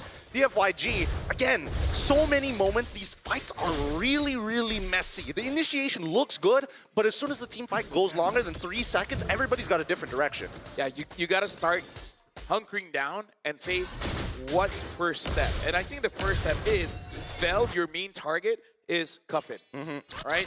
Sano eventually will become a problem, but right now Cuffin is the problem, especially because he does have 4-0 and 1. So that shutdown goal will be something that Dianfu Yaguai can really utilize to complete their items here. So I feel like that's step number 1. Get on to Cuffin, and then make sure you don't waste your resources on people that just takes too much of it, like Boyet. We saw every single member from Tianfeng Yangguai wants to get Boyet. He's the jungler, yes, but he is a veteran that's 0, 1, and 5. At that point, it was 0, 0, and 5, right? So it really makes no sense, especially because the turtle was already done. Yep. You're not contesting for anything. So they gotta go down and be like, okay, what's really important and what's less important. The priority has to be on point here. They have to talk about this. They really need to decide what those priorities are now so that everybody can be on the same page when the fight actually occurs. Oracle already purchased by Vel at this point. This next upcoming neutral objective is going to be really hard to contest for Tianfeng Yangguai now. So it's all about pushing and pulling, right? They're waiting for the key components to come out first. And obviously, Cuffin would be nice to take out first, but he's got Purify, so we got to do a little bit of push and pull. That's the thing. The coordination from Zed and Vel needs to be on point here. BDF is the call. Take a look at the Lord here. Below 50%. That's going to be Sanji. Misses the stun. Super can't find that Lord. Now, will they look for more? Lung Conte. That's going to be him. Trying to buy time for his team as Cuffin finally finds the unstoppable. Super can't traceless outside with Vel. Trying to buy time, perhaps looks for a kill, but in the mid lane, you can see action between the mid laners, but wings by wings, back to safety. Yep, Cuffin doing a really good job at using his lead to be oppressive against E1, who technically, as of right now, is only the second strongest scaled up hero in the composition of DFYG. Other than Supercan, everybody else is just a tier below when it comes down to the scaling. With the Lord push though, this could pull this back for Tianfeng Yangguai. Great comms between Vel and Supercan. Yeah, Sano has to be careful now because Yuan just finished his Genius 1. And now at level 10, that's quite a lot of stacking onto that, you know, reducing of the defense. So it's going to hurt the Moskov quite a bit. As they dance around. Where can he find? They don't even want to split themselves up to try and catch that bot wave. They're willing to sacrifice mid and bot tier 1. I don't think Cuffin has used his Purify to this point, right? Not really, at least from the side of DFYG.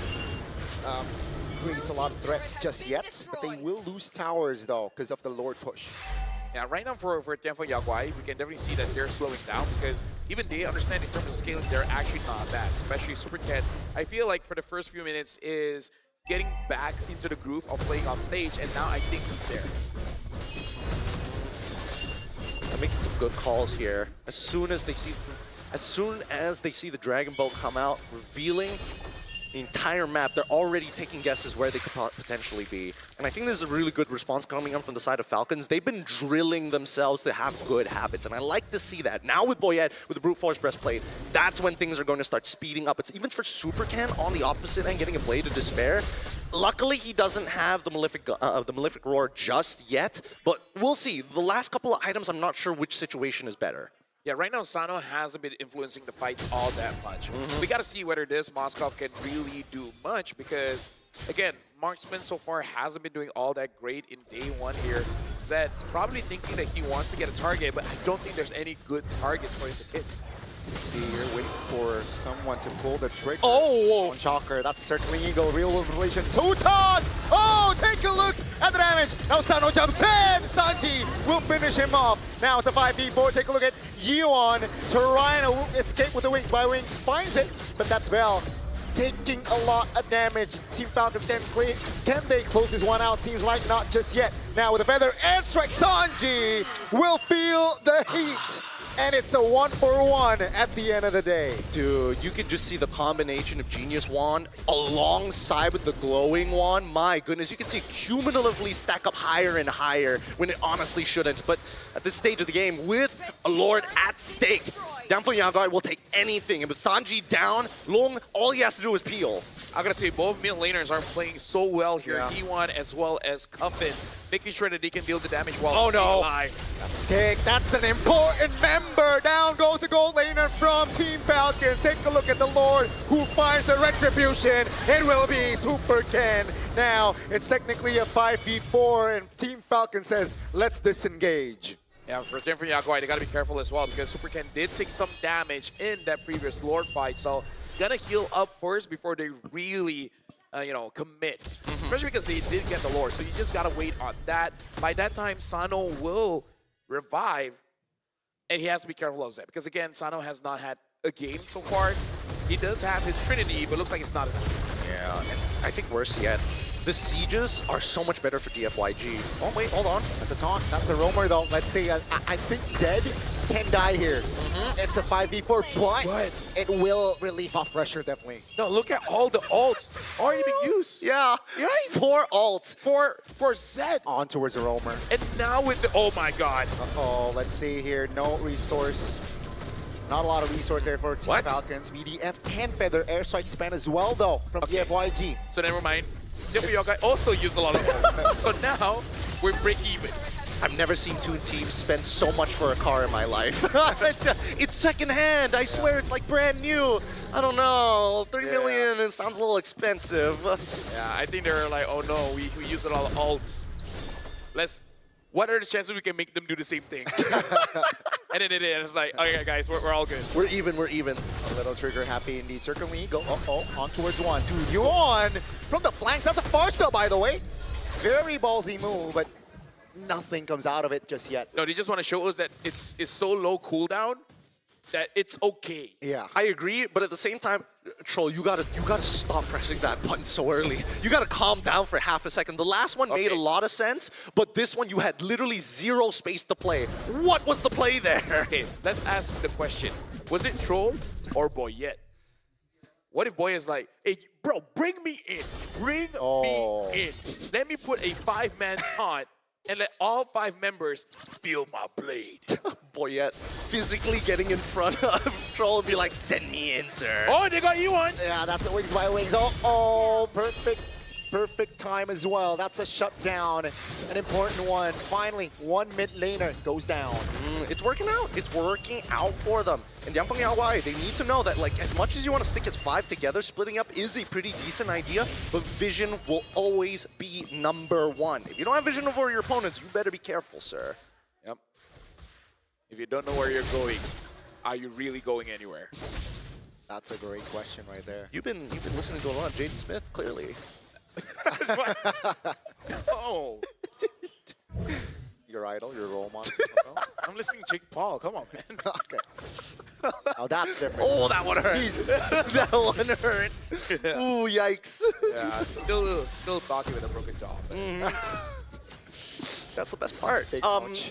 With the mid lane already shoved in, wait, hold on, what are the state of the waves? Neutral, mid's getting shoved in right now. They're holding mid prio while they let Falcons take care of it. Sano already getting the winds of nature. I don't think this is a good idea.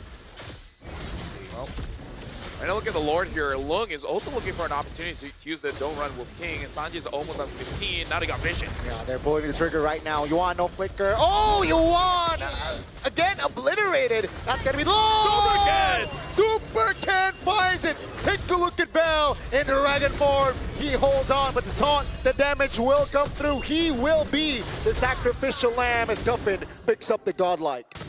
I mean, like, at that point, that was as 50-50 as he can get. I was looking at the junglers. I don't think either were really stunned up. Vel, he let it be a 50-50. He's like, I'm going to deal with Sano. You guys got to deal with Boyette. And then Super Ken's like, I got you. I super got you. Or I can do this. Whichever is his tagline. God, it feels good that Super Ken is kind of finding back that form when he first made his debut with the lineup of Neutron. And I think that, whoa, Zed really going out of his way here. Yeah, has the immortality, but will lose his immortality. I believe. Oh, bought enough time. He still keeps his immortality. No, but no, never mind. Spoke too soon. Cast a curse. But yeah, that was an attempt from Team Falcons. Hey, 70 minutes now in the game. Oh, dude, this whole day is just going to be 20 minutes plus. Hopefully. Yeah, hopefully, because that's 4 more. And if the experience is not the same, I feel so bad for the next shift. Oh my goodness, they'd be missing out so much of the M7 experience. They need to feel what we feel. If not, why are they even here, you know? Yeah. You can jinx it. Say they have 10-minute games, you know, maybe then. You know what? They'll have 5-minute games. Even better. I love that. Okay. Great. I have that power, LaFell. I like that Gani went from Boot Boy Gani to be like, you know what? Jinx them. Just jinx them. Oh, man. Once again, The big problem when we see both teams playing so tight, so close, when there's such a big map and they're scared to make big mistakes, not a lot of action actually happens, right? It's all about just posturing against your opponent, trying to see whether they stick their toes out a little too far and taking those small little bits of flesh, and hopefully it surmounts to something. I feel like that works better for CFU. Ooh. The Sharks, right? But do Sharks bite toes? They will... I know this. Let me just dig the archives. I know this. Because I feel like Sharks, once they taste blood... Smell blood, yeah. That's the thing. They can smell blood from like, what, 5 kilometers away, and when, ideally, they want to one-shot, one-kill their prey. That's why the Great Whites come up from the bottom and go at like Mach 5 at you. Especially seals, because those things go flying. Oh, sorry. What was that? LaFell. What was that? I'm sorry. Dude, okay. I was thinking of how a seal would sound, and I accidentally voiced it out. Blop, blop. No, that was the sound? Man's literally... Look, I've never seen a seal. I could be wrong. You haven't seen a seal? I mean, I've seen it, but not in real life. Not IRL. Have you seen... Oh, he said IRL again. Oh my God. It's messing with you. He's messing with you. He's getting in your head. I'm getting better at 6'7", but now IRL just wow. Really? Okay. Dude, dude, look at the people I'm hanging out with. Everyone keeps 6'7"ing me. That's true. That's true. That's fair. That's fair. That's true. Look at Michelle. I'm just asking. What's wrong? No, nothing's wrong with Look, You're they're right. praying. They are. But for who? I don't know. Team Falcons, I guess. No? Yeah, right. Are they going to be religiously tied, or is it just Indo Pride? Oh, the fight begins! They pull the trigger. Circle Eagle shoots back. Super Cannon trouble. That's a winner crown. Pop. SOD. That's Atlanta, I believe. That's going to be Super Cannon trouble. Yo. That's a kick. Super Cannon. Faceless toughen down. The Boyette finds the Lord, but that's going to be scattered all over. Bell can hold on. Boyette has immortality. EFYG. They will find Guffin, but they lose out on the Lord's head. No pick, I believe. That's going to be DFYG. Trying to find compensation in the back. That Sano loses immortality. Whiting win. Sanji stunned up. The damage will come through. Down goes the Lapu Lapu. Oh my God, bro. Never mind. Bro. Roll is there to save Sanji. Team Falcons refuses to die. Petition to get rid of Flask of the Oasis. That is crazy. This item's disgusting. And I hate the fact that Troll is doing so much. Wait, hold on. Are they gonna go for more? No, I mean, they gotta deal with the Lord, right? Okay, Boyette, let's I know you got Troll. I know that you got your delivery service, but like mid lane's wide open. You can just open up the map. At this point, it's not just delivery, it's insurance. But they don't want to pay out, so they make sure you don't die. Insurance, but they care. Yeah. Okay, SOD lands. The Lord touches the base turret bottom side. So it's a defense, right? We are going to, I believe, 25 minutes.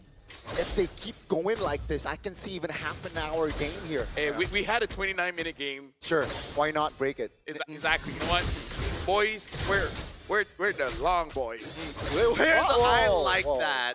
I like that a lot. And Yeah, if we're all super fans of DFYG's assistant coach, we could all be the Lungs boys. I will be just for the sake of that. Okay, the Lungs boys. With the Lung boys. They already have 2 Lungs.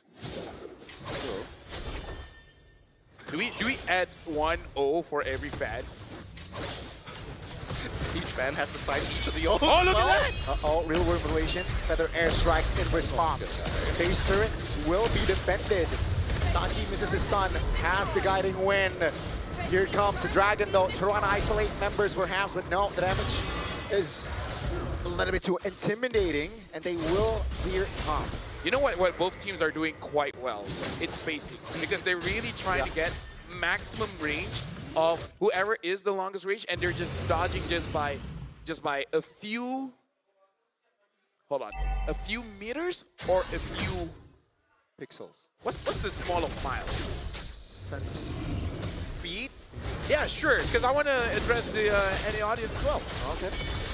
We got to handle both metrics. Guiding window, circling eagle. That's a flicker from the Fox. Juicy card, and down goes Yuan. Now Team Falcons, they want this fight. It's 5v4. Down goes Bell In the back, Super Ken zoned out by Sanji. Black Dragon form off the map, but down goes the members of DFYG as they look to disengage. But the damage from Team Falcons is more than enough to take 2 members down. This is so upsetting. Dude, Troll is having the time of his life here. It's actually crazy how sustainable this competition Yeah, look at that shield. Wow. Look at Troll's shield, bro. Troll's shield is bigger than his life total. No wonder they banned Esmeralda. This sucks. What do you do? What do you even do against this? Oh no. This is not looking good for Yao. Oh no. Why? Oh. He lands as well. Don't do it. They don't want to do it. They want to play patiently. It will be up in 10 seconds or so, 15 seconds, so they can play around it. Yeah, but still, it felt like forever since we see healers coming into the game. Red and Matilda combination as well. Yeah. It has been a hot second, don't get me wrong, but I don't know. There's a lot to be said about these games. There's not as many forced errors I was hoping to see, because again, oddly enough, Team Falcons and Liangfeng Yaoguai play extremely similarly. They have like really intense ideas about how to 5v5 and how to probe their opponents. Even their map movements across, I think that Liangfeng Yaoguai is much better at doing the objective coordination between EXP and jungle. But I think that Falcons is much better at an overall team fight perspective. This is the problem for Liangfeng Yaoguai. Super Ken needs space to deal free damage. Yeah. He's not been given that. And for Team Falcons, they're playing hide and seek with Yiwan. The moment Yiwan gets taken down, it's I got nothing clever to say. They just win. I think you know, it's just layered. Yiwan, if the flicker is triggered, they're keeping tabs, right? Yeah. Falcons, and that's when they really commit on towards a move on towards Yiwan. Is this the last push? That's gonna be Super Ken locked in the mid lane. For now, they have defended their base turret very well. Because Yuan was able to actually get onto Cuffit, which forced him to stop the real-world manipulation. Which is totally fine, because now they're in Feathered Airstrike, they guarantee at least 1 inhibitor, and on that second wave, they're hoping that they can pressure Yi1 enough so he at least moves far enough so they can get this mid-tier 1 as well. They will get it. They will not be able to defend here from the side of DFYG. Feathered Airstrike just to zone and relief off pressure. They lose 2 base turrets though. Yeah, worried just a little bit because Super Cat almost died just dealing with the Lord. That shows how difficult the situation is in that game. 3-man taunts by Boyet! Take a look at the back though, Belts, run his own up members. Boyet still has immortality. Winner crown, but Sanji's there. Can he do it? That's gonna be Team Falcons now trying to provide the damage. Feather Airstrike is there to provide cover. Down goes Vel. Regardless, it's still a 5v4. Instant item swaps coming in from both sides. It's down to the wire. Super Ken somehow lives while Vel gives up his life, but a great initiation from both Zed as well as Long to get the space necessary. But with missing inhibitors, this Lord just does not seem takeable unless Super Ken does the play that he's done for so many times. You just got to steal that Lord. At this point, it's really just a play on Micro, man, who is the best at using their individual heroes. And like I said, all those item swapping, minions are coming in. The Lord's getting low. Oh, deleted Yuan. And again, not a good sign for the FYGZ now isolated in the back. Lung taking a lot of heat as 1 by 1. They are on a manhunt and they want to wipe the FYG out before taking on the main crystal. I don't think the Yaguai can protect this one, man. Not in a minute. Yi1 is 50 seconds away. I mean, they've got Vel, and that could buy them 20 seconds. But again, wave clear is the biggest problem right now. Team Falcons, the base is wide open practically, and they will look to join the 1-0 seed as they did not just soar, they will rise to that seed again. They will wipe the members out, and they will take the main base. God, LaFell, you're so good at coming up with who's gonna win at the match at the end. Your predictions have been so accurate. It's crazy.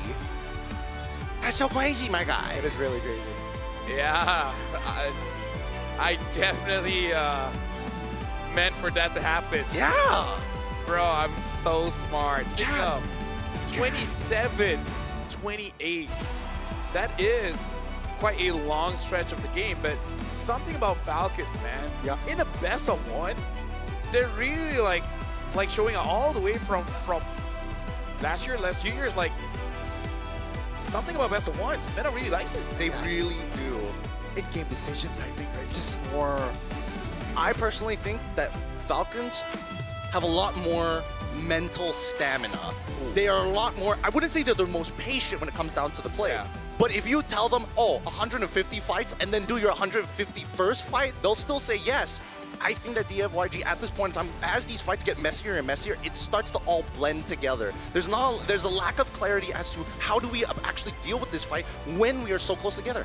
The fact that Boyet was able to find a three to four man pawn, why are you in that choke point in the first place? Yeah, I feel like they're able to have this kind of, I would say, tankiness when it comes to their mental. It's because something that you can say about the meta teams is that they can handle the heat. Mm-hmm. They can. Yes.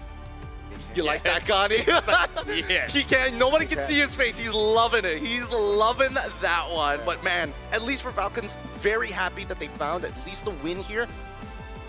You think the second match for them is going to be harder than this one? Because, I don't know. The way that I see that game, it's not a good showing, but in that round two, you start filtering out the teams who are like, I'm just not ready for this stage, compared to teams who are like, all right, let's do this again. Something that I do want to say about Team Falcons right now, this is the good and bad, which is they found an identity, right? Yeah. We're just kind of worried if it's just one identity, because we saw the Esmeralda ban, and it's good to ban out when you do want to use an even. Now, we see one of the reasons is because of that Matilda as well. So I think that is something that teams will start to be prepared for. Maybe they will let the heroes go and then just try to play around it, because Troll on that Matilda was actually pretty good. And even though, yes, we're like, you just keep throwing out your ults for no reason, but at the same time, it does create that mental pressure, and it becomes like, we can do this all day, but can you? Yeah, that's the thing, right? I think their approach is really, they prepared for this, right? It's similar to that Hellcat first phase pick, where they're really confident in executing it properly. And so, also the same with this case. I think the Matilda Fred, they picked it up, doesn't really care with their matchup later on, and they were able to, even though it's a long game, but they made it to pull through. Yeah, and let's look at our MVP of this game. Thanks to our official gaming phone, going to be the real me. Give it up for our MVP, Troll, on this Matilda. As much as I'm like, ooh, boy, I did a good job, Troll on this pick, really nasty with it overall. Generally, when you are playing the Matilda, I feel like a lot of the game isn't on you, because you need to trust that your teammate presses the button. So right now, the question for you, honestly, both of you, which would you rather face? The Matilda or the Hellcat? Wow. Right? Like, it makes you think like, oh, Matilda. You'd rather face the Matilda? Yeah, I'd rather face the Matilda. Okay. You know With what? the flask of the Oasis. No, hold on. Let's put this into perspective. Gonnie's a roam main. Yeah. And what are you? I'm an EXP main. Yeah, so, different perspective. Someone like if you ask the goal later, they'll be like, give me Matilda all day, I don't care. Do not. That's true. I do not want a Hellcat. As a roamer, I dislike Matilda. Yeah, no, I agree with you. We don't care about Hellcat.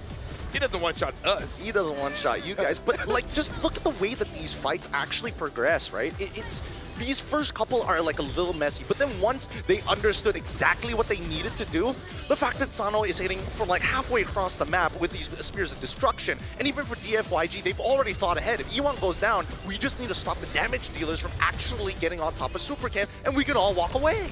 I think one of the things that we do have to see here is the lack of damage. Supercan as the solo carry, which I feel like this has been an ongoing conversation for the better of 8 months now. But having a comp that only has one sole damage dealer is not enough. I understand there's a Farsa, but is she really there? Right? Either her ult has been forced out early, or she just straight up dies. So whether Supercan likes it or not, if you look at the drive, you're like, what do you mean he's the only damage dealer? Like, no, really. Yeah. He is the only damage dealer. And that's the thing, right? Because your other damage dealers had their moment, their era within the game, and that was supposed to be building up from a good early. They didn't get that good early. They were denied the mid game as well. And by the time we got into the late game, 3 missing inhibitors, man. I would react exactly like that, man. It's crazy. It's crazy. Why the zoom, though? No, more importantly, why that Zoom, though. No, yeah, why that? It's something you see in Mirko's vlog. I didn't expect for the world to be. Maybe Mirko's actually the one handling the camera. He's the camera operator in the back. He's like, yeah, closer, closer, closer. Oh, it's too funny. You guys it's too are funny. You guys are funny. I gotta give you that. But I don't know. The only thing, my only problem right now is how do you guys feel about the new item that reduces attack speed? Because I'll be real with you, as much as it like, oh wow, it's so great going up to 150 attack speed, capping it at 75, you still get a decent amount of value from the golden staff at the very least. At least the multi-hits are still through. I never played gold lane, so I don't know. If you ask me about Chastise Boulder, I'm with you on that one. Well, okay. Which, by the way, I do like it. You do like it? I do like Chastise Boulder. Do you hope that they change the stats a little bit instead of just giving you health? Just give me more MR and armor. Yeah, I feel like if they give me like 180 physical attack, I think that'd be great. 180? Wouldn't Yuzong want that? I mean, that's better. How expensive is this item that's apparently better of BRD? 1,009. Wow, you're the worst. Yeah. It's Sky Piercer, but you get, instead of like a threshold, you just get more stats. All the way as well. Dear Lord. I guess I'm not going to get hired with the balance team. Who knows? Who knows? I hate how you say that with a straight face. No guilt whatsoever, no remorse. You know exactly what you're doing. Yeah, so imagine like, do you think the Holy Crystal is expensive? Like, yeah, I think it should be 1,005. Mid laners everywhere. Ooh, yeah. That's how we should do it. Gold laners everywhere. No. Speaking of, you guys want to play better for longer, because if you have 29-minute games, 27-minute games, you need to be comfortable. You need to make sure that you're always on point. Whether you're enjoying a casual game with friends or playing on the M7 World Stage, Secret Lab can elevate your game with tournament-grade ergonomic support. The very same kind that the pros can use, that is casters can use. Hey, yo. Let me take this home. Hey. You're asking. Come on now. Wow, that's much. big ass. Well, here's the thing. We also got to ask, are you guys a Granger main? Of course you are. Because even if you're not, you need this new Thunder Ascendant skin. It's available right now. Unlock the M7 Pass. And it's yours immediately. Because you never know that one day your friend be like, you play gold. And then you say, no. And then your friend is like, do you want us to stop being friends with you? At that point, you kind of just have to. So make sure you guys witness the true prestige with Granger's new Prime skin as well. This beauty is waiting for you at level 75 of the M7 Pass. So get the Granger skin or risk ruining a friendship. Yo, that's some high stakes here. That is deep, man. That is deep friendship. Yeah, I'm just imagining 13-year-olds looking at each other differently now. It's like, Mom, you don't get it. Mom, you don't get it. I need friends, Mom. I need this skin, Mom. I need friends. Mom, you don't understand. I need to be level 75. It's so important. Oh, well, God. That's it for us. We had quite a day. Yeah. It has been fun. Very fun. But right now, Gideon, Gane, and me, myself, LaFell, we're signing off. And we're going to be changing for new casters. Do you guys want to know who that is? Stick around. Let's watch. Bye-bye. See you guys later. I'm going to go pray.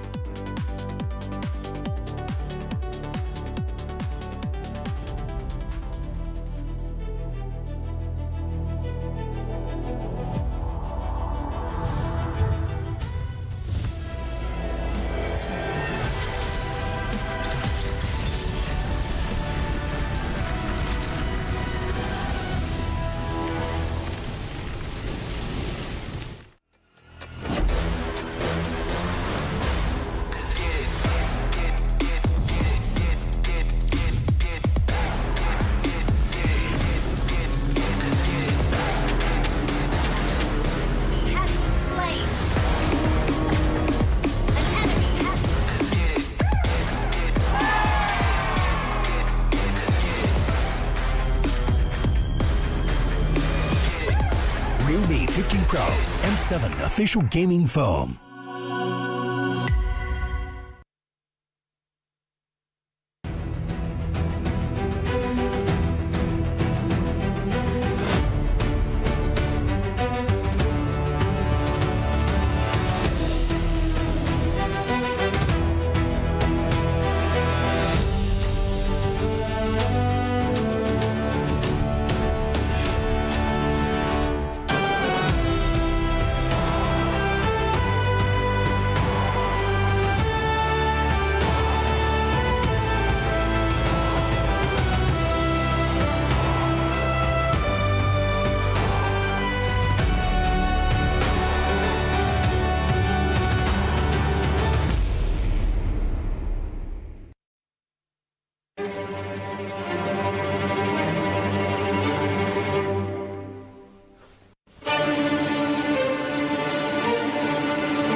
trying to push it. They're running out. It's Thunder heralds their unstoppable reign.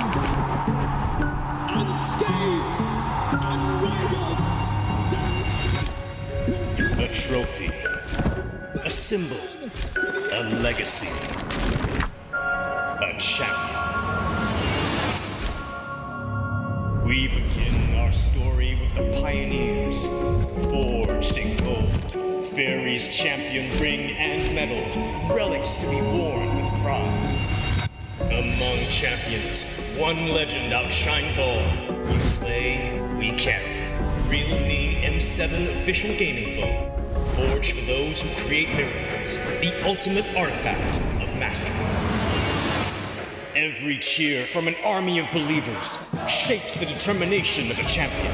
The Visa champion journey is reserved for those who never stop believing. When united, they become something greater. The legacy of the M Series, a home for every champion to stand eternal. This is the Hall of Champions.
What is a dream chaser? Dream chasers are relentless, and they are unstoppable, forever chasing the eternal dream. Düş peşinde koşanlar geriden başlar. Aleyhimize yığılan ihtimalleri aşarız. Мөрөөдлийнхөө төлөө тэмүүлнэ гэдэг бол дайчин хүний чанарын гал дүлтэйгээр бид хувь тавилантай тэмцэнэ. Un soñador emerge de las sombras. En cada batalla forjamos nuestro nombre. A chaser is new to the fight, fierce enough to rewrite history. Kuzeyin ucundan yükseliyoruz. Bir düş peşinde koşanlar olarak dolunun vahşi gücüyle çarpıyoruz. ساعي الحلم نصر عاصفة الصحراء. نحن شداء صراع ولا نلين. Преследователь, западный дракон восстающий, чтобы доказать, наши клыки все еще остры. 追梦者乃东方苏醒的巨龙，腾空而起，施展群雄。 Kami pernah berada di sini. Kini kami kembali bangkit untuk menggoncang dunia. យើងជាអ្នកកំណត់ហ្គេមល្បឿនប្រកួតផ្លាជារបស់យើងដែលធ្វើឲ្យគូប្រកួតពិបាកវែងទឹក အိမ်မက်တွေနောက်လိုက်ဖို့အတွက်တိတ်ကနေပြန်လည်ရောက်ရှိလာကြတယ်။တားဆီးတိုင်းကိုလည်းရှုံးမခံဘူးကျော်ဖြတ်တောင်းတာ Ang naghahabol ng pangarap galing sa pinakamalakas na rehiyon, habang iba'y nanonood lang, kami ay kumikilos na walang pagdududa. Kami menguasai pentas untuk menyempurnakan legasi kami, meraih kembali apa yang sepatutnya menjadi milik kami. Seorang pengejar mimpi bergerak seperti Phoenix, terakhir kembali dan ditempa proses. Sebagai pengejar mimpi, kami menguasai langit. Kami akan merebut mahkota dan menumbangkan para lawan. Ang humahabol ay kumikilos na parang hari. Kami ang mga hari at ipagtatanggol namin ang aming trono. 16 chasers. 16 dreams. M7, this is where dreams collide.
everyone. Welcome back to the M7 Swiss stage. It's the very first day, but we're going to be going on over to the second half of the day with some marquee matches, grand finals from other regions, now on the world stage. Yeah, that's only part of what you're going to be seeing in the second half. My name is Renmar here with Mirko, and finally joining us here for M7, it's Naisu. Bro, how have you been? Hey, man, thumbs up. You know, I've been watching over at home.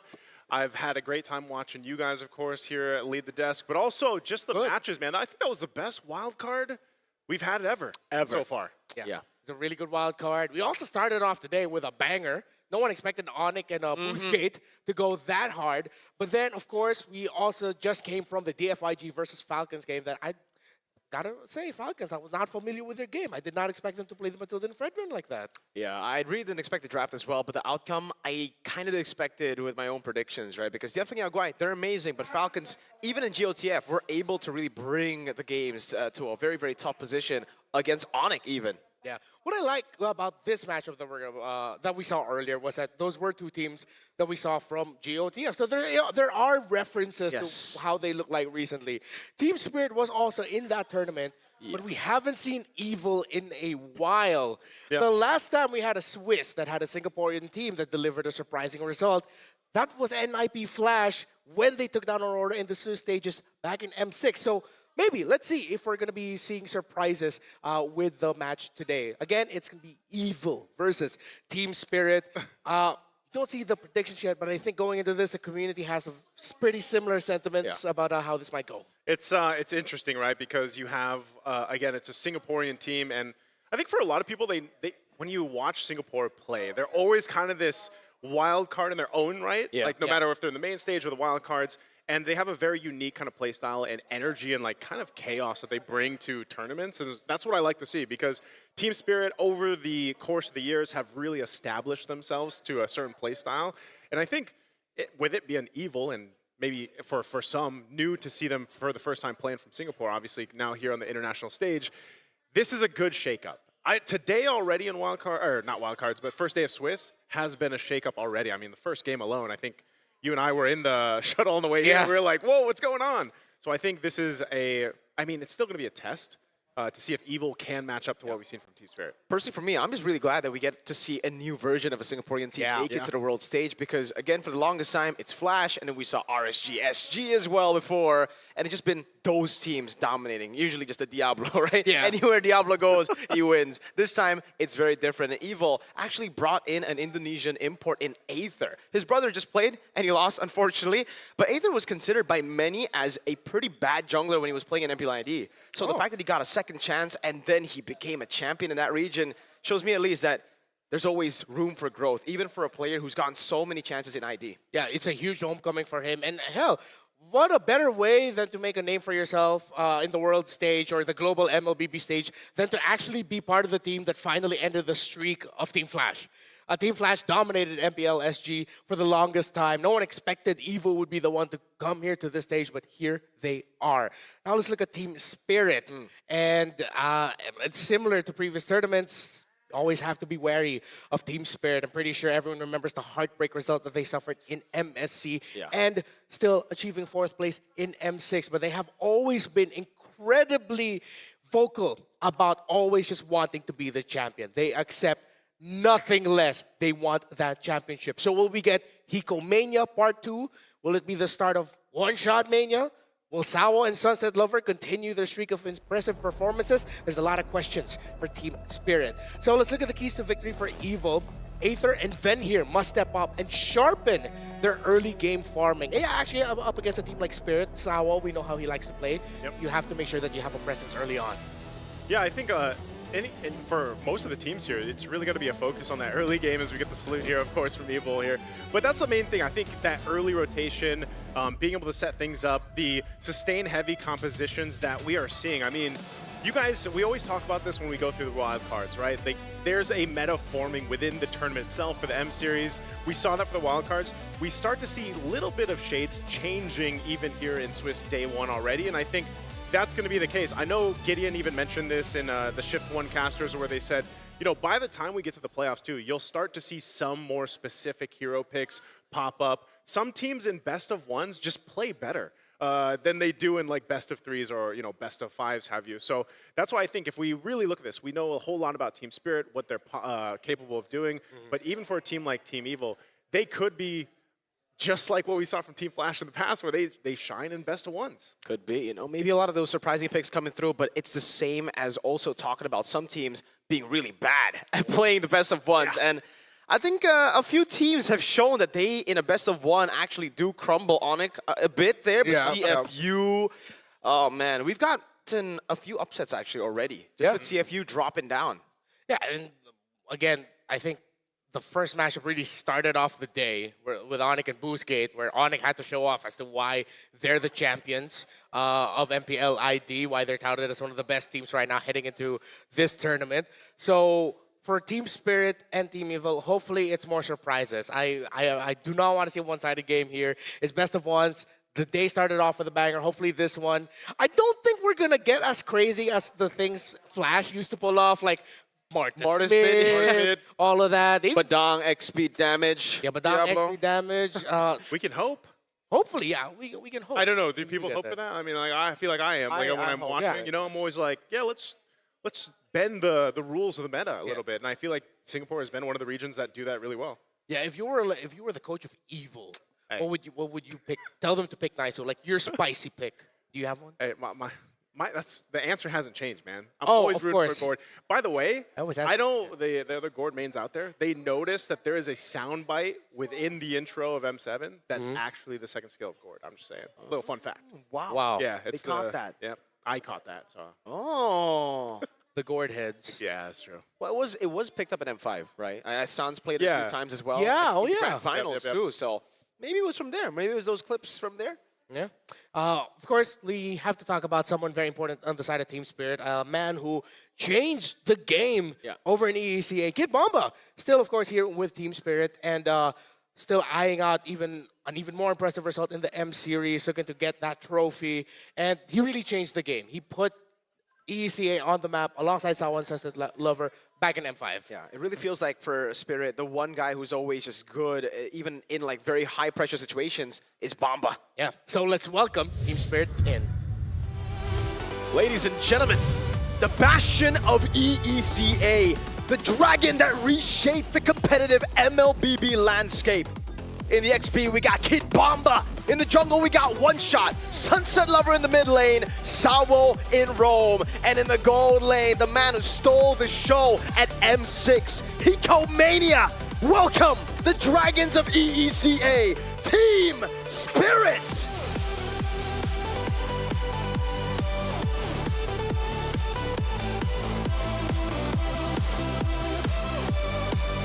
Spirit looking stalwart as ever. But of course, it's not just going to be them on the stage. They're going up against Evil from Singapore, the newest champions that they have. Love the way you said it there. Let's go ahead and welcome them to the stage. It's the new face of Singaporean MLBB, the return of Sayla and Gear on the World Championship stage. In the XP, we've got Gear. In the jungle, Aether, mid, Sayla, Rome, powerful, and in the gold, Ven. Ladies and gentlemen, welcome to the stage. Once again, from Singapore, it's Evil. Don't let the name fool you. They are some of the nicest dudes you will ever meet, but they just want to show it off in the game. Here's how evil they are. You know, I went back and rewatched the grand finals of MPL SG. There were a few amount of, how do you call the evil fans? Little devils? Little devils? Yeah. Is it? There were 4 right here in the building. We got 4 little devils here too. But of course, we gotta welcome in our coaches. For Evil, it's Coach Bitoy. And for Team Spirit, it's Coach Goldstar and Oops. I love it. I like how we both up, man. Yeah, we both linked up. We knew how we wanted to say oops. I love to see it again. This is going to be a great showcasing just because it's a best of one. I can't wait to see what Evil has in store because let the teams cook, man. You know, they have plenty of time to go ahead and get to this point for M7, get prepared. Maybe they've got some of those interesting picks up their sleeve. And to bring it to a team like this, and once again, against Team Spirit, you know, as we're going to go ahead and look at the lineups here for both teams, once again, for Evil, these guys, I feel like whenever you look at Team Singapore or Team from Singapore, they have a different variation of experience and knowledge that they bring to the compositions that we get to see. And also some of that experimental vibes that we see from them. But I think, again, this is a time for them to go ahead and showcase what they're capable of, and it starts here against Team Spirit. And on the other side, right, Team Spirit, the team that we actually think are the favorites coming into this matchup, the team that we have been hyping up, very consistent as well, having a pretty awful performance, an awful showing, I would say, in GOTF has gotten a lot of fans worried. Because EECA, it's not now, it's just Spirit. VP also were the heavy favorites coming into the wild card, and they were upset quite massively. A lot of people, even Osprey, got to talk to him outside, said they were just overconfident, and hopefully Spirit learned from that. Even up against the underdogs, a team that they are not, well, they are very favored to win. They need to take it seriously. They cannot go for those crazy picks. Just stick to what works and get the dub, because it's Swiss. You never know who your next opponents are going to be. Exactly. Since we're on that topic, let's look at the keys to victory this time for Team Spirit. You have to disrupt Evil's early tempo and prioritize map control. So similar to what Mirko was saying, you really just have to start with the basics here if you're Team Spirit. Nice. Yeah, one of the things about Team Spirit, though, and I think if for our viewers out there that have watched them in the recent competitive tournaments they've been in, you know, this is a perfect one. Lock in Hiko's Comfort Hero and secure lane advantage, because one of the glaring issues that they faced was there was times where they were playing for Hiko and then he got shut down and the whole idea kind of fell apart. So, you know, you also have to stay alert for the potential pocket pits from Evil. That's the whole thing what we've been talking about here when it comes to teams from Singapore. Almost every team, I feel like, has that up their sleeve. There's this like pocket pick that they can rely on. But Team Spirit is one of those teams that really likes to go ahead and hunker into their composition, make it work, and hopefully they have more of a game plan than, of course, just securing Hiko's comfort. Look at this, though. This is the talent prediction from us three. Across the board, and not just us, even our friends in the Indonesian broadcast voted the same way. So all 6 talents in the arena today have voted for Team Spirit as the prediction of the winner here.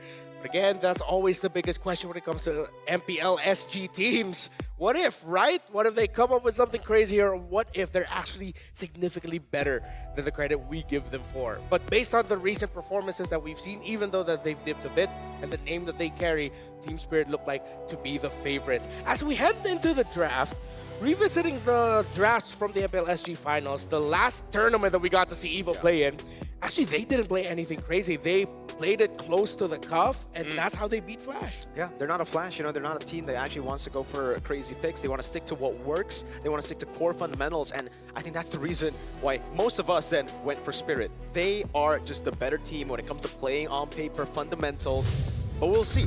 The Spirit has been struggling in the current meta. Yeah.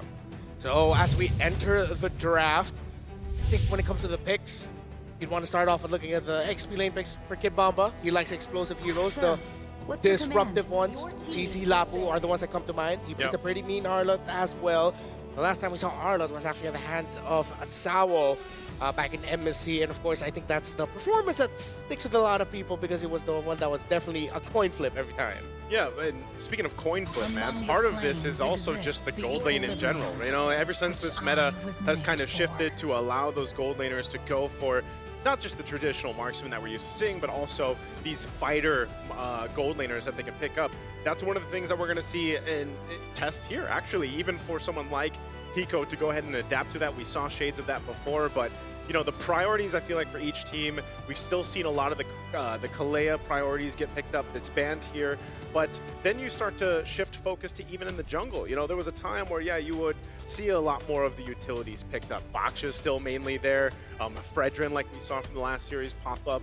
But, you know, it takes that specific lineup to work. This is interesting, though. A Valentina first pick for Evil. Yeah. I think it's this whole Sora deal. Sora's open, and instead of picking them up themselves, they just decided to pick up the Valentina first, blocking the Sora. But as always, so blind.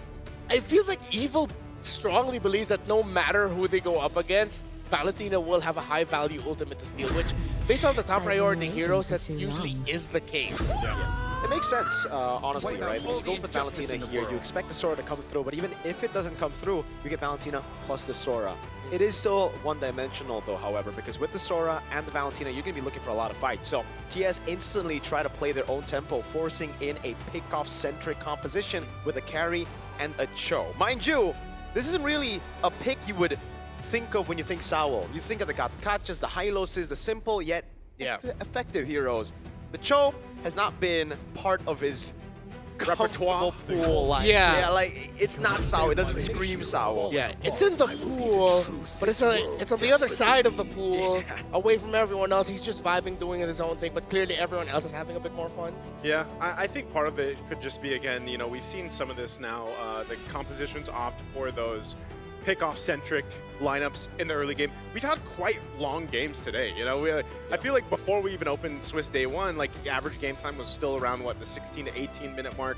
Now we had one game almost reach the 30-minute mark today alone, and a couple that went 20 minutes past. So Cho is one of those heroes that allows you to go ahead and pick off early on. Paired up with a Farsa is even better. So now you've got really good damage control in the early game, pick off potential, and all that to later. Again, like we highlighted from that key to victory, let Hiko scale up. You know, it's a carry. You need some time to build up. You're going to be working against that, maybe that disadvantage, depending what pops up in that gold lane here for Evil. Okay, so you see disruption-style roamers getting taken away here by Team Spirit. They picked up the Cho early on. Now they're banning the Grok. Could be a chance that they are floating the possibility that we'll see Evil pack up a Hilda roam. Oh wait, no, they banned out the Hilda already. Excuse me. So there's a disruption. I think we're just going to go stable with the Gata. Hylos are the best options, main options. I think so. I think those are the best options available right now for Evil. For Team Spirit, though, that's a pick that I actually would expect over the Cho. Even if we're talking flashy for Sawo, it would usually just be the Grok. Yeah. So the fact that they've left it open, the fact that Evil didn't pick it up themselves as well, we're already seeing a very different game to what we've seen in the wild card and from the last 4 matches that we saw. TS, final ban coming in the second phase. Is it just going to be another roamer? Yes, it is. Got the catch. We saw not 1, but 20 in the opening yesterday. Hey man, that was actually pretty cool to see though, you know? Technically 21 with Igets. 21, yeah, I was gonna say. 22 with JP. Hey, give me the armor. I could have made it 23. That's no, true. but yeah, we're stuck with what if. Bro, we post so many things. Can we dress up nice with Sagata Gacha? Can we have him do an arm wrestling with Igets?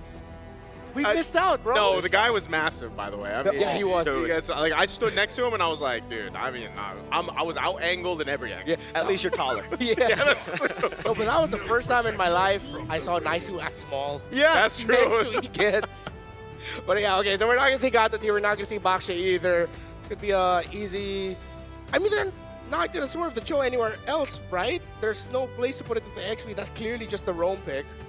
I don't think you want to. Like, you wouldn't want to put that in the XP here, man. In the hands of Kid Bomba, like, we talked about that not being Sawo. I don't think that's going to be for Kid Bomba either. Yeah, I think right now, like, the Guinevere pick, the Guinevere ban, sorry, was a really, really good ban, right? You already have Yuzong. You want to take away heroes that can really just evade from the Yuzong and still contest for neutral objectives. The fact that they banned Baksha right after that is weird in my opinion. Usually you would actually want to ban the Lancelot, and I think that's why Team Spirit are picking up the Renus first. They think, you know, this is going to be an open space for our jungle. The Lancelot's still open. One shot plays. Oh, wait, it's banned. No wonder. Okay, wait. Yeah.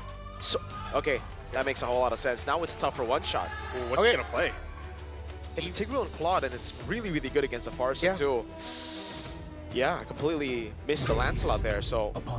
Oh, I am not a fan of the Nolan, especially against a Tig and a Valen. These are 2 picks that usually just do really well against the Nolan.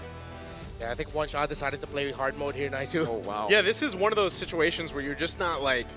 I don't know if he just didn't have much to dig into, but the Nolan is just, even when we've seen it in our own regions, I mean, Nolan in general just hasn't performed too well ever since the changes that came through, and he's going to struggle inside of the jungle. So I feel like, you know, for this to work for TS, I mean, even looking at the lineup rating here, it's going to favor Evil just because of what we're talking about here. And I feel like the Tigreal, too, was a great kind of sprinkle on this already great start for Evil's lineup. There's something in the wind, a shiver down my spine, as we take a good look at the land of dawn. I wonder what that is. Could it be the wind? Could it be the weather? Could it be the rain? Maybe it's because it's Evil Spirit. Game number 1. The crowd is hyped in here. They're ready to go ahead and see our Game 5 of Swiss Day 1 already. Once again, you know, I know it's only day 1, but getting an early start on the Swiss stage is going to be beneficial for the teams. Did you notice something here, Renmar? It's an Impure Rage Nolan, Renmar, for one shot. Oh, yeah. Back in the day, before obviously when Nolan was still meta, it was Lethal Ignition. Yeah. I'm not too sure about the Impure Rage. I guess it's the same kind of value you would get from like a Frederick going for Impure Rage, right? Yeah. You get it translated over, you clear really quick, and that's exactly what he's doing already. One shot, taking away the green cam without any help, even without mid-prio. Yeah.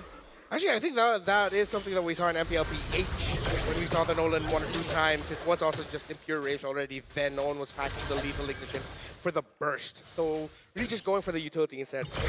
It's one of those picks, as you look at the rest of the emblems here, that the windows, like the windows up opportunity for a Nolan have to be on point. That's one of the more difficult things to make work. Yes, you can still kind of get away relying on that ultimate, but nonetheless, it's also just relying on the team to make this work. And it's going to be interesting to see how they do, because even with the Uranus pick for Kid Bomba, we've seen the Uranus struggle a little bit earlier on today, but they're going to make a play up here. Yeah, it's all in over. Good Mana Shocker locks one shot down, but is able to dash away to safety.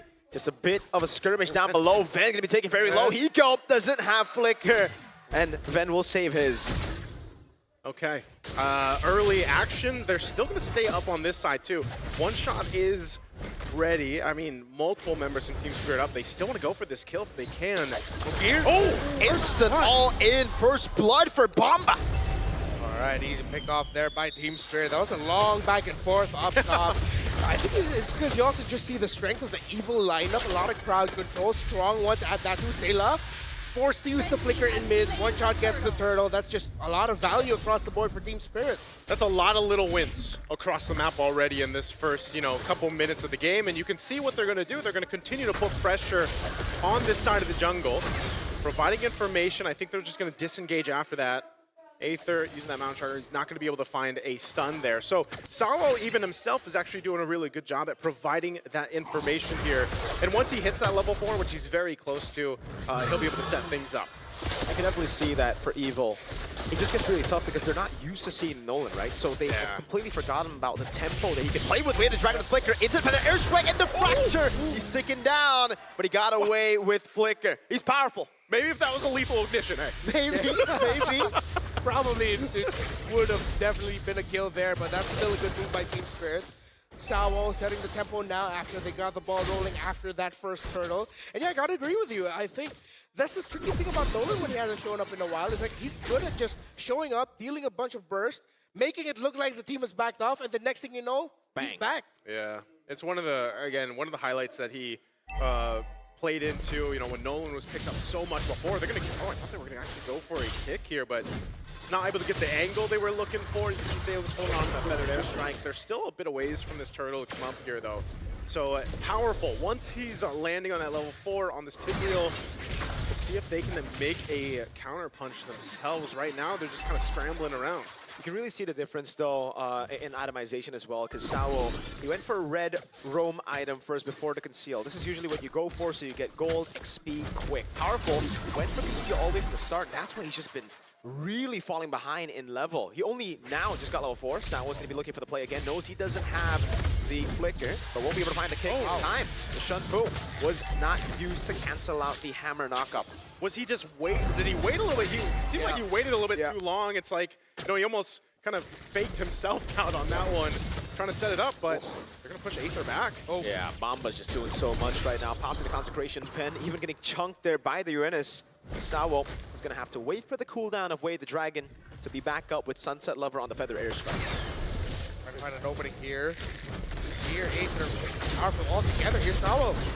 Aether's going to be zoned away. That's going to be Black Dragon from over to one shot. Mountain Shocker to peel for himself now. As powerful is going to be there with the Implosion, hiding back away. Kid Bomba able to flicker out now. Sawo is caught in the midst of it all and gets taken very low. One shot, still able to win out the red tree. Bomba again against 4. Will be able to buy enough time getting one as one shot dives in under turret. Powerful's low. One shot gets a double. Sunset Lover setting up, but they got a turret juggle well. Fade away. Powerful gets out again. Powerful gets out, but at the cost of his team, man. I mean, that was a whole lot for Team Spirit to capitalize on. That's Tixalon. Lance Real? Lance Real. Lance Real. Lance Real. Smooth moves. Clean from Sawo. Already shutting the doubters up about his choke. Yeah, I think he's showing us that is a comfort for him. Showing us? Yeah, he's showing us, man. He's showing us. He's making it work, definitely. Glowing Wand now for Sayla, Dominus Eyes for Sawo. The Team Spirit, they can't keep this up. Again, expected when you have a lineup with a Uranus and a Joe together, you're most likely going to be dominating the early game, as Evil will be looking for the power spike around the Claude. They have to start playing for Ven now and see if they can give him significantly faster farm. Yeah, well, that's one of the unfortunate things about a Claude. You know, you basically have to wait for that Trinity to come up.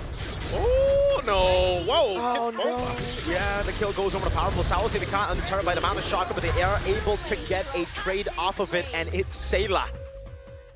I'm wondering, did he also get caught by the Tigreal there? Because, yeah, the implosion's gone, so just great response from Evil to at least get something on both sides of the map.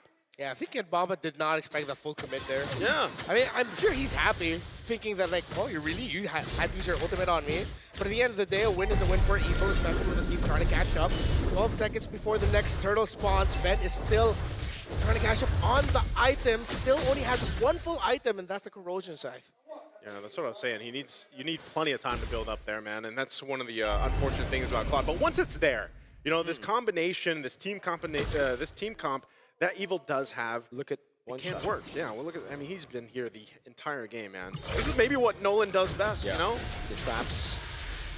Always great to have a Nolan play like that, but it really is again off-putting for Evil. They pop an amount of shocker. Actually, is able to show where the Nolan is, so they go straight for it. Gear goes over Petrify. Instant Purify out now. Sao with the way the Dragon able to lock Gear down, but it's going to be the potion to peel away from them, but they go all in again. The Blazing Duet is able to get Sao down, but now one shot joins in the fight. Fracture doesn't land. Aether able to get the turtle. Team Spirit looking for the chase, but won't be able to chase all the way unless the Feather Airstrike comes up in time. Sunset Lover gets the shot, and one shot. It's looking for the combo fracture. Sayla gets out with the Valentina. This is just something about Nolan, man. It's just like he's lacking that damage that we saw so much before when he was kind of busted, you know? But now it's more so of, like you mentioned, Renmar earlier, Nolan kind of is there to keep you on your toes, you know? He shows up when you least expect it. He's able to pop up some damage, then he disengages. But he has been in the jungle of Evil. And even though Evil's able to find some things here and there across the map, they still have so much ground to cover. I mean, again, looking at the itemization here, they just don't have much to survive that burst that's coming through. And part of this is, again, Sunset Lover with the Genius Wand and the Lightning Truncheon now. His Feathered Airstrikes do quite a bit of damage to soften up that lineup of Evil. Yeah, around a 1,300 gold lead for the carry over the Claude, close to 2,000 for the Nolan over the YSS. So the main damage dealer is not having a good time here for Evil, and that really means they need to find a way to slow things down. But it's tough to do that when you're up against a team that has a Joe and a Farsa. They can continue being aggressive. There's no reason for them to slow things down. They can't keep it up the way that they've been doing the past few minutes. And now even Kidbama is still. Great cast on the implosion. Oh no, the BMI coming down as well. Good take by Sayla on the way. The Dragon Bakir is taken so low, and One Shot's able to trade his Roamer's life for a tier 2 down below. Okay, Sawa going down there made Ven using the Blazing Duet look like just an afterthought. It was fine. Evil still got a small win there in the end. Ooh. Yeah, but you see what's happening here, man. If they spend a little bit too long in front, even their tankier members, their tankier heroes are getting shredded to half health. Wow. There it is. Swift Trinity achieved already for Hiko under that 10-minute mark. So, you know, he's online in the carry. Maybe once he builds maybe the Malefic Gun, gets a little bit of range here, he's going to be shredding them even further. This is an easy Lord take for Team Spirit to now go ahead and get ready to march towards the space. And I really like the fact that this is something that we've been talking about all the way from before Wildcard as well, but the mid laner not having to go for Glowing Wand anymore, right? Sunset Lover, he's so ahead now, and he just goes straight for Genius Wand and Lightning Truncheon, and that's why you see the explosive damage from those Feathered Airstrikes. Even Gear, he can't handle it, dude. And it's all because they don't need to go and buy out, spend unnecessary resources on the Glowing Wand. Yeah, they don't need to worry about any regen here, so it's all good. Just go straight for the damage, and now it looks like Spirit might be able to get a lot of inhibitors here. They could, I think if they could go for the full Brazilian, I think they can. Just the full wax. I looked at, we made eye contact for a second there because I was like, full Brazilian, man. Hey. It'll be a bare naked face. Yeah, that's true. It's going to be exposed, as I like to call it. They get rid of the Holy Shield, all right? That's about it right now. They are going to go for another wave. Yeah. Bottom mid. But yeah, for now, it's just them playing it safe. They don't really need to do anything too crazy. Bomba does pop in Consecration, baits on the Mountain Shocker away, and now tries to zone them in the backline. Skier goes in for the Furious Dive and the Petrify, and is able to land it on Hiko as Sayla steals the Feather Airstrike and zones them back, says, all right, that's enough, brother. I gotta say, like, the fact that they're down 8, almost 9,000 gold, that's an okay defense. You know, you need to buy yourself enough time to go ahead and let Ven get these items that he needs, and that's getting more difficult. Now, Team Spirit, they're still going to stay on this side of the map if they want to. Sao could literally lead into this space and force a fight if he wants to with a flicker. So if Feather Airstrike comes down, they might just want to get this turret, but still having difficulty actually getting to these turrets and getting them down. But Hiko now does pick up that Malefic Gun, so he's got a little bit more of that range. Kid Bomba as well gets himself the Chastised Pauldron. So that power spike it's already been there for Team Spirit, and Evil is having a difficult time at trying to match the survivability that they need. That's why this time, being able to buy more of this time is important for more so their frontliners, especially powerful, man. We've seen it so many times, guys. If a Tigreal is able to get a set up, like on multiple members. Yeah, and I think that's why Team Spirit have just been playing around the Feathered Airstrike during the base siege. It's like, okay, clear minion waves. They didn't force anything. Okay, we're not going to force anything. They're worried that they'll just walk into a big implosion that will risk turning this an 8K gold lead into 5, which makes things more manageable. And if they mess up even more, it could go down to 3, maybe even things out. So Spirit are still just taking their conditions, making sure they get the items. They have BOD now for one shot. Lord is up at 16. They're playing that split where one shot is going away from the rest of the team, and he's the one managing the minion waves. So they're still very fundamental here. This is the thing, it's just not fun to be powerful, you know, trying to scout things out, and the next thing you know, he's at half health, he's got to go reset. They most likely can't do anything about this Lord. It's going to be quickly taken down by Team Spirit. So they'll try to scrap up what they can on this side of the jungle, but Sao goes for a kick, not the direction he was looking for. Yeah. He'll take it though, again, not expending that flicker because the play here is it'll be back up by the time the Lord goes and gets towards base here. So this is potentially now for Team Spirit a winning angle off this push. It's going to be crucial for Evil to make this work. And if we look at the defense capability of this lineup, we have to see what Sayla, I'm sure he's going to get the Feathered Airstrike. They need that to be able to survive this push from the Lord here. Sure. Wings and the Endless Battle now by Gear and Aether respectively, with the Lord marching in 10,000 gold lead.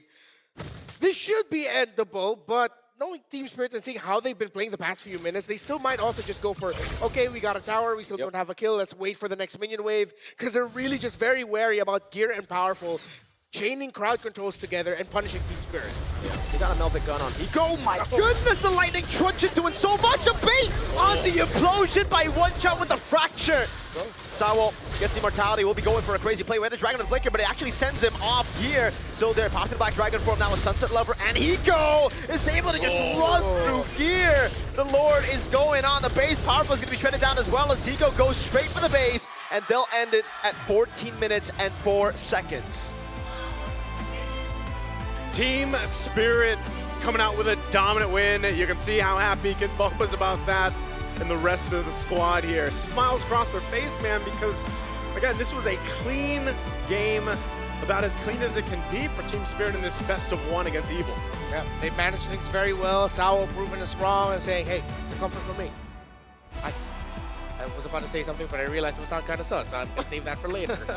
Team Spirit, congratulations. Evil, not the start of the campaign that they wanted for sure, but hopefully we get to see them a little bit more of what they can show off. I think Team Spirit, just starting it off by going up against Team Spirit, it's just, it is what it is, man. You still have other competitors that you can go up against. And it's just really well played. Again, like in the drafts, the Nolan last pick into, again, the Impure Rage choice and how they were able to path around. One thing that you got to give props to One Shot is that he's just a very smart jungler, man. He knows exactly where to path to get the most value out of that path, and the advantage that he got overall, I think he was like 3-4 levels ahead. Yeah, I mean, Team Spirit as a team had great macro, but I think that great macro was started by the Nolan just being everywhere. As you mentioned, the pathing, the fact that there were times where it looked like it was just him managing the far lane minion wave. that allowed Team Spirit to move together. And because with what you pointed out as well, with the Lightning Crunch and Genius Wand Rush for the Farsa, they never lacked damage even without the Nolan there. Yeah. I like how they did it too, because the execution, you know, again, like we mentioned in the keys to victory for them was play into Hiko, let him get some comfort. I feel like the carry is one of those heroes, but he also didn't have to do too much until towards that late game. It's almost like that, you know, you get all your items, but then the game ends before you really get to showcase just how much farming and how much power that carry has.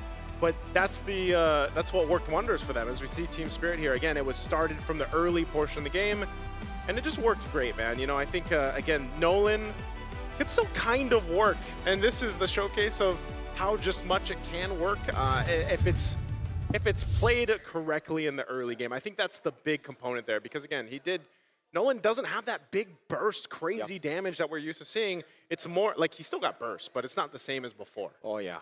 And what's cool is that they really thought about the layers of their lineup, the fact that they were able to make sure that there was burst in through the Farsa. Yeah. If the Nolan wasn't there, you get it from the Farsa. If the Farsa already used Feathered Airstrike, at least you have the Nolan to cover it. So looking at it with the layers that they had with their draft for both of them, it was just really great. I think so. I think it was just fundamentally, they did everything right. Again, the pathing from the start, it's always this way when it comes to Spirit, right? They're always a team that does so well when they get the ball rolling. It's so systemized as well, the way that they're able to build this lead. And that's why when you give them a 2,000 gold lead, it's almost a done deal there. They know how to snowball so well. That's the only thing that worried me, though, because we have seen like 8,000 gold leads kind of Just the first dissipate, match? like just after, you know, one big play. And that composition that we saw there from Evil had the potential to do that, you know, and it was just unfortunate they couldn't make it work. Yeah, I think, again, this is one of the pain points about rushing up into the Valentina, and we're no longer in that position where it's Valentina, go ahead, just pick it up right away. Yeah. Sunset Lover went, okay, I'll pick up my Farsa. I don't care if I see the Valentina on your side. This is the reason why this is one of the best heroes right now in the game. Eventually got to that glowing one, but again, it wasn't the rush. Unkillable for Sunset Lover, and it's one of those Farsa games where you appreciate that you're not just looking for damage to get kills, to bring someone low. No, he also did it to control the map alongside the Nolan. So Burst for days, paired up with an EXP laner that can just stand in front of Evil, it would be a very difficult climb for Evil. I think when you look at that play, that amount of time they spent up there in the top in the early portion of the game is really what allowed Team Spirit to get that snowball rolling. Yeah. It showcased that they're disciplined enough to wait for this. And then they have this amazing play down here after that turtle take. And, you know, it's easy pickings for them other than Powerful. Powerful did manage to stay alive from this, which was great. But unfortunately, again, you know, the cost of your teammates. And then Sawo showcasing just how good he can be on the show. And this is where Powerful did catch Kid Bomba. Whole lot of crowd control thrown at Kid Bomba there. And I just felt like Evil was trying to catch their breath, you know, across this map to make something happen. And even when they had some items on Ven, for example, they just didn't have enough firepower to deal with this. A lot of times their front line was already almost gone before the team fight even broke out. And that was the big problem and why, again, Sunset Lover loves this Farsa, man. He's able to be so useful, even with a Feathered Airstrike or two. And we've seen him do it for basically years now in the M series. He's been here for a while, right? Yeah. Again, for Spirit, it's the way that they're able to form their leads and how they're able to capitalize fully on their leads, but also just the little mechanics here and there, the understanding of the game, the understanding of the enemy composition and what the enemy composition needs to do to win. They were proactive the whole way. And that's the way to actually force out this Tigreal that's supposed to be the one proactive, that's supposed to be the ones to turn around a fight, to be the reactive guy. Every single time, Sawo just jumps in on Powerful. We saw a bait as well from one shot towards the end there to bait out the implosion. It was always a reactive position. They forced Powerful on, and I believe one of the big reasons as to why it happened is because of the choice of Conceal. Again, if you take a look at Sawo now, he has Conceal. Yep. But at the start of the game, it was at Courage, right? He needed to get something. He needed to get Courage again so that he can go and hit, clear, get XP, get gold, get to level 4. Then you see the transition after minute 8 or minute 9, I forgot. But that's when Sawo decided to, you know, swap it over to Conceal, get the most value out of both. Meanwhile, Powerful again was just stuck on Conceal the whole game, and he didn't get 4 until Turtle 2. A while, yeah. Yeah, and it sucks that you can't do the similar strat if you're Powerful because you need that Conceal because that's your movement. Yeah. That's how you get to match his speed in the map. While for Sao, even though he didn't have the Conceal, of course, obviously, he goes faster. And I think that's another way to look at the two lineups. Team Spirit has a lineup that runs for a sprint. Evil needs to run a marathon. But it's the condition of, okay, who can finish this race actually faster? Yeah. And obviously, that's going to be Team Spirit. Exactly. And another negative, I think, for Evil, they came in with a double negative, is the fact that their mid lane just has no prio compared to a Cho Farsa. Yeah.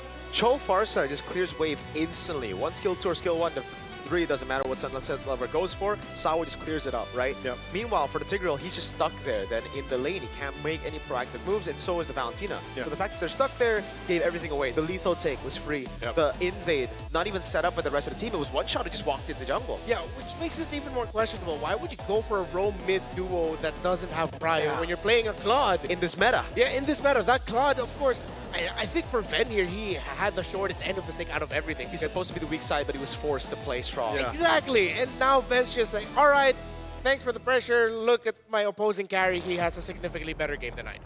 And I think a part of that, too, you also have to give credit, again, to Sunset Lever, because he knows he's played all these mid laners played that matchup before where they're against Valentina. He was really good at staying away, and sometimes the team fights, Sayla didn't have the Feathered Airstrike, so there was a couple times where he actually had a different ultimate, and because he just didn't have the option to take the Feathered Airstrike. Yeah. All right. So, now we're going to be going on over to the next part of the show, which is... There you go! We've got the Mobile Legends Bang Bang M7 World Championship 2026. I think these are the cards that we have. Right? Bro, these are the trading cards or like the collectible cards that you can get. Yeah. And we had this for season 15 of MPL Indonesia.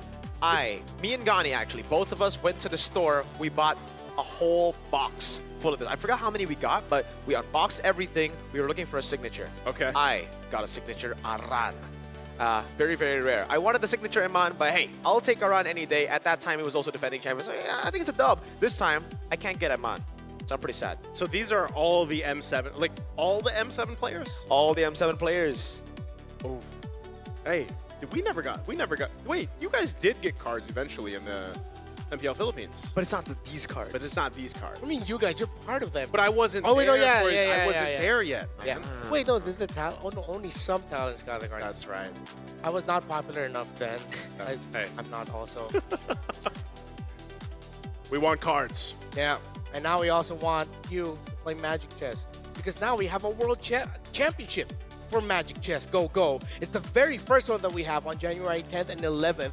The group stage and semifinals will see fierce competition, and on January 25th, the grand final will take place at M7 Carnival. Whoa. Is that the same day as our grand final? That's the same What day is it? 25th? Yes, 25th. Yeah, That's yeah, the it same is. day. That is the final day of M7. Hey, all I have to say is Magic Chess Go Go is amazing. Like, I actually had the chance to go ahead and cast some of the qualifiers to lead onto this whole, run. And I have to say, I've been converted. You're a go-goer. You were a Is that banger, and now you're a go-goer. I'm a go-goer. Go-goer. So is that the official name for Magic Chess players now? Go-goer? You tell us. We gotta lock that in, Yeah, we can. Go-goers, you guys like that? Do you? Wait, no, Yes I'm or a no? go-goer. I'm a banger. Banger. Yeah. Okay. Just it's You can cool. be a- It's cool that we're getting like 2 world championships on the same day. Yeah. One Magic Chess Go-Go, the other one for MLBB. Gotta look at this. Whoa! Got memes for y'all. So far, it's like, okay, I think this is pretty accurate. We haven't seen this yet. Oh, okay, so these are just to represent like the biggest matches that we have. I don't know how to read memes. Yeah. So I am old. Basically, like an older one, right? we got, this is a pretty old format, but we got the 3 best matches. Oh, yeah. Yeah, we got all 3 yeah. Aurora Turkey, we got SRG versus CG, and then Aurora TL. So that's like big brain, or like. So what is that is, yes. This I feel like At one this could point, be it's just not a even little big brain. bit like big body. Transcendent. Oh, transcendent. Oh yeah, there. Transcendent. Do you guys remember There we that? go. But make it like the whole using AI thing, and they're like, but make it grand. Yeah, and then even grander, yeah. Hey, how come when we go on the meme segment, you're looking at my face? You guys just see me as a meme? Oh. Is that what they're trying to tell me? They can meme you. They can meme you. After the significantly long portion that I had, Community, try to give us your best Renmar meme. That's not gonna end well for me. But it's okay. I trust all of you, right? I can't trust you, right? All right. Hopefully, that's only like the 5th match. We have 3 more coming your way. Congratulations once again for Team Spirit. But when we come back, we have Selangor Red Giants against CG Esports. Oh man! This is one of the grand finals matchups that we're replaying here on the world stage. It's the grand finals of MPLMY. Yeah, this is gonna be sick, bro. The first Civil War, and yes, first because we have 2. Not 1, but specifically no 2. Technically 2. Yes. But we had 20 got the catches yesterday. Don't forget, not 1, not 2, not 3, but 20 got the catches. Let's see if we're going to see more later on when we come back for the Swiss stage. 20.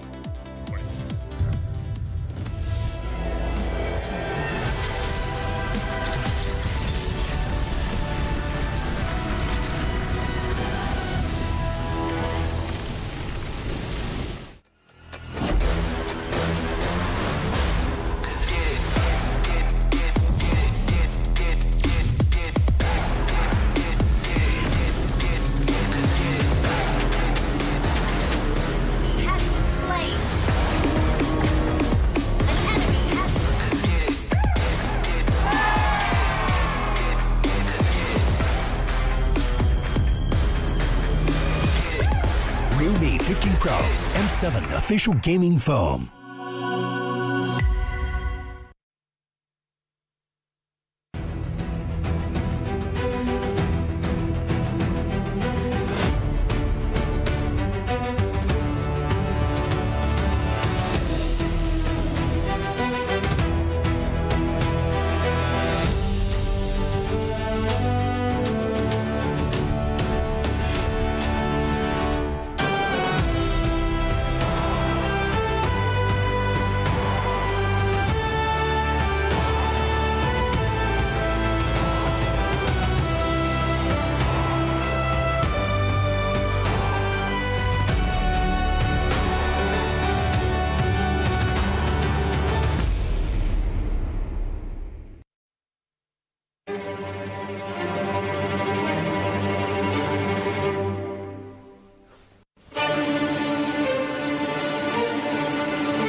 Nothing can withstand the withering.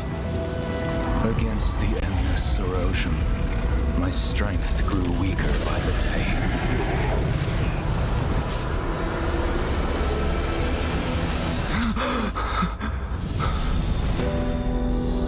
True power dwells within the spirit. Try to embrace all that you are.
Welcome to the M7 Carnival, legend. You traveled all the way to the Land of Dawn? Don't worry, we'll guide you through all the activities and wonderful experiences we have. Here's everything you can do in the M7 Carnival for ticket prices as low as 20,000 rupiah. First stop is the Stage of Legends, filled with performances, music, cheers, the biggest M7 watch party, and a special performance from Stephanie Poetry on the final day of the carnival. Game recognizes game in the M7 Carnival, as we'll be collaborating with the NBA, and history is made here at the M7 Carnival, the first ever MCGG World Championship. The Go 1 Grand Final will be hosted here at Stadion Maja Jakarta, so come join us and feel the energy. Next stop, the Heroes Playground, to take photos with giant hero statues and meet cosplays of heroes from the Land of Dawn. Come to the Hall of Creators and Pros to meet and greet with top content creators. Teams from MPL ID and Legends are here. Line up, take photos, and even walk away with an autograph. Play games in the rewards arena to win prizes from all of our brand partners. It's at the NPL Market. Booths of your favorite teams, exclusive drops, and surprises from your favorite teams. Take a quick bite at GoPay's Land of Dine. We've partnered up with GoFood for your food and drinks. The magic map has shown us all 6 zones in the M7 Carnival. We're calling you to play, explore, and wander. Don't miss out on exclusive gifts ready for visitors worth over 2.5 billion rupiah, including M7 limited edition swag bags, exclusive merch, in-game chests, and special skins. Are you ready, legend? Get your tickets soon, because we can't wait to meet you at the M7 Carnival. What is a dream chaser? Dream chasers are relentless, and they are unstoppable, forever chasing the eternal dream. Düş peşinde koşanlar geriden başlar. Aleyhimize yığılan ihtimalleri aşarız. Мөрөөдлийнхөө төлөө тэмүүлнэ гэдэг бол дайчин хүний чанар юм. Гал дүлтэйгээр бид хувь тавилантай тэмцэн. Un soñador emerge de las sombras. En cada batalla forjamos nuestro nombre. A chaser is new to the fight, fierce enough to rewrite history. Kuzeyin ucundan yükseliyoruz. Bir düş peşinde koşanlar olarak dolunun vahşi gücüyle çarpıyoruz. ساعي الحلم نصر عاصفة الصحراء نحن شداء صراع ولا نلين. Преследователь, западный дракон восстающий, чтобы доказать, наши клыки все еще остры. 追梦者乃东方苏醒的巨龙，腾空而起，施展群雄。 Kami pernah berada di sini. Kini kami kembali bangkit untuk menggoncang dunia. យើងជាអ្នកកំណត់ហ្គេមល្បឿនប្រកួតផ្លាជារបស់យើងដែលធ្វើឲ្យគូប្រកួតពិបាកវិញទឹក အိမ်မက်တွေနောက်လိုက်ဖို့အတွက်တိတ်ကနေပြန်လည်ရောက်ရှိလာကြတယ်။တားဆီးတိုင်းကိုလည်းရှုံးမခံဘူး။ကျော်ဖြတ်တောင်းတာ။ Ang naghahabol ng pangarap galing sa pinakamalakas na rehiyon, habang iba'y nanonood lang, kami ay kumikilos na walang pagdududa. Kami menguasai pentas untuk menyempurnakan legasi kami, meraih kembali apa yang sepatutnya menjadi milik kami. Seorang pengejar mimpi bergerak seperti Phoenix, terakhir kembali dan ditempa proses. Sebagai pengejar mimpi, kami menguasai langit. Kami akan merebut mahkota dan menumbangkan para lawan. Ang humahabol ay kumikilos na parang hari. Kami ang mga hari at ipagtatanggol namin ang aming trono. 16 chasers. 16 dreams. M7, this is where dreams collide.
Nasi Lemak here in Indonesia because it's going to be a replay of the grand finals of MPL Malaysia. It's SRG versus CG. And if you ask us what the CG means... It's not Chico, guys. It's just keep It listening. can be. It can be. Sorry, my bad. It can be. It's whatever we want it to be, Could be right? Clutch Gaming, could be Chico Gary, could be Confident Gaming, could be...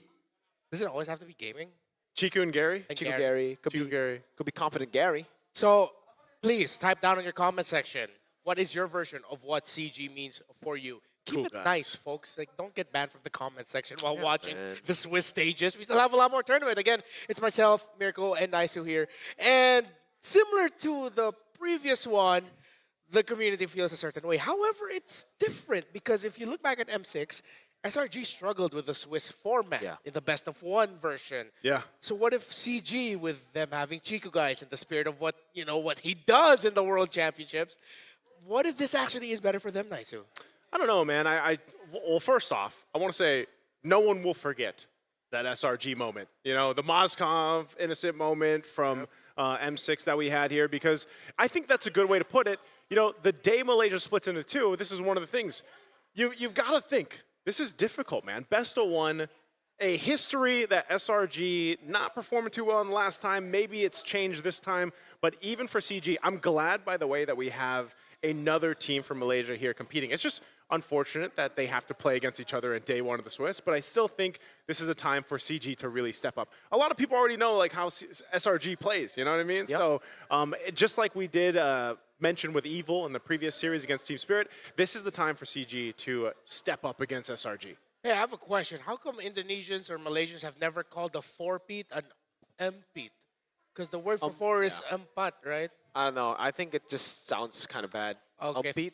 Oh, yeah. So, four-peat is better. But, yeah, they are the four-peat champions. And once again, here they are.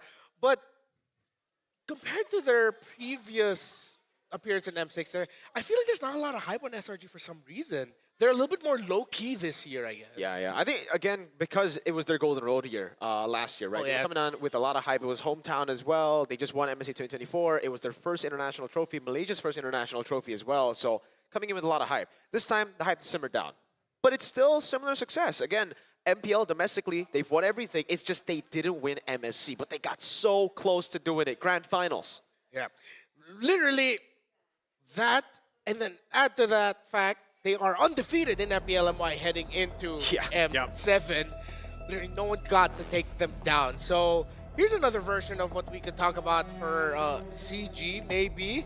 But wait, no, we gotta look at this poster first. Actually, it's these two. It's did they just get the poster from MPLMY and slap some stickers on it? Yeah, they did. Yeah. It's literally that, right? And even the date, look at that. They stamped the date, they stamped the Swiss stage, and even the tagline.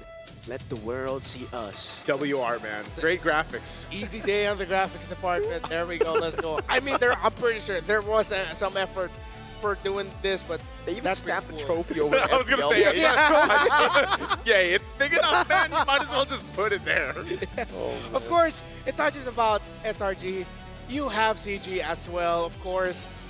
Maybe another way that you could call CG competent gamers, maybe. Ooh. That is what was given to us here on the Cube. So there's a comeback alongside Team Hackman Gary, who pushed the eventual champions Echo in a tie 2-3 series back in the upper bracket of M4. So that was actually a really good series between then representative of Malaysia Team Hop and eventual M4 champions Echo. But of course, this roster has veterans as well. We mentioned Gary, we mentioned Chico. Valen's also a veteran. So even though CG is unfamiliar to us relatively in a global scene, there are names here that are very familiar with the global experience of MLBB. And also their prospects. Is it Ye? Ye3. Ye3. And then Amzik. So like again, you have a lot of this, man. I mean, I feel like now, now that we're in M7 specifically, we've seen a lot of teams kind of go through this phase where they've got these veterans. They've got this these players with tremendous experience on the world stage, and they are leading the new young bloods or the prospects, right, of the competitive MLBB scene. And I think that's always something that you have to take in consideration. This being one of the teams here, of course, for CG, and I think they need that because even at one point, SRG was in a point at one point too, but now they've been dominating, Malaysia for so long. So again, I feel like that could be a case here in this best of one.